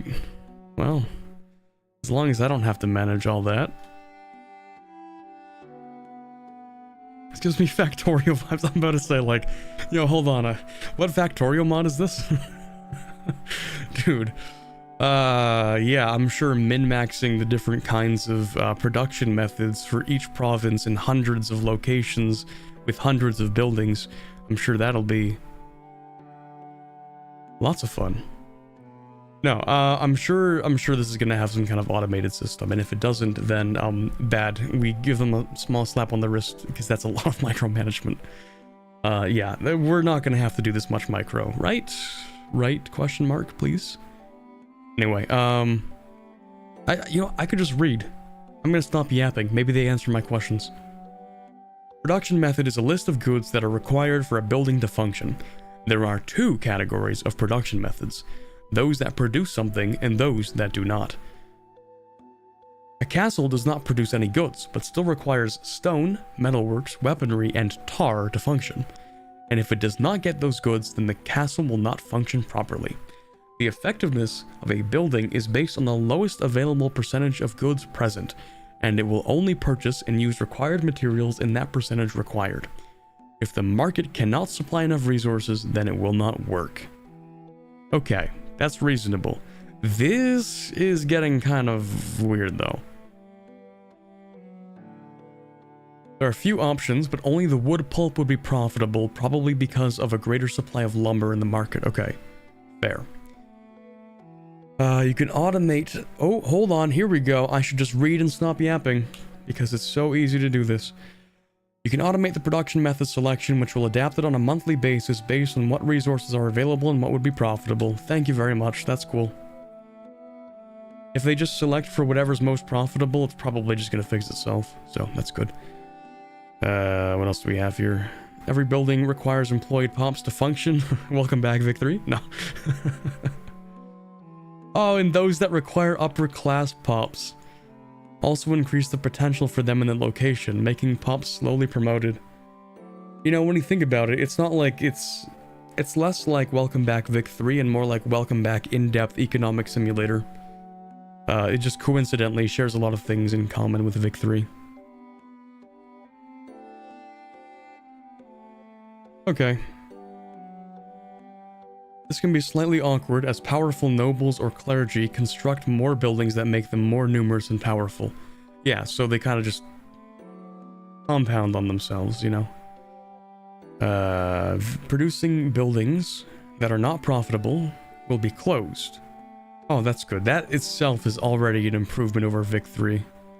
In Vic 3, capitalists will build 17 bajillion unprofitable buildings and then they'll just sit there and take up infrastructure. It's lovely. Anyway, you can always subsidize a building if you require the goods or other benefit it gives. That's good. Profit of a building is added to the tax base of a location, which is reasonable. They did mention that. You can always open and close a building if you want to manipulate price. You want to manipulate prices. Oh, okay. That's... I mean, yeah, that makes sense. Embargoes are gonna go crazy in this game. Or if you want your pops to work with other things, okay. We mentioned last week about different ways to get raw materials, and one way to get it besides trade is through a set of rural buildings. These include lumber mills that you can build in any wood or forest location to produce lumber, sheep farms, stone quarries, and many more. All very reasonable, it all makes sense. There are stockpiles of goods, but those are in the market. Dude. They're talking about having stockpiles of goods. We don't even have that in Vic 3 yet. I still don't think we're going to get stockpiling in the next update of Vic 3. Even though, like, despite the fact that stockpiling is, like, an incredibly important mechanic. Least of all, because of the way you would want to fight any independence war, which is stockpiling a bunch of weapons and ammunition, and then declaring an independence war, you know? Anyway. Yeah, so, okay, we're getting stockpiling in EU5 before Vic 3.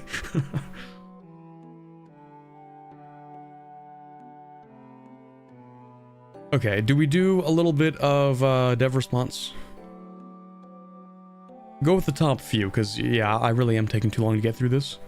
So let's just go with stockpiles, food reserves, nice. Praise Johan Al-Gaib, nice. How many languages will there be? Oh, localization, right. Zone of control has some in common with EU4, some in common with Imperator. Yeah, that's good actually, because the Imperator system is good for having a lot of very small tiles. The EU4 system would not be great, I think, for EU5. You're able to destroy buildings when you're attacking. Ooh. Not easily. That, I like that he said not easily instead of no. For example, like, hey, we go to a castle, we just say no, and we get rid of the castle, you know. Castle is there, give me a few weeks, castle is now gone. Something like that. And locations import goods outside their local market. Yes, okay, good. Trade between markets is so obvious. Yeah, of course this will be a thing. Plenty of things needing goods, including pops, naturally. Zone of control. Hold on. In the Napoleonic age, you can freely ignore zone of control if you have the tech for it. Oh. Interesting.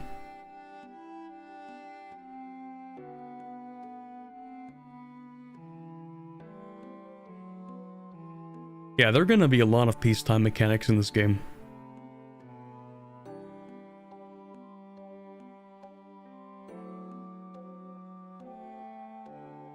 Occupied provinces still produce things, but market access and other things like occupation and sieges may impact the volume produced and how much reaches the market. This is what I was talking about earlier with blockades. Blockades should sever trade with your country, really. Or just sever trade with whatever you're gonna trade with. If, like, let's say you're playing Britain, you get blockaded by France, you know, we're talking continental system level blockade. No trade with Europe whatsoever, you know, that's gonna be devastating. Imagine if you could extend that blockade to cut off all trade with colonies. Extra devastating. It's gonna have huge impacts. Oh, here we go. Knowledge. Secret knowledge. Huge. I hope dealing with production methods isn't tedious. That's what I was hoping with you. Primarily, we use production methods to differentiate inputs, but also to improve efficiency and volume as the technology progresses. I'd say it is 95 to 99% good enough to have it on automatic for most people. I suspect people at this forum are more likely to want it to be manual, and he is so right. Oh, we've been called out for being the weirdest among the entire EU4 community. Like, oh yeah, I know you people. You people who read dev diaries are definitely gonna want manual control. Oh, he knows. He knows us too well.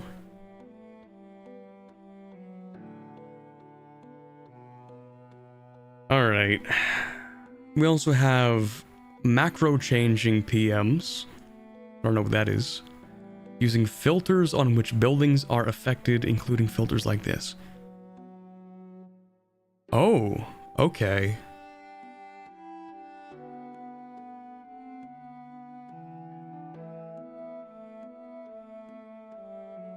Oh, production methods. Macro changing. This is so goated. This is so goated. This is like, I just realized now, this is a feature that doesn't exist in Vic 3 that I need in Vic 3 now, immediately. Well, okay, maybe not. It depends. So it's saying like, hey, if there are places that have low market access... No, this would be fine. This would be great in Vic 3. If you have somewhere that has low market access, just say, do whatever's local. You know, instead of having to manually go to that place, see that it has local low market access, and then manually changing it to something that is more productive. Instead, you can just say, hey, all of these places that are really bad at like market things, just let them do their own automatic local thing. But I imagine that's already built into the system. I don't know.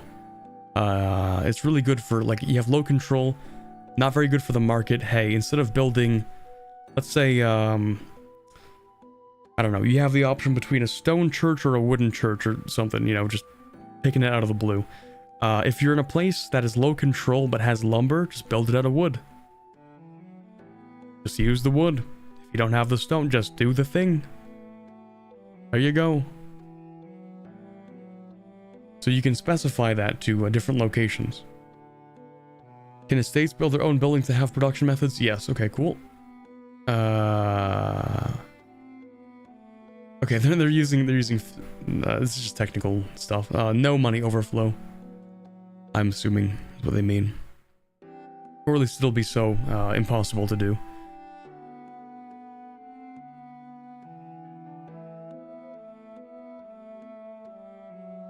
Okay, blocks the army passage like EU4, occupies the whole province.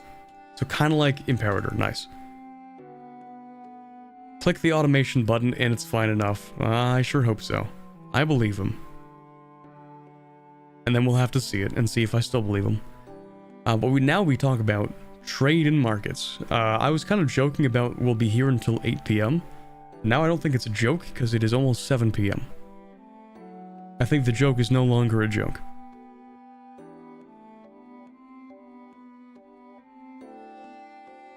Makes less sense. Forts were way less ignorable in the Napoleonic age. If there was a fort in the way, you couldn't just pass because supplies were a thing.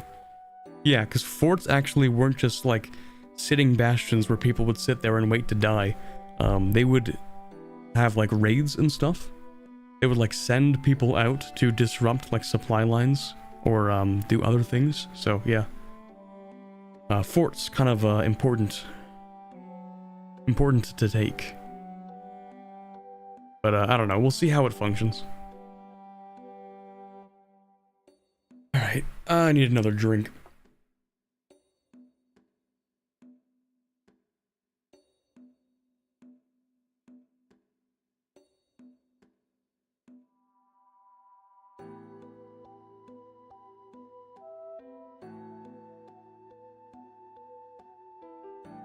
Market time, huge. It's our first glimpse at the monstrosity, which is the HRE. Voltaire's true nightmare. This is a very satisfying map. I like the way that it just sort of projects out in sort of like a blobby way. Not a lot of border gore with the markets. I kind of like that. Although it's kind of a shame that anybody living in like the intersection between markets is gonna have a real bad time.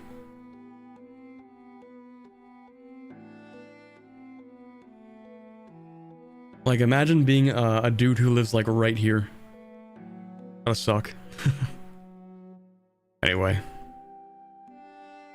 Markets. Dynamic. Change through the playthrough. Huge. Create new markets to span their old markets. Oh, okay. Each market has a center in a location, and the owner of that location is in control over that market. Each location and coastal sea zone will belong to the most fitting market, which depends on the market attraction. Makes sense. Distance, diplomatic factors, and more. Nice. Merchant power, okay. The Riga market has control over much of the Baltic region. Yes, it does. A market has merchants who have a power depending on buildings and maritime presence in the market, and a merchant capacity which depends on the infrastructure for trade that that country has in that market. Merchant power impacts which order exports, in which order exports from a market are executed. I see. So within a given market, I see. So whoever gets the stuff first is going to depend on how powerful their merchant power is. Is that what it said? So this is the order. This is the priority, merchant power. And then the merchant capacity impacts how much or how many goods the merchants can ship. Interesting. So in this example, Sweden can only ship 2 whole things. Now, I'm not gonna be that guy who's gonna say, hey, maybe it should be based on the weight of the good. But maybe it should be based on the weight of the good. Unless this is like, yeah, I don't know. Is it like 1 ton of grain, 1 ton of sand, 1 ton of wine? Maybe that would make sense. Like 0.1 tons of gold. You know, maybe we're talking about weight here. In which case it's more reasonable. Because, like, you know, if it's like 7 bushels of sturdy grains, or like 7 chests of gold, I'm pretty sure the gold is going to be heavier. So, like, I don't know.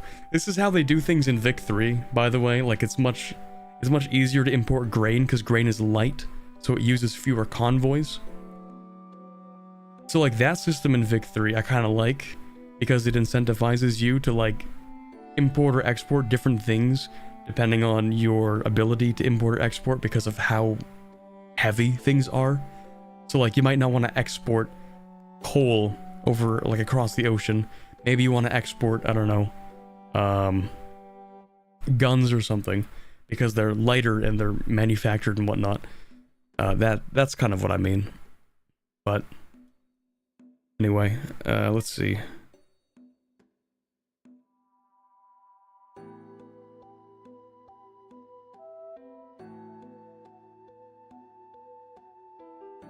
As you can see in the market screenshot, every good is a local price. Dude, it's like... I'm gonna refrain from making Vic 3 comparisons from now on. Okay, every good is a local price. Supply and demand. Let's go. We love economics. Let's take a look at the beer price. Ooh, okay. So this isn't the instant kind of effect that they have in other games, and I'm totally not referring to Vic 3 because I said I wouldn't make any more comparisons. Yeah, so it takes time to actually reach an equilibrium. So you can have, like, spikes that take a while to decrease. Instead, in other economic simulators, it would happen pretty much instantly. Actually, thank you very much, Rosset, for the $2 again. Is there a random New World Vinland coastal world conquest? There might be in EU5, but I don't think they'll have random New World anymore. Tragically. Price stability can change through the ages as well. So there's a max price and a minimum price. I can live with that, I guess.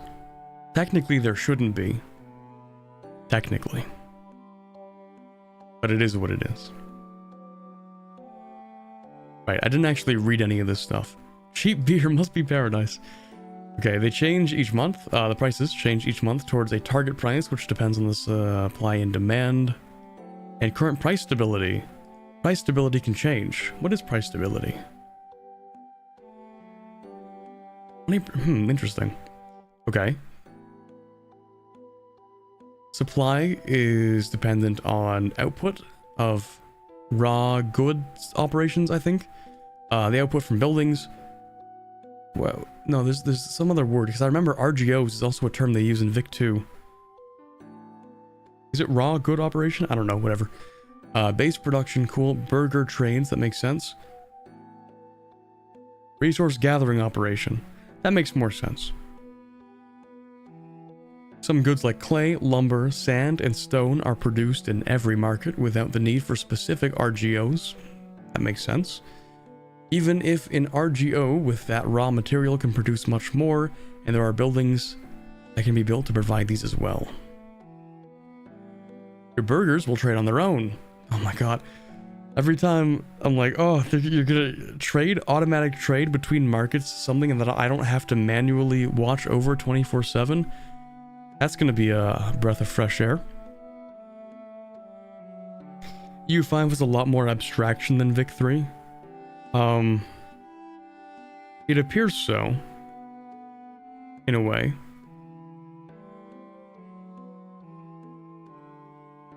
I thought you've just accepted the Vinland conversation. But like every time you send in a super chat, it's always random New World, Vinland, Coastal World Conquest kind of conversation.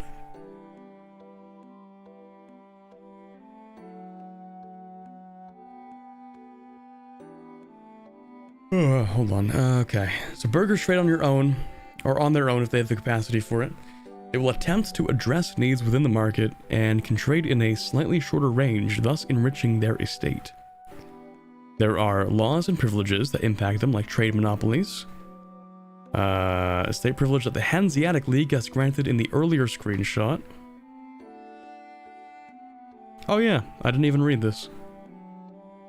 Merchant capacity, doop, doop, doop, doop, doop, nice. Trade monopolies, oh, that reduces it, okay.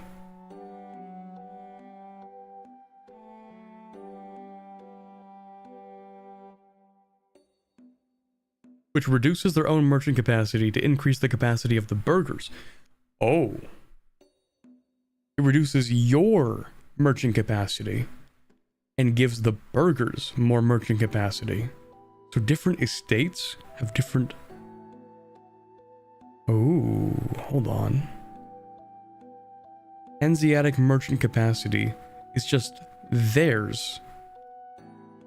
These are the crowns, I think. Capacity. Where is it? Wait. Maybe? Anyway, what about demand? This is primarily from the maintenance, input, and construction of buildings, recruiting and maintaining armies and navies, and the demands of the population. And other things, apparently. Trades themselves impact supply and demand, of course. You can use your merchant capacity in a market to either export or import from another market. Of course, that market needs to be within your trade range, which is not world-spanning in 1337, of course. Makes sense. Trade is a variable amount of goods, shipped from one market to another market, purchasing it for the local price in the exporting market. Purchasing it for the local price in the exporting market. No tariffs? No tariffs. Okay. Alright. The longer the distance between markets, the more capacity each good will require to ship. Reasonable, and higher the maintenance cost will be. Trades will have an impact on the last land location they are in before leaving the market, and the first one they enter in the importing market, giving boosts in development to them over time. Trade always has to trace a path on the map. So I think what it's saying is the export province location is also going to benefit. Which means that exporting and importing trade hubs are going to develop themselves automatically. So even if it's mostly export, it's still going to develop itself, which is good.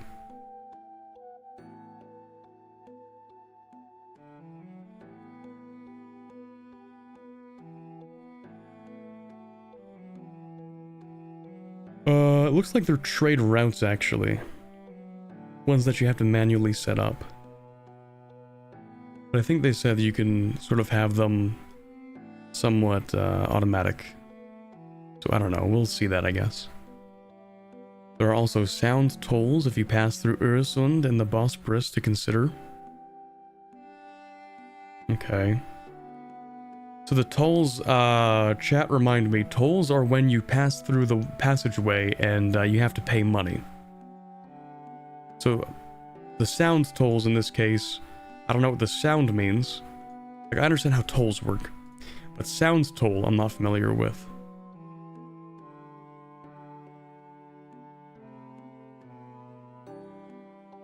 Diplomacy and trade, many diplomatic factors that impact the trade and market mechanics. That makes sense. Deny market access, so embargo pretty much. Makes anyone with merchants in those markets upset with you. Sound is just the small pass that you have to go through? Okay. I see. So, yeah, it is a tariff that you have to pay on goods, but it's not the same kind of tariff that we would normally say. It's just like you have to go through, you have to pay. Okay, yeah. Some countries have isolated themselves completely, so you need to negotiate a specific exemption, looking at you, Japan, plus, you know, any Portuguese or Dutch players trying to trade with Japan. That'll be something. Depending on how historically accurate Japan goes. Also oh wait, so embargo is not deny market access?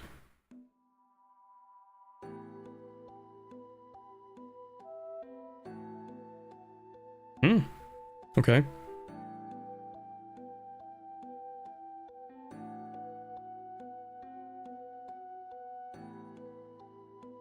Yeah, and if you embargo someone, then like they have a reason to go to war with you. Yeah.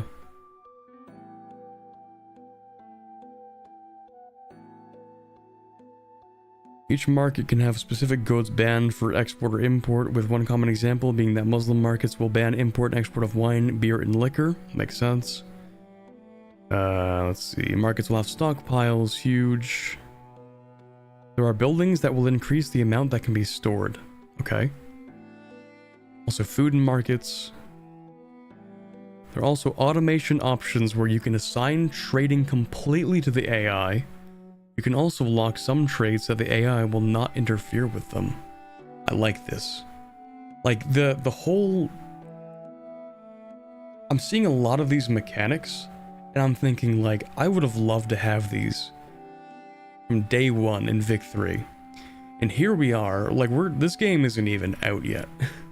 This game isn't even out yet. We're getting so many promising mechanics that now I look at Vic 3 and I'm like, man, we should have had these a while ago. Like, stockpiling. Stockpiling it's such a fundamental mechanic. I was gonna say basic, it's probably not that basic, but fundamental, like it's really important, you know?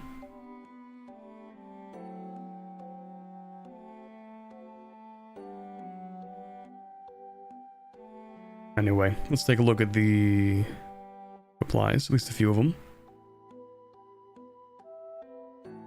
Does this mean I can manipulate the markets that my lands fall somewhere in between two neighboring markets? In theory, that should be possible. Well, I mean, if we look at the map up here, right? That's not what I wanted. Go back. If you go over here, you can see that there are some parts that are basically in between two markets, like these. They have really low market access, so I don't know what that affects. Because my brain is broken. The amount of hopium I am huffing for this game is insane. Yeah, I might be boarding the hype train, even though I probably shouldn't. The hype train usually crashes and burns and nobody's happy by the end of it, but the hype train is steadily picking up steam, I think. Hold on. Will certain goods require more capacity to ship than others? Yes. Okay, we're going back with the weight system then. Beautiful. What happens when you are at war with someone in your own market? You fight a war normally. If you control the market center, you can always Based, sorry, I meant based. Fight a war, get him, boys. Embargo him, cut him off from the market.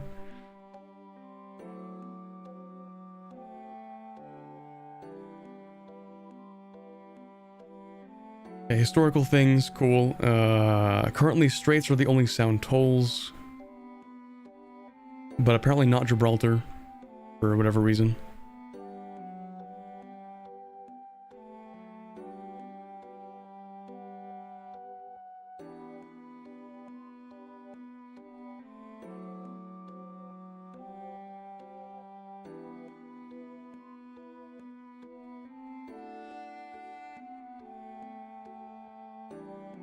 The AI creates and disbands markets depending on what is optimal for them. Okay. How will goods travel from distant markets, say from the Spice Islands to Europe? Ships and or caravans, i.e. the merchant capacity. Okay. Does this mean that markets can take the land of other markets and grow or shrink depending on various factors? Yes, based.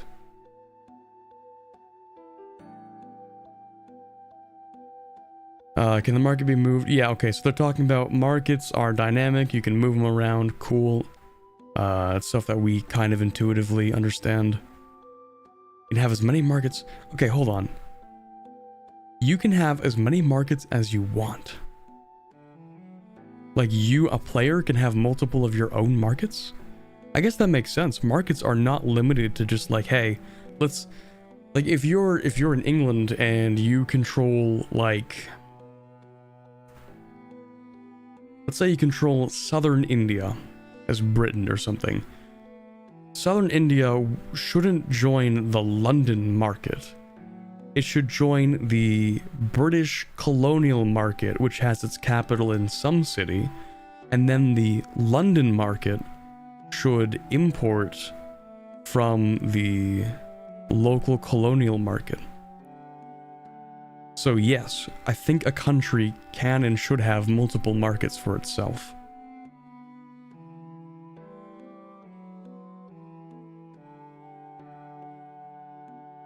I doubt creating many markets is beneficial. I think, okay, so I'm doing this based on the map that we saw earlier. It appears to me that market access sort of dissipates the further away from the center you are. So the reason why I'm saying it might be a good thing, I'm just gonna keep that open for a second, is that, like, let's say, again, I'm just using this as an example, or maybe even over here, the Kaffa market, doesn't seem like there's a lot of market access here, but maybe I'm crazy. Maybe that's not actually relevant. Does distance even matter?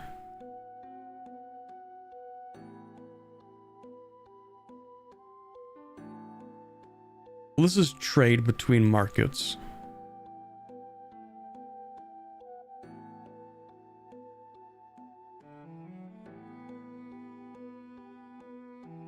Hold on, maybe I'm crazy.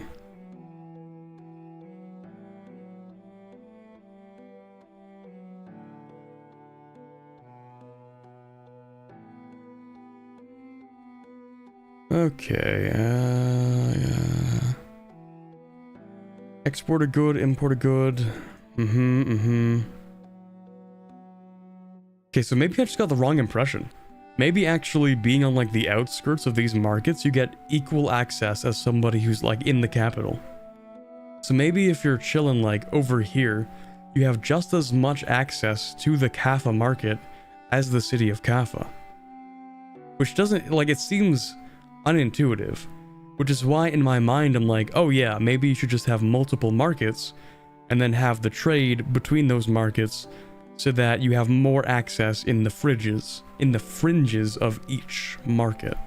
But if that's not how it works, then you're right, maybe you don't need to have more markets. Anyway, I'm just yapping again. We're not gonna know what's really happening with this until much later. Okay, it's usually beneficial to have a significantly sized one that provides you with enough of the resources you need So you only need to import a percentage of what you lack. But I imagine there has to be some reason to create other markets. Or maybe your subjects are going to demand markets from you. Like, we don't even know how. For example, if you set up a colony in India as Britain, you're probably not even going to own that. Like, that's probably going to be owned by the British East India Company. And they're going to have their own market. And maybe there's nothing you can do about that. So maybe it doesn't even matter. Anyway. Oh, hold on. Is it the extent to which a location belongs to a market, as in the darker it is, the easier it is to make it switch markets? And he says yes. So it has nothing to do with efficiency in their market. I see, never mind. Alright, let's move on to the next one, because we only have this one, and then another one, and then the two maps. We're gonna try and get this done within half an hour. How about that? First, boom, 100 Years War. Beautiful. We love that. Very, very nice. Although I don't know why the king would himself be on the battlefield. That's kind of weird, but maybe they did that.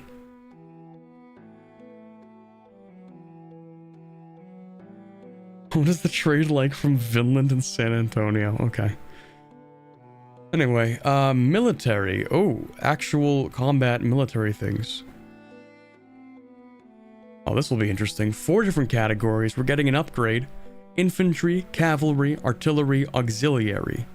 Infantry is the bulk. Other categories have specific roles. The size of a regiment varies over time, with the earliest infantry regiments using 100 men, while at the end there are 3,200 men in each regiment. That's something we usually don't see in any game. The closest is Hoi 4, where you can create variable regiment sizes. But that's... even then, that's not quite the same thing. Because each infantry in a Hoi 4 division, each infantry unit in those divisions is still the same size. Anyway.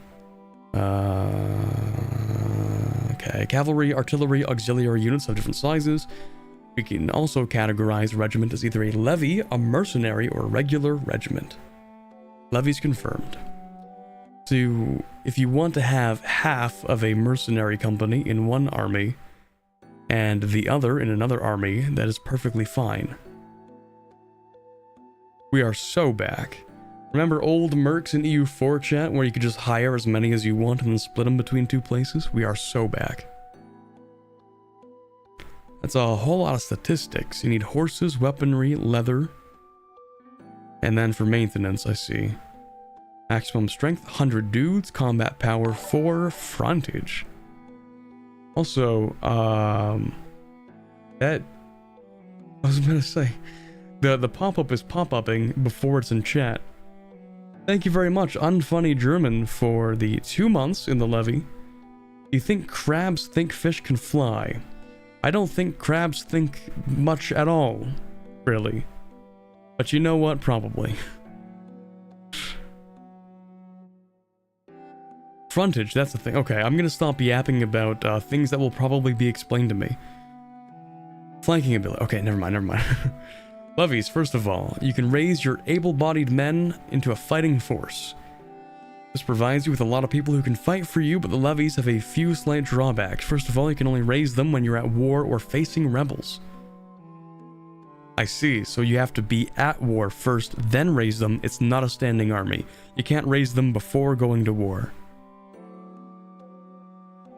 So not quite the CK3 system. In CK3, you can still raise levies, but you can't go to war while they're raised.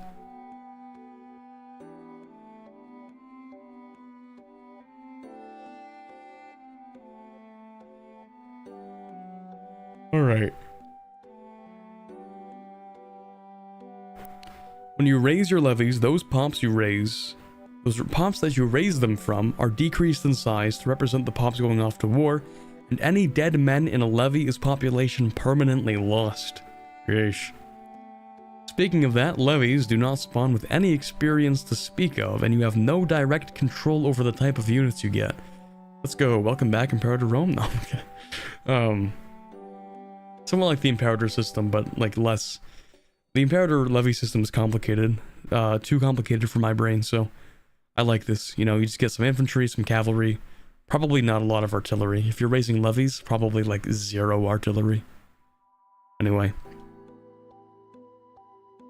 Another slight drawback is that levies do not reinforce during a campaign either. That makes a lot of sense. Yeah. That would make a lot of sense. The province where the levies have been raised will also produce less food and less materials. True. CK2 levies, let's go.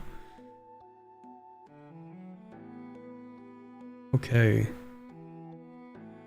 Mercenaries. So mercenary companies are available around the world, so EU4 moment.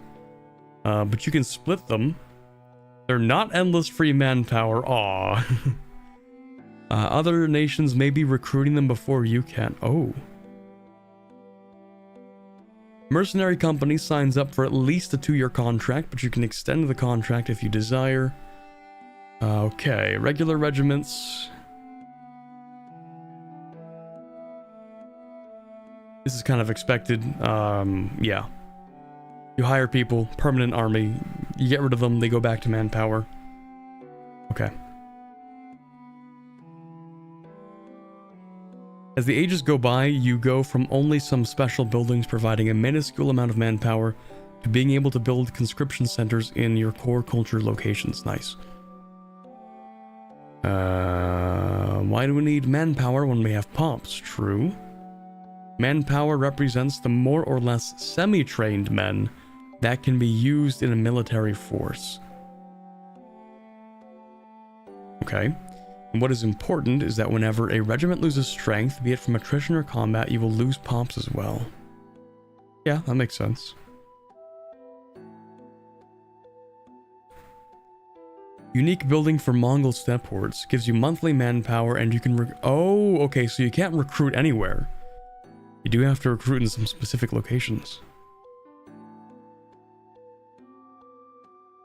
The resident blacksmith is a gunpowder aficionado. The lone cannon enters the battlefield. Yeah, he just drags it along behind him during the campaign. Okay, let's see. Also requires goods, that makes sense. One other aspect to take into account when it comes to manpower is that Project Caesar does not have force limits, but instead, you're limited by how many regiments you can maintain. I like this, because the EU4 system of force limit is kind of a noob trap in a couple different ways. One is that a lot of players automatically assume that they should build to force limit, which is not true. They end up overspending. I think this system that just directly impacts your economy is probably better. You know, you're not going to have people trying to raise as many men as possible simply because they have the capacity, so I think it'll be, you know, better for those people who tend to get caught up in the noob traps. Also, in terms of gameplay, it really should just be, hey, how many people can we afford to pay? That works for me. I think having the artificial limit is kind of weird in EU4 as well. Only because of, you know, if you have the money, you should be able to pay for all that. You know, I don't see why not.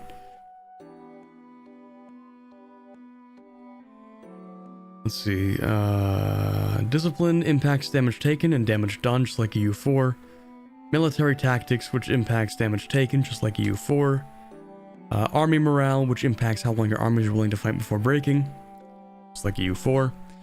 Infantry, cavalry, artillery, and auxiliary power, which impacts damage done for that category. Interesting. Not sure what that is. There's also army tradition, gained primarily from the average experience of your armies, which can be increased by drilling them, and impacts the morale and siege ability of your armies. Like EU4, no, okay. It doesn't do siege ability in EU4, army tradition doesn't. It is morale though. While also slowly pushing you towards land on the land versus naval societal values. Wait, what? Wait, what?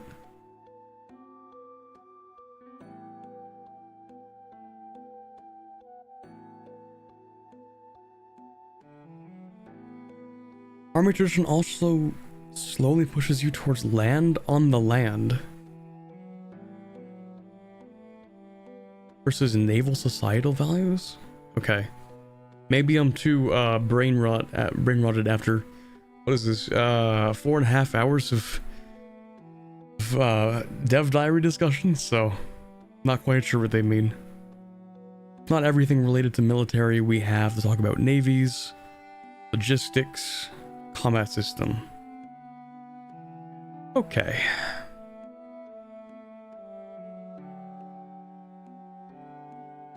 Oh, just land versus naval? Oh.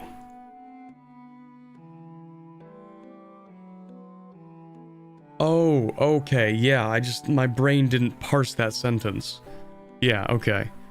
While also slowly pushing you towards land on the land versus naval societal values. Yeah, okay. Sorry, I'm just illiterate, my bad.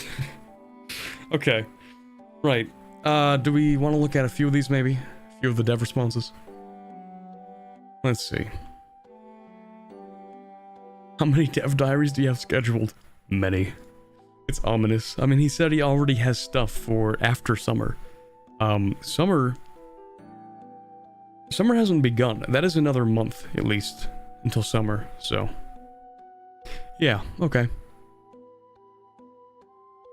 I'm back. What have I missed? Like 6 dev diaries, probably. Will cavalry move faster? Depends. Okay. Does movement speed of units matter during battle, or is it only for traveling speed? Which one? What does this mean? Movement speed? Is there a movement speed thing? Oh, there is. Wait. Yeah, hold on. It's a movement speed and combat speed. They're different modifiers, and this guy's like, hey, which does this one affect? Movement or combat? Buddy, there's already a combat speed modifier. Okay, anyway. Keep in mind, Paradox also closes entirely for at least 1 month during the summer. Nah, they'll probably queue up dev diaries while we're... actually, no, they won't. No, you're right, they won't, will they? I forgot. Those Europeans and their 7 months of vacation per year. Darn.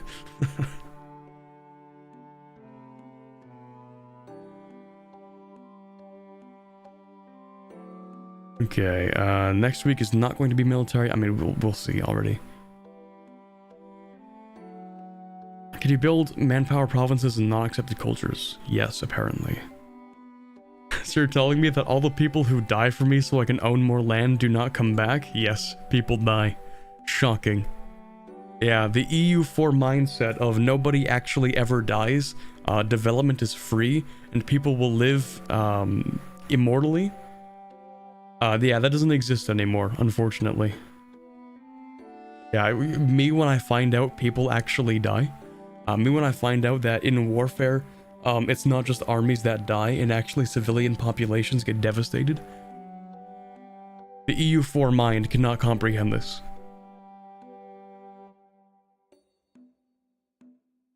Alright, abstraction's cool. Artillery will definitely use guns, fantastic.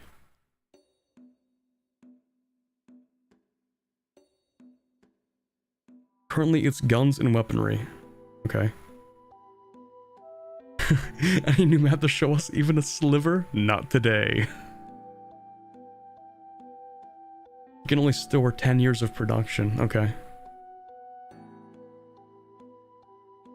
Your regulars need friendly territory to reinforce. Interesting. Make the Azores more than one location. It's 3. Goated.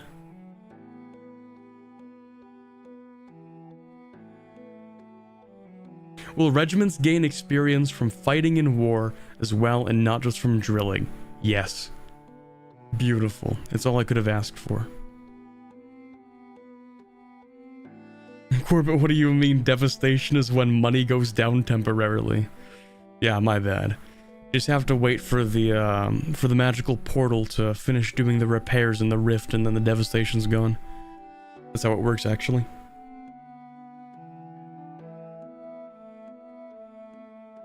They decided to add the canon trade good after the dev diary. I feel like that would be kind of like a given, you know? considering how different cannons were to produce compared to everything else. Like, you know, copper cannons. Was it copper or bronze artillery? I don't remember, it's one of them. Early artillery was like copper or bronze or something. Which is like a lot of weapons by that point were not made of copper or bronze. Like your average pole axe or spear or whatever you were using was not going to be made of copper or bronze at that point, but the cannons still were, so different metal, different supply chain, yeah, that kind of thing. Naval levies. Yeah, that's going to be kind of weird. Let me just steal a couple of fishing ships for my fleet. Yeah, that's going to be interesting. Probably not very good naval levies. Or maybe just means you conscript people to work on the ships. So like you hire them, their levies, to become sailors. Not necessarily that you're drafting ships from your civilian population. At least I would hope. Alright, let's move on to, I guess chronologically, we got the first Tinto map. There we go. Enough reading, now we can have neuron activation. Except there's a lot of reading already. Okay, hey, this is someone else. Give us Johan, where'd he go? Bring him back. Who is you? Who is this guy? I'm scared, bring him back. Alright. Havia, the content design lead at Paradox Tinto, which I joined in 2021. Background as a historian? Okay, say no more. We'll keep you. The map man.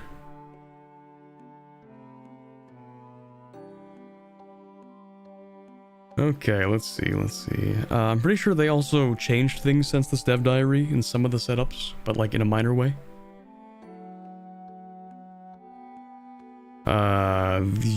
Okay, so they do a lot of research to figure out as much as they can about people in different locations. I think that's what it says, just doing a brief scan over. Yeah.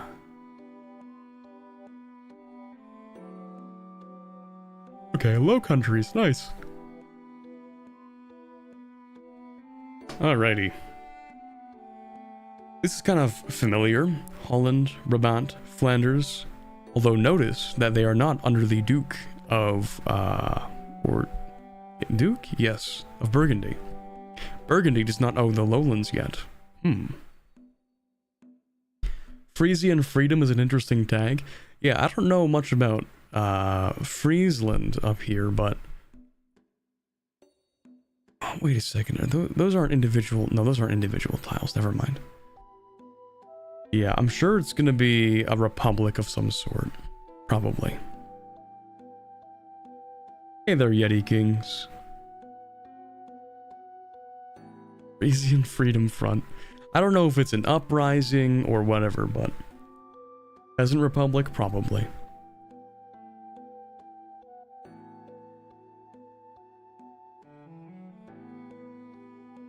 Ooh. Hold on.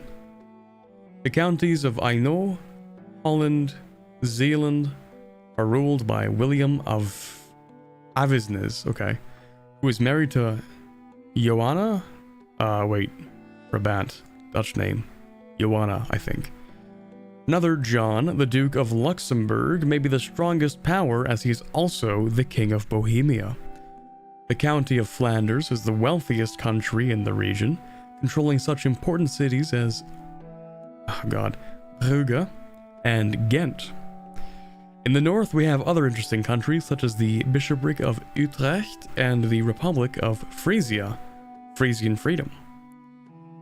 Locations? Cool. Provinces. These are the things that we're more familiar with, you know, like the Holland, These are pretty much the size of actual EU4 provinces. Like, they didn't even change them that much, probably. Hold on. Zoom in. Enhance. What do they mean by this? What is the Roman Flanders? Pretty wacky. Alright, anyway. Climate, topography, vegetation. Makes sense. Coastal, marsh, yup. Classic Netherlands moment. But they should have some really good, yeah, farmlands in the more southern part of the Low Countries.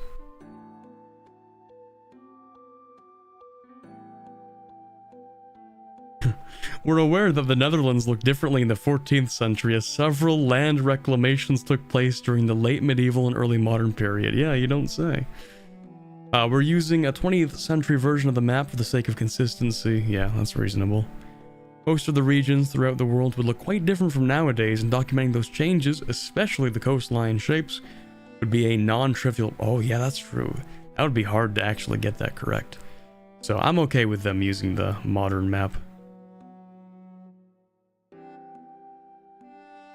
Cultures: Dutch, Flemish, makes sense. Walloon, Frisian, Rhenish. What is that? Ripuartian something, okay. The stripes mean that there are pops of different cultures inhabiting those locations. Also, the German and French cultures are a work in progress, okay. I see. Not many religions here, yeah, just Catholic. See, pearls, sand, livestock, wool, fiber crops, sturdy grains. Interesting. Yeah, I would imagine there would be a lot of wheat down here in the more farmland regions. For sure. Hemp? Is there hemp? We have alum. I don't know what that is. Marble, alum, coal. Coal. I guess they did use coal in smaller scale for heating and stuff. Or it could just be charcoal, but I imagine it's coal probably. Fur, legumes, clay, horses, medicaments. What else is on here? Wine, wild game, iron, stone, gems, fruit, fur, a lot of stuff.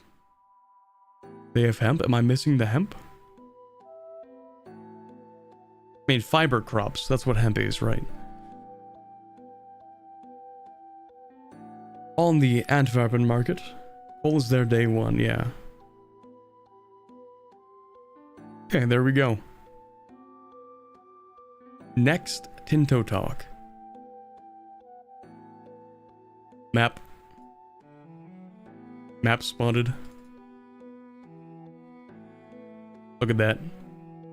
Beautiful. It's the most beautiful thing you could possibly imagine.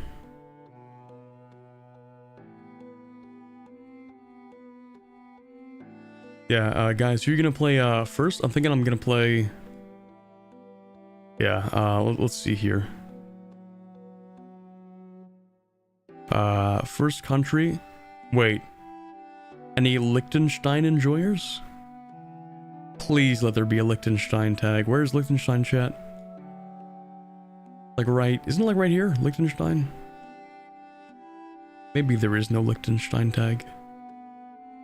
Doesn't exist? Bruh.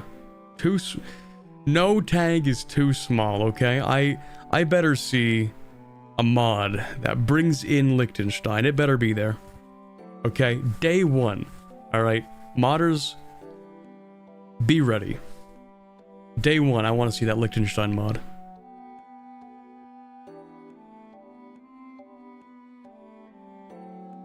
Alright, first game. Oh, it's gotta be Ulm. Of course it's gotta be Ulm. Who am I kidding? Booting up EU5, Ulm on the map. Don't play Ulm? Blasphemy. Alright, let's see. So, we have our, what are these? Organizations? International organizations. Okay, a group of countries that share a common thing. Nice. Some examples of things that an IO can have are the following. If it has a leader or not, and if the leader is a character or a country. Yeah, so like personal unions. Simple enough. If it's unique or if there can be multiples.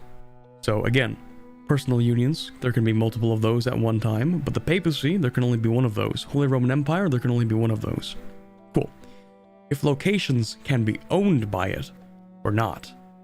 We talked about the banking countries, which are not actually countries, they're pretty much just banks. So there's that. Let's see. Member benefits or penalties. Wait, no, I think I misunderstood the if locations can be owned by it or not. Like a trade league, I guess? Like the trade league itself wouldn't own provinces, but members of the trade league would own provinces maybe, I don't know. Hanseatic League, yeah, that's what I'm thinking. Like the Holy Roman Empire actually owns territory. Coalition, that makes more sense, thank you. Better example. Member benefits or penalties, of course, again, coalition, member benefits, you know, they all attack the same person, or they all defend from the same person, that kind of thing. Or defense leagues even, that's possible, defense pacts. Laws and policies, special statuses inside the organization, Pope, of course, controls the churches. How members will behave during wars, again, defensive leagues or coalitions, that kind of thing, and other things. Okay, cool. Membership in some of these can take a diplomatic relationship slot. I imagine the Catholic Church will not. Let's see. Control groups. If you start as a member of an organization, you get a control group for it from the start. Okay. Let's take a look at some of the generic ones. Some of these have been hard-coded systems in previous GSGs, and they are not unique organizations in a campaign, but can exist in multiple instances. Okay, coalitions, yes. When the target has an aggressive expansion beyond a certain threshold. Sounds like EU4. This is unions, sort of defensive alliance between countries that share the same ruler, so personal unions or otherwise. Yeah, pretty much. May or may not have different levels of integration. That makes sense. Oh, there are a few others like this, including defensive leagues and tribal federations. That makes sense. Religious organizations. I feel like these are going to be a lot larger. So there's going to be the Catholic Church. Okay, yeah, actually, they start with that. So let's just start with the Catholic Church. Every country in the world that is part of the Catholic faith is automatically part of the Catholic Church, of course. They have issues that the cardinals vote on, and being a member has implications and restrictions. I kind of like this. You know, I feel like the Pope didn't have that much doesn't have that much influence in EU4. In fact, you can just invade the Pope, everyone's cool with that. I mean, they might hate you, but, you know, there isn't going to be a Catholic-wide crusade against you to liberate Rome from your rule, you know what I mean? That kind of thing. But hopefully they do kind of do that in EU5. Catholic popes in Catholic countries pay a tithe to the church, which eventually finds its way to the papacy. Okay.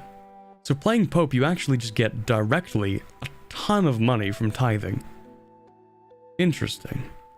So it's sort of different, because when you play EU4, you play Pope, man, you don't actually get the money. It goes into the Curia. So the Curia coffers is where all the tithe money goes. EU5, nope, that's going straight to the Pope. Reasonable, I would say. Unless, of course, this is... Yeah, no, this has to be the Pope himself. You know, purchasing food, this has to be one country. So yeah, the Pope directly receives the money. And one reason to go Lutheran, true, your popes won't have to pay the Pope. Temporary international organizations will be created... Oh, okay, hold on. Crusades and jihads. Temporary international organizations that will be created when a crusade or jihad is called. They have a target set and act like an alliance against that country. Yeah, so like actual crusades that like matter and aren't just temporary modifiers for whoever happens to be fighting that country. Let's go. Although in EU4's time frame, the number of crusades that were actually taken seriously dwindled significantly. Like, after Varna, it was kind of Jover for Crusades, in a way. Let's see.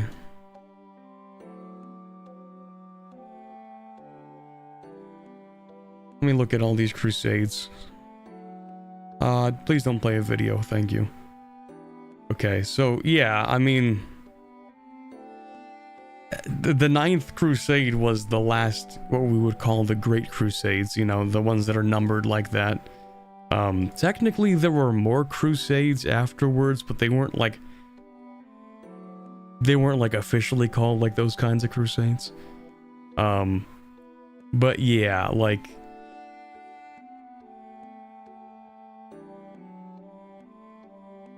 Sorry, I had to cough real quick. Like, they had the Holy Leagues, but the Holy Leagues were more of like... best to defend against the Ottomans, weren't they?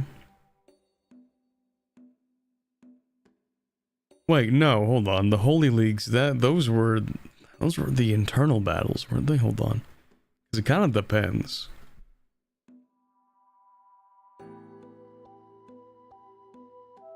Like, you look at the Holy League wars, which are going to be the ones that are going to matter the most in the EU5 time frame. Like, the first Holy League was 5 years before EU5's time frame begins.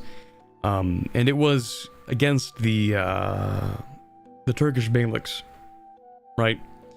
But then the League of Venice was an alliance of several opponents of the French hegemony in Italy.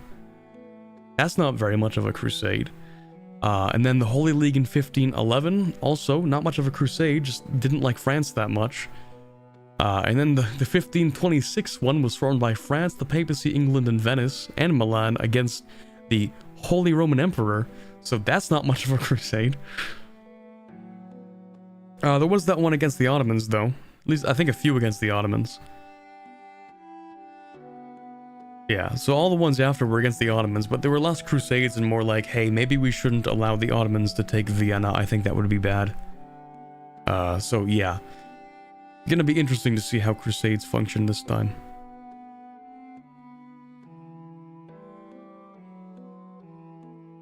Autocephalous patriarchates. Okay. Self-headed in autocephalous patriarchate is a metropolitan bishop in the Eastern Christian confessions, which act independently and does not depend on an or answer to any other hierarchically superior church authority.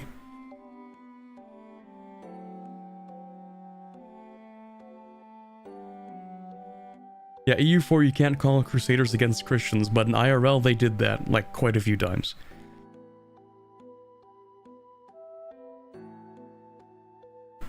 One second, I need a bit of water.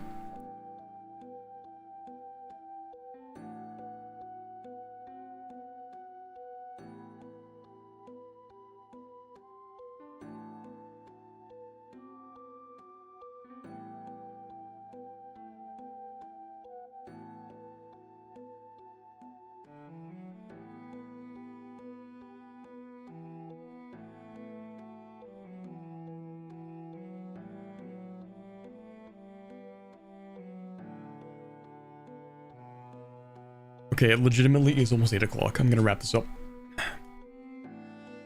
Okay, patriarchates, there's specific ones, so we have like the Russia one, which is the Tatar yoke, cool.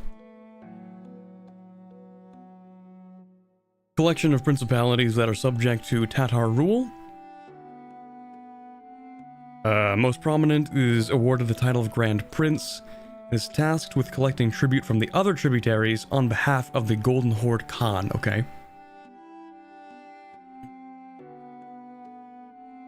Middle Kingdom, one for China.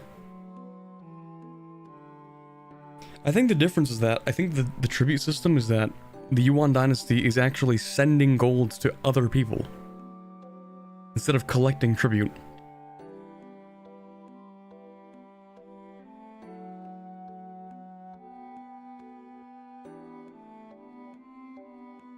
The tribute system is a system where the Huangdi, which I believe is the emperor? Yes. The Huangdi sends gold to other nations in the Middle Kingdom depending on their size. This is the exact opposite of the way it works in EU4. In EU4, playing as China, you extract money from other people. In EU5, play as China, for the Middle Kingdom, you give money to other people. You provide them money. And I imagine this gives you influence in their countries and you can affect laws and stuff. I'm pretty sure. So that's interesting. Holy Roman Empire, of course we know that one.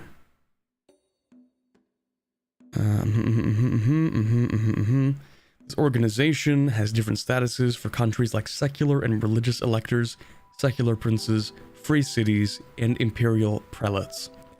It has laws that impact the organization and its members, the most important at the early game being the Golden Bull, which is a must to get approved in order to further develop the institutions of the empire. Okay. There are others in the game at the moment, like the Shogunate, the High Kingship of Ireland, interesting, and many more, as the system is very flexible to use. Man, I'm hopping on board the hype train, maybe a little too much. They said next week they'll talk about religions, but then we look at the next week and it's the Tinto maps. So this is the last one we have so far until tomorrow, and I will not be doing a stream to cover tomorrow's. Alright. Tinto maps. Okay. Okay. Unveiling the map of Iberia. Oh look, it's like almost the same as EU4. But not quite. Because of Morocco. Okay, we have a strong crown of Castile under the rule of Alfonso the 11th, who has overcome the problems of his troublesome minority. To the east, we have the crown of Aragon. Yeah, named that way, even if it doesn't appear like that on the map, I see. An offspring of it is the kingdom of Mallorca, in the Isles over here. Oh yeah, also Andorra on the map, let's go. Huge.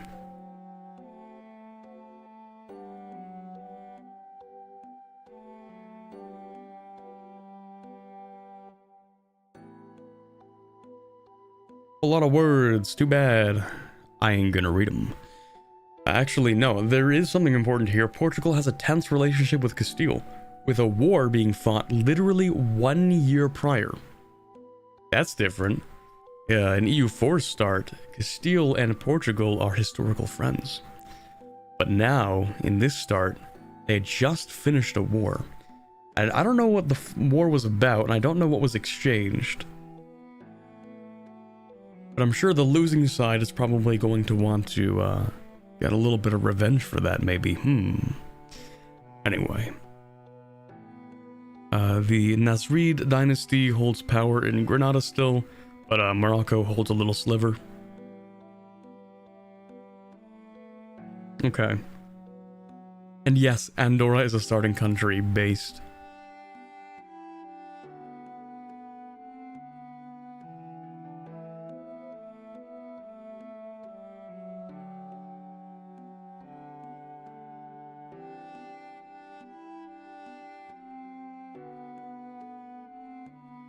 Oh, they're testing a dynamic location naming system based.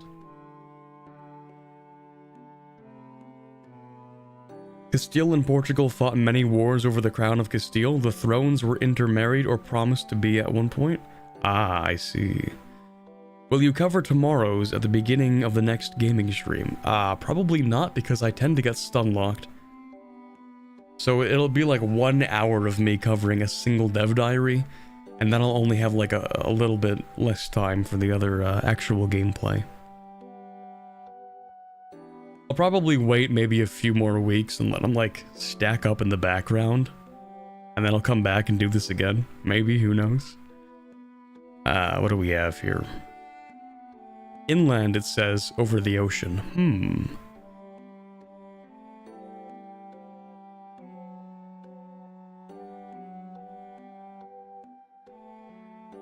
Arid, cool. Cold arid, cool.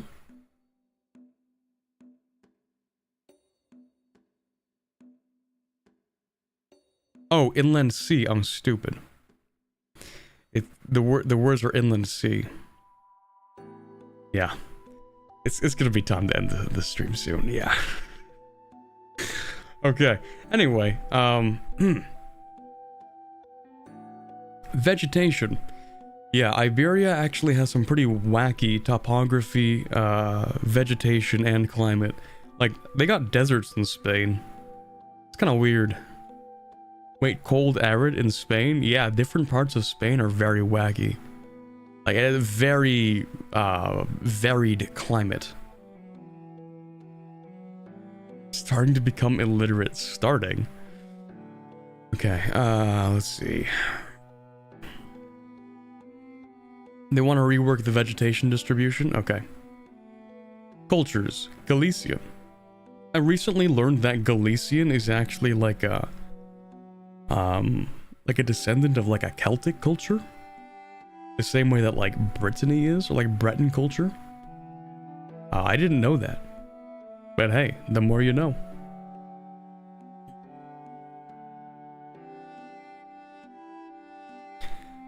Estreleonese, Basque, we are so back Navarra bros, except that Navarra starts with 0 coastline.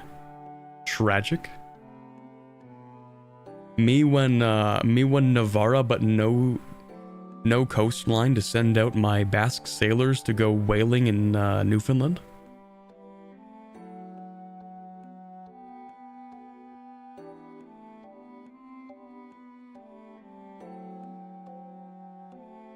Yeah, things are pretty much what you'd expect in terms of culture map mode. Let's see. Estreleonese was still a language. Oh yeah, you know what? Actually, cultures is... It's kind of like an interesting topic of discussion in EU4. Like, what is considered a different culture? What is considered a different culture group? You know, how different do things have to be? Is it language? Is it customs? That's always been a big debate in EU4 as well. But having different cultures like this, I mean, it's somewhat reasonable, and it says that they're doing it off of languages. So based on the different languages in Iberia, Estreleonese, the Andalusi represent, of course, the Muslim inhabitants of Granada and the Strait of Gibraltar, but also a lot of the Mudéjar communities spread throughout much of the territory, yeah. Religion, kind of what we would expect. Raw goods, I'm not going to go through all these. Markets. Interesting how half of Granada doesn't even control, or Granada doesn't even have half of its market. Some of that is in, what is that market? Al Jazair, okay. Which is, where is that? In Algeria? Maybe? Fez market, Al Jazair market.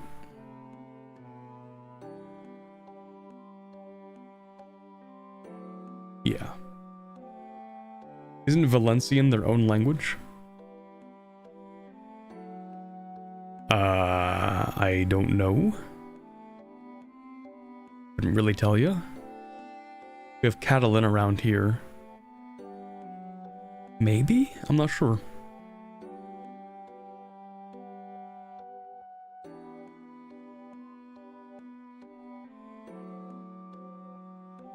Religions, that population, huge. Okay.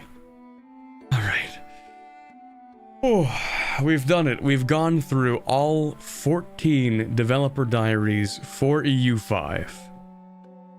Goodness. Okay, I think just after a short 5-hour stream, no less. Okay, it's 8 o'clock. I'm gonna go get dinner. Yeah. I'm gonna see you guys. I'm not gonna do another stream actually this week. Oh my god, I forgot I kept it there. It was larger. Okay. I actually kind of completely forgot that, hold on. There you go. I completely forgot about, wanting to do another stream this weekend, or this week, sorry. So, that's why the stream happened. Also because I didn't do a lot today until, well, too late. So, there won't be another stream this week or weekend. You know, let me get rid of, what am I doing this on? Okay, anyway. So, there won't be any more streams this week. at all. I know, even though it's Tuesday, because I'm gonna work on a video tomorrow, Thursday, and Friday. Actually, I'm gonna have it released early to patrons on Friday, because I have to, because I'm leaving on Friday to go to a convention, which I will be gone for until like late Sunday evening. So the entire weekend I will be gone. There will be no streams. You will probably not even hear from me, except probably on Twitter, just so I can showcase the fact that I'm gonna buy a sword. And with that, I'll see you guys in spirit sometime this upcoming weekend when I actually release the video to everybody. So, yeah. Anyway, thank you very much for stopping by for this very lengthy stream, which was 5 hours, almost 5 hours and 20 minutes of certified yapping. I'm gonna go make some food, because frankly I'm starving, and I didn't even eat much that, up to the stream anyway, so, yeah. Have fun at Anime North, thank you. I will maybe take pictures, possibly, but that's gonna be tough, because, like, there are a lot of people, and I don't want to take pictures of other people, because that's weird. Anyway, I'll see you guys sometime the upcoming weekend in spirit, and then sometime when I'm back next week for a stream. Alright? I'll see you guys later. Bye, bit.